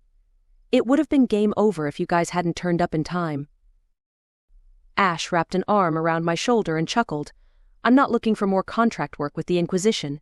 I think I've got enough on my hands keeping you out of trouble." I smiled as we rounded the house, ready to deliver a quip about how much he enjoyed being my sidekick. But my face fell when the last person I expected to see stood by a truck on my gravel driveway. Travis Larkins. I stepped away from Ash, as though I'd been caught red-handed, and my boyfriend's features darkened. "Travis," I blurted, "what are you doing here?" The landscaper flinched as though I struck him, and he glared at Ash before pointing at the excavator on the back of the truck. "I figured it was good timing to bring this around while you were babysitting Kelly's kids, while she was at the hospital." He dragged a hand over his face. "I sent you a text." I closed my eyes in mortification. "Travis, this isn't what it looks like. I promise." "Whatever." He threw up his hands and made for the driver's side of the vehicle. "You didn't want me here tonight. Now I see why." I exchanged looks with Ash, who stood rooted to the ground awkwardly, and tried to find the right words. But there weren't any. I'd lied to him. I could try to keep him there and talk it out, except that once the Inquisition arrived, no, I wouldn't let them mind-wipe him again. "Travis, I'm sorry." I shook my head frantically as he fired up the truck and began backing it up to turn around. He ignored me, and hot tears slid down my cheeks. "Kat, I don't know what just happened, but..." "It's not your fault." My lips trembled as I watched one of the best things that had happened to me since arriving in Australia drive away. "It's mine." I sniffled and wiped my nose with my sleeve as I went to retrieve my phone from the truck. Amid the 5 missed calls from Amelia, there was indeed a text from Travis right there in front of me. And despite the certainty that I'd broken something so precious for good, I dialed Amelia back, figuring that I owed it to Kelly and Graham to have this mess cleaned up sooner rather than later. Chapter 23. Coming full circle, and banishing Sorka should have been cause for a happy occasion. But I was still morose the next morning as I opened the shop, rubbing grainy eyes with my bandaged hand from the fitful sleep I'd endured the night before. Amelia's late arrival stretched into the night, and in the absence of a squad of inquisitors after we'd relayed the news on the phone, she efficiently gathered statements and smoothed things over with Graham, Kelly, and the kids. She left shortly after, citing the need to fix things up with the Rutherglen Police Department and our witness to Auntie May's possession, Jan Thorpe. But it was her response when I asked about potential consequences that lingered in my mind. "It's not every day that your average magical criminal calls a crime into us and asks for help to put everything right." She shrugged then, like that said it all. "And technically you didn't conjure, seek to acquire, or enchant this skull. If I were to lay charges, it would be against your late aunt who imported it to Australia. Besides, it's not like I can take anything back to HQ as evidence, now can I?" While I was relieved that the Inquisition was giving me, and more importantly my friends, a free pass on this, it still somehow didn't feel right. Maybe it was misery, or just a plain old sense of self-loathing.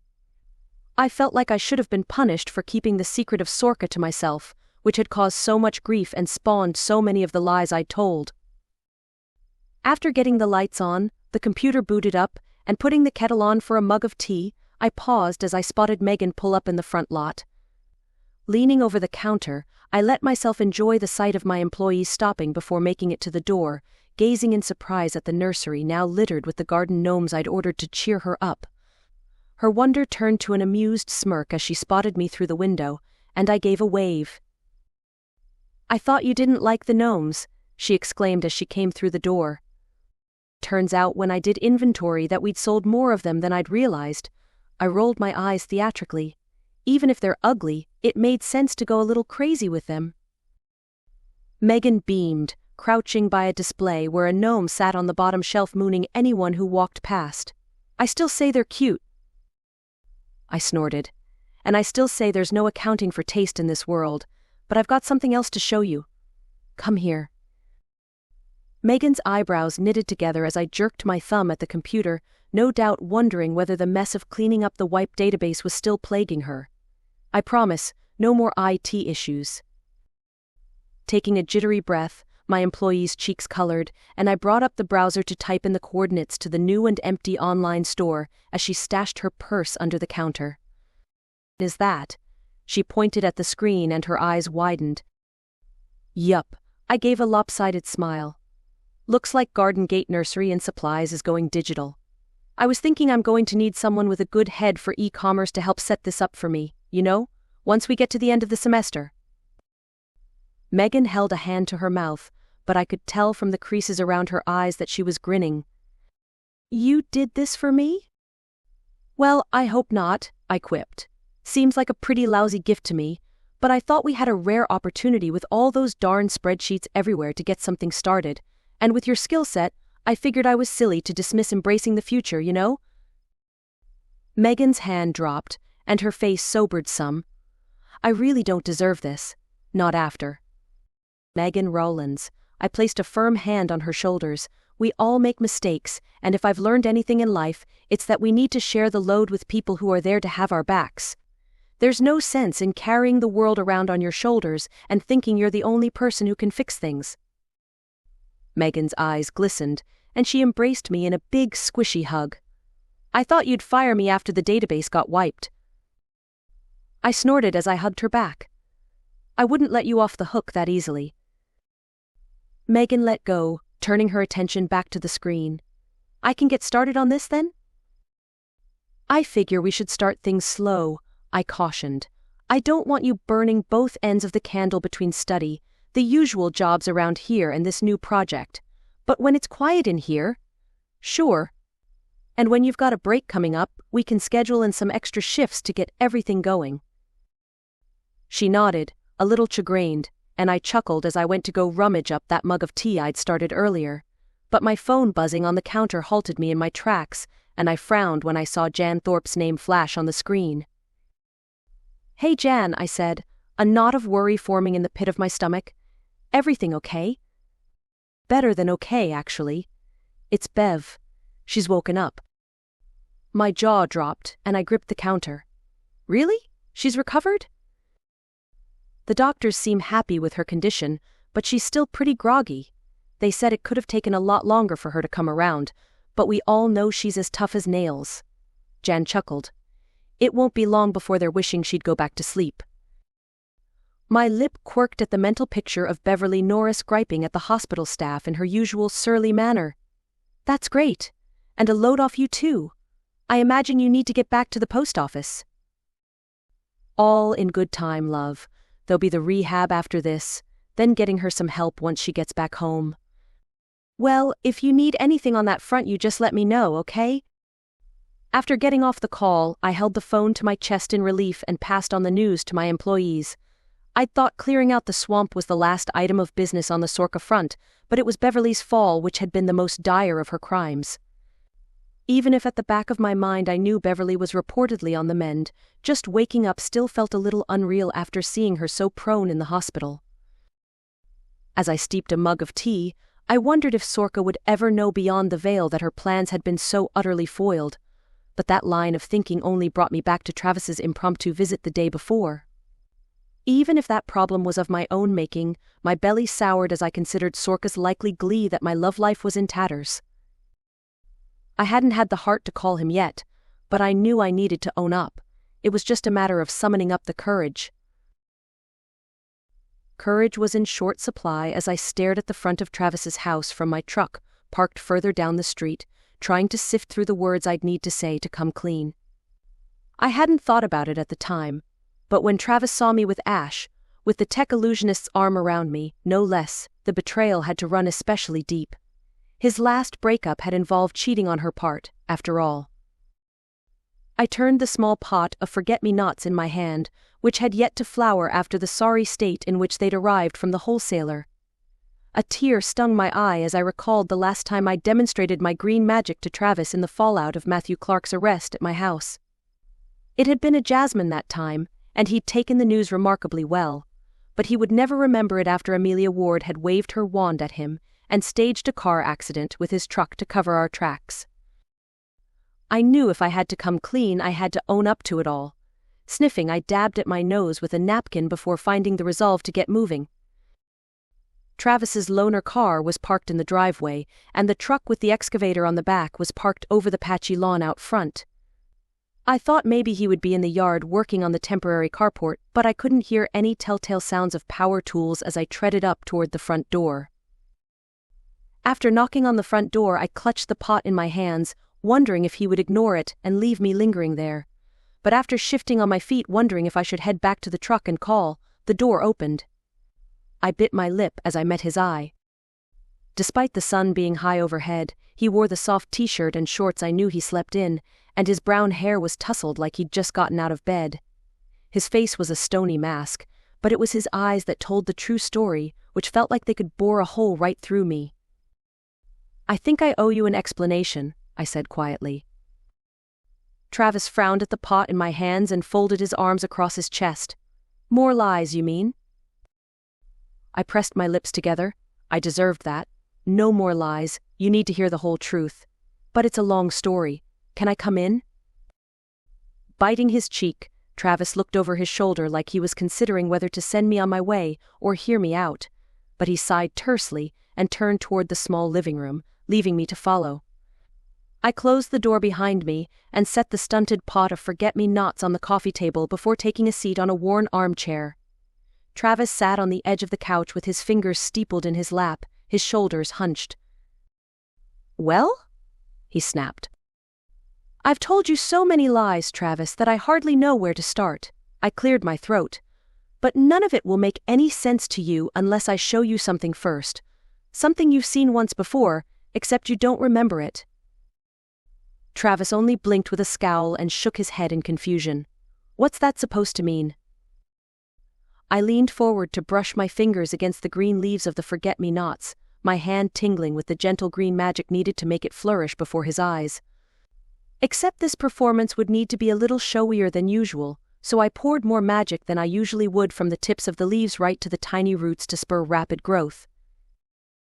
Budding leaves grew and unfurled, and stems shot up and erupted into a spray of tiny blue flowers.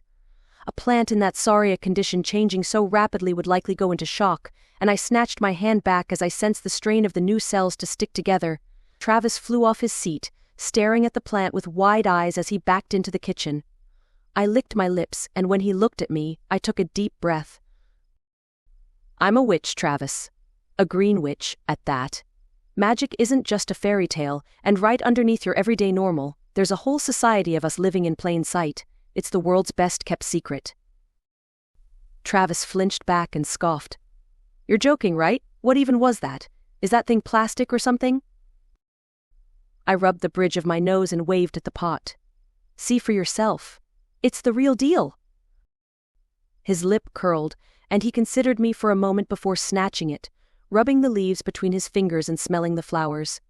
Then he dropped the pot and ran his fingers across his scalp. "I'm seeing things," he muttered, then turned to the small kitchen and filled the kettle. Standing, I scooped the pot off the floor and pressed the potting mix back in place as I set it back on the coffee table. This wasn't going as well as last time, but I supposed he'd witnessed a magical battle of sorts back then before I'd wheeled out my gardening party trick. Leaning against the doorway of the kitchen, I hugged my arms as I watched Travis spoon too much sugar into a coffee mug. I didn't want you at the house last night, Travis, because there was a magical problem I had to deal with, and it was dangerous. Ash Stevens was helping me with it, along with his girlfriend Zoe and Shianne Lynch. Travis spun and made a face. Shianne? We grew up together. You expect me to believe she's… He waved at the spilled potting mix on the floor, whatever that is? In fairness, she's only just come into her powers, but yes, she's a witch too. Actually, the magical problem inadvertently flicked a switch that somehow caused it. After possessing her, that is. Kelly was possessed too last night, which is why I was trying my best to keep people from coming to the house. So what? This is my fault? Travis thumped the kettle on the bench and pointed at his chest. I didn't say that, I said and sighed. And I shouldn't have lied to you, Travis. I'm sorry, okay? There are rules for this stuff, otherwise magic would have been out of the bag centuries ago. But you'll tell me now. Travis pouted and rolled his eyes. How am I supposed to believe anything you say? A tear slid down my cheek, and I dabbed my face with my sleeve as I steeled myself. Because I'll own up to everything. I said you don't remember the last time I showed you magic, and the truth of it is that you never crashed your truck. You came looking for me when I didn't show for our first date while I was being held hostage by a pyromancer at my house. If you hadn't arrived, there was a good chance he might have burned down the house before the Inquisition could apprehend him. But they're the ones who keep the status quo, and afterward they used a stupefaction wand to make you forget it ever happened. Then they staged the accident. Travis's mouth worked as he stared at me, and I wiped my eyes as more tears came unbidden, clouding my vision and gushing over my cheeks. I can't do this, he said. I need you to go, Kat, please. Just leave. Swallowing, I nodded and resisted the urge to reach out to him and take his hand. This was big, and I'd just blurted a bunch of impossible things and expected him to take it on the chin. He needed time to process what he'd seen and heard. Okay, I'll go. But if you want to talk, or have any questions, you know where to find me, yeah? He closed his eyes and shook his head dismissively, then stalked through the back door into the yard. Standing there alone, I forced myself to release the tension in my shoulders and turned to grab my purse from the floor beside the armchair. My eyes lingered on the forget-me-nots as I made for the front door, and I wondered if I should take them with me. But even if Travis didn't want to believe me, the flowers were a hard truth that he would either need to accept or reject by himself, regardless of what that meant for our future. Chapter 24. Laying back with my eyes closed, I tried to drown out the chatter of customers at Shianne's salon as I waited for her to come back and rinse my hair.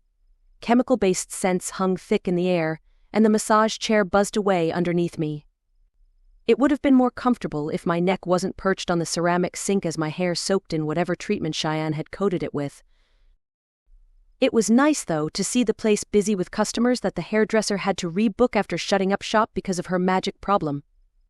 After taking Sorka out, which we might not have achieved without Shianne's newfound ability to link, the hairdresser had quickly regained control of her life and the magical misfires that had kept her from taking up the scissors again.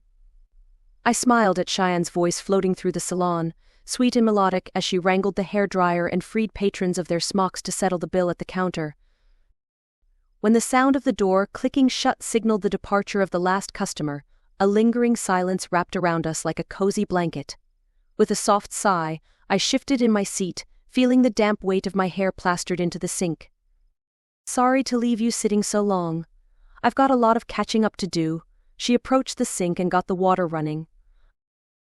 It's me who should be sorry. I could have held off a while until you'd caught up with the regulars. Nonsense, she snorted. You're welcome here any time. The warm water sluiced my hair, carrying with it the remnants of the treatment that had been marinating in my locks. Shianne's hands worked deftly through my hair, massaging my scalp, with just the right amount of pressure to make me melt into the salon chair. When she wrung it out and sat me up, I blinked dreamily as I made my way back to the cutting chair. How have things been for you? I asked, smiling at her in the mirror. You look a whole lot better than you did last week. I don't know. she shrugged and smiled as she started wielding the comb and scissors. It all sort of just clicked, holding it inside and being able to grab onto it when I need to. Zoe said I don't even need the talisman anymore, but while I'm at the shop, I figure you can't be too careful. I'm going to reach out to Auntie Irene soon and start this mentorship, even though Mum doesn't like her that much. Zoe still thinks my magic is different, and I could use the support of someone who might understand it better. I'm glad. How's the family taking it? My thoughts wandered to how Travis had received my admission, and the radio silence from him since then. Shianne pressed her lips together and snipped a few strands of hair. I haven't told them yet, it's just. I don't know how to, I guess.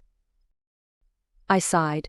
Take it from me, you don't want to leave it too long, otherwise you'll be so caught up in the web of lies you've spun you'll never get free. Shianne bit her lip, and her eyes flickered to mine in the mirror. Zoe told me about Travis showing up while we were clearing out the water. I didn't realize you two were an item. I'm not sure we ever got quite there before I messed everything up. I gave a weak smile. Technically, it was against the rules, but I told him everything anyway. It didn't go down that well, but he deserved an explanation. After Justine, he didn't deserve to get burned and be too jaded to trust in a relationship again.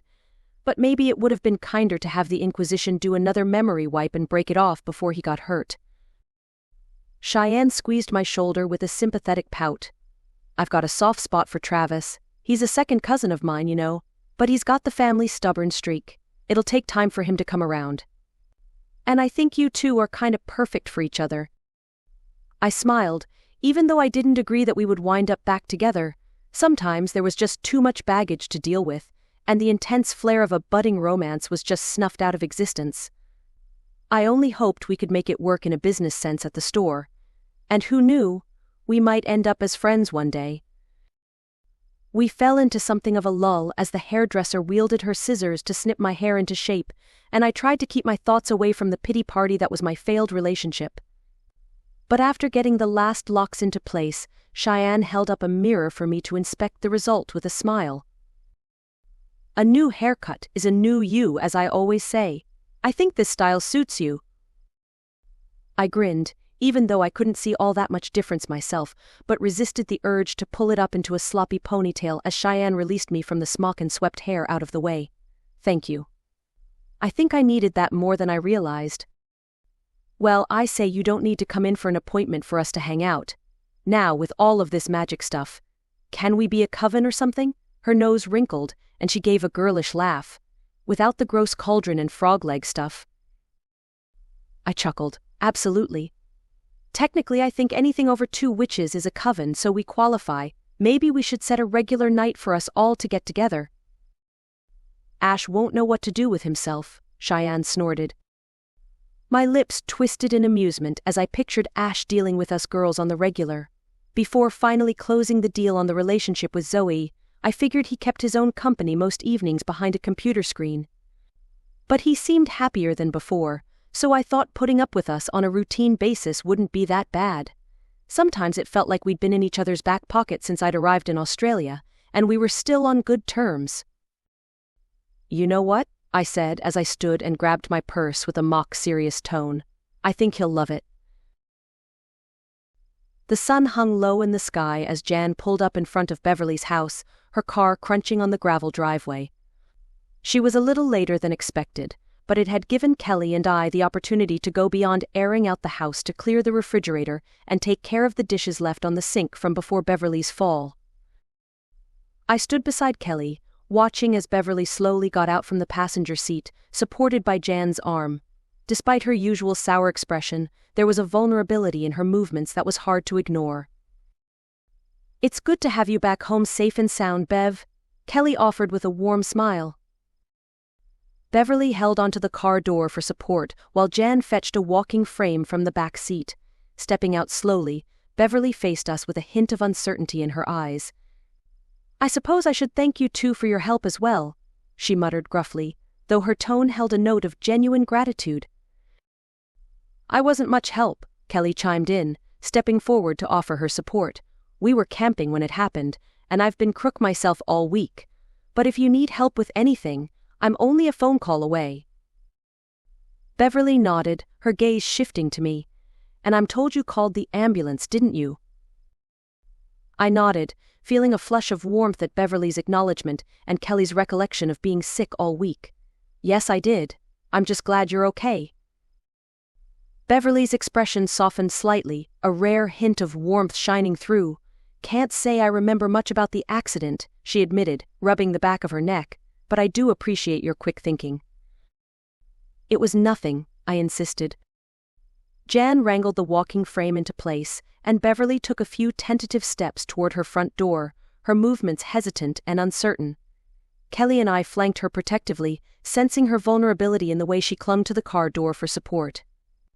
The late afternoon sun cast a warm glow over us, bathing the scene in a soft light that seemed to soothe Beverley's usual sharp edges. Jan nattered on about the arrangements in place over the next week. A home support worker each morning, with the nurse coming to visit in the afternoons and the duress alarm in case things went wrong while Beverley was alone. Won't need it, Beverley insisted as Jan helped her into the house to get settled in a comfortable armchair. As Kelly and I made sure she was settled in with a glass of water within reach, Beverley's eyes flickered to me. It's the garden that will be hard to manage for a while? Well, we can keep that covered, and if you need anything else, you call me anytime. I took a pen from the coffee table and jotted my number on the back of an envelope. Kelly reached for the pen, adding her number to the envelope before handing it to Beverley. And don't you hesitate to call me either. I'm home during the day. Mum said she's bringing around some meals later too. Beverley nodded, a hint of a smile playing on her lips. Thank you both. I reckon this whole thing will take some getting used to. Well, you're not bloody invincible, Jan snorted. Getting old is all part of the human experience.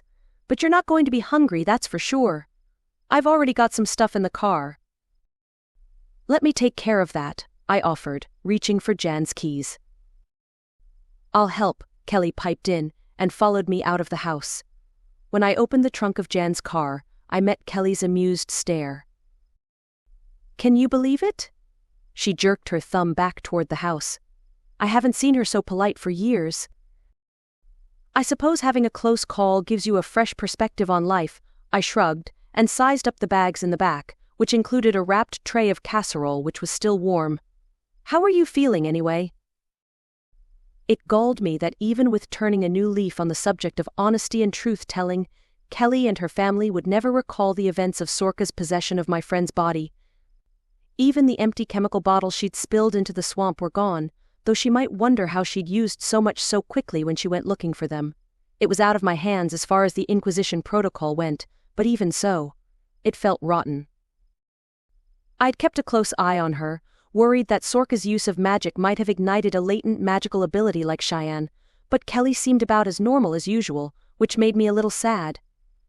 If she'd started manifesting, then I could have owned up to what had happened and brought her into the fold of my new little coven. Oh, we're fine, Kelly waved a dismissive hand as she reached for a bag of groceries. That's the thing with having kids. You spend half the time worried they'll get sick, and the other half trying to keep the place disinfected, while germs are on a rampage through the entire family. I smiled, feeling bittersweet, and helped to lug the rest of the food back toward the house. Even if Kelly and Bev would never remember what had happened, I silently vowed to do everything in my power to keep them from harm's way again. After everything that had happened since I arrived in Australia, I was ready to settle down and keep my nose clean of magical mayhem and police investigations. I was starting to understand why some witches insisted on living in their own little magical communities, in places where they could be their authentic selves without fear of the consequences for normal folks when magic got out of hand. As we carried the last bag of groceries into the house, Jan emerged from the kitchen, wiping her hands on a dish towel. Perfect timing. Beverley's settled in, and I've just put the kettle on. Why don't you two stay for a cuppa? I'm sure Bev would love the company. Kelly and I exchanged a glance, and I smiled with a nod. Sure thing. I'm sure Bev would like to tell me what she wants done in the garden. I think from here on out I should take care of anything that needs a ladder to prune. Jan beamed mischievously, and Kelly swallowed a little apprehensively. I'm sure neither of us expected just a week ago that we'd be sitting in Beverley's living room sipping tea while taking instruction on gardening from the woman. But we all needed a helping hand sometimes. And besides, perhaps I could convince Bev to steer clear of the plants that sent Billy into a rampage. It would be nice to turn a page in our neighborly relationship. It had been a while since I'd earned a tongue lashing about the wild dog I kept that ruined her garden, and after everything, I'd like to keep it that way. Thanks for listening to The Backyard Suspects, Book 5 in the Trouble Down Under series. If you enjoyed this audiobook, consider subscribing to PA Mason's channel to make sure you keep up to date with new books as they're published. Until then, happy reading.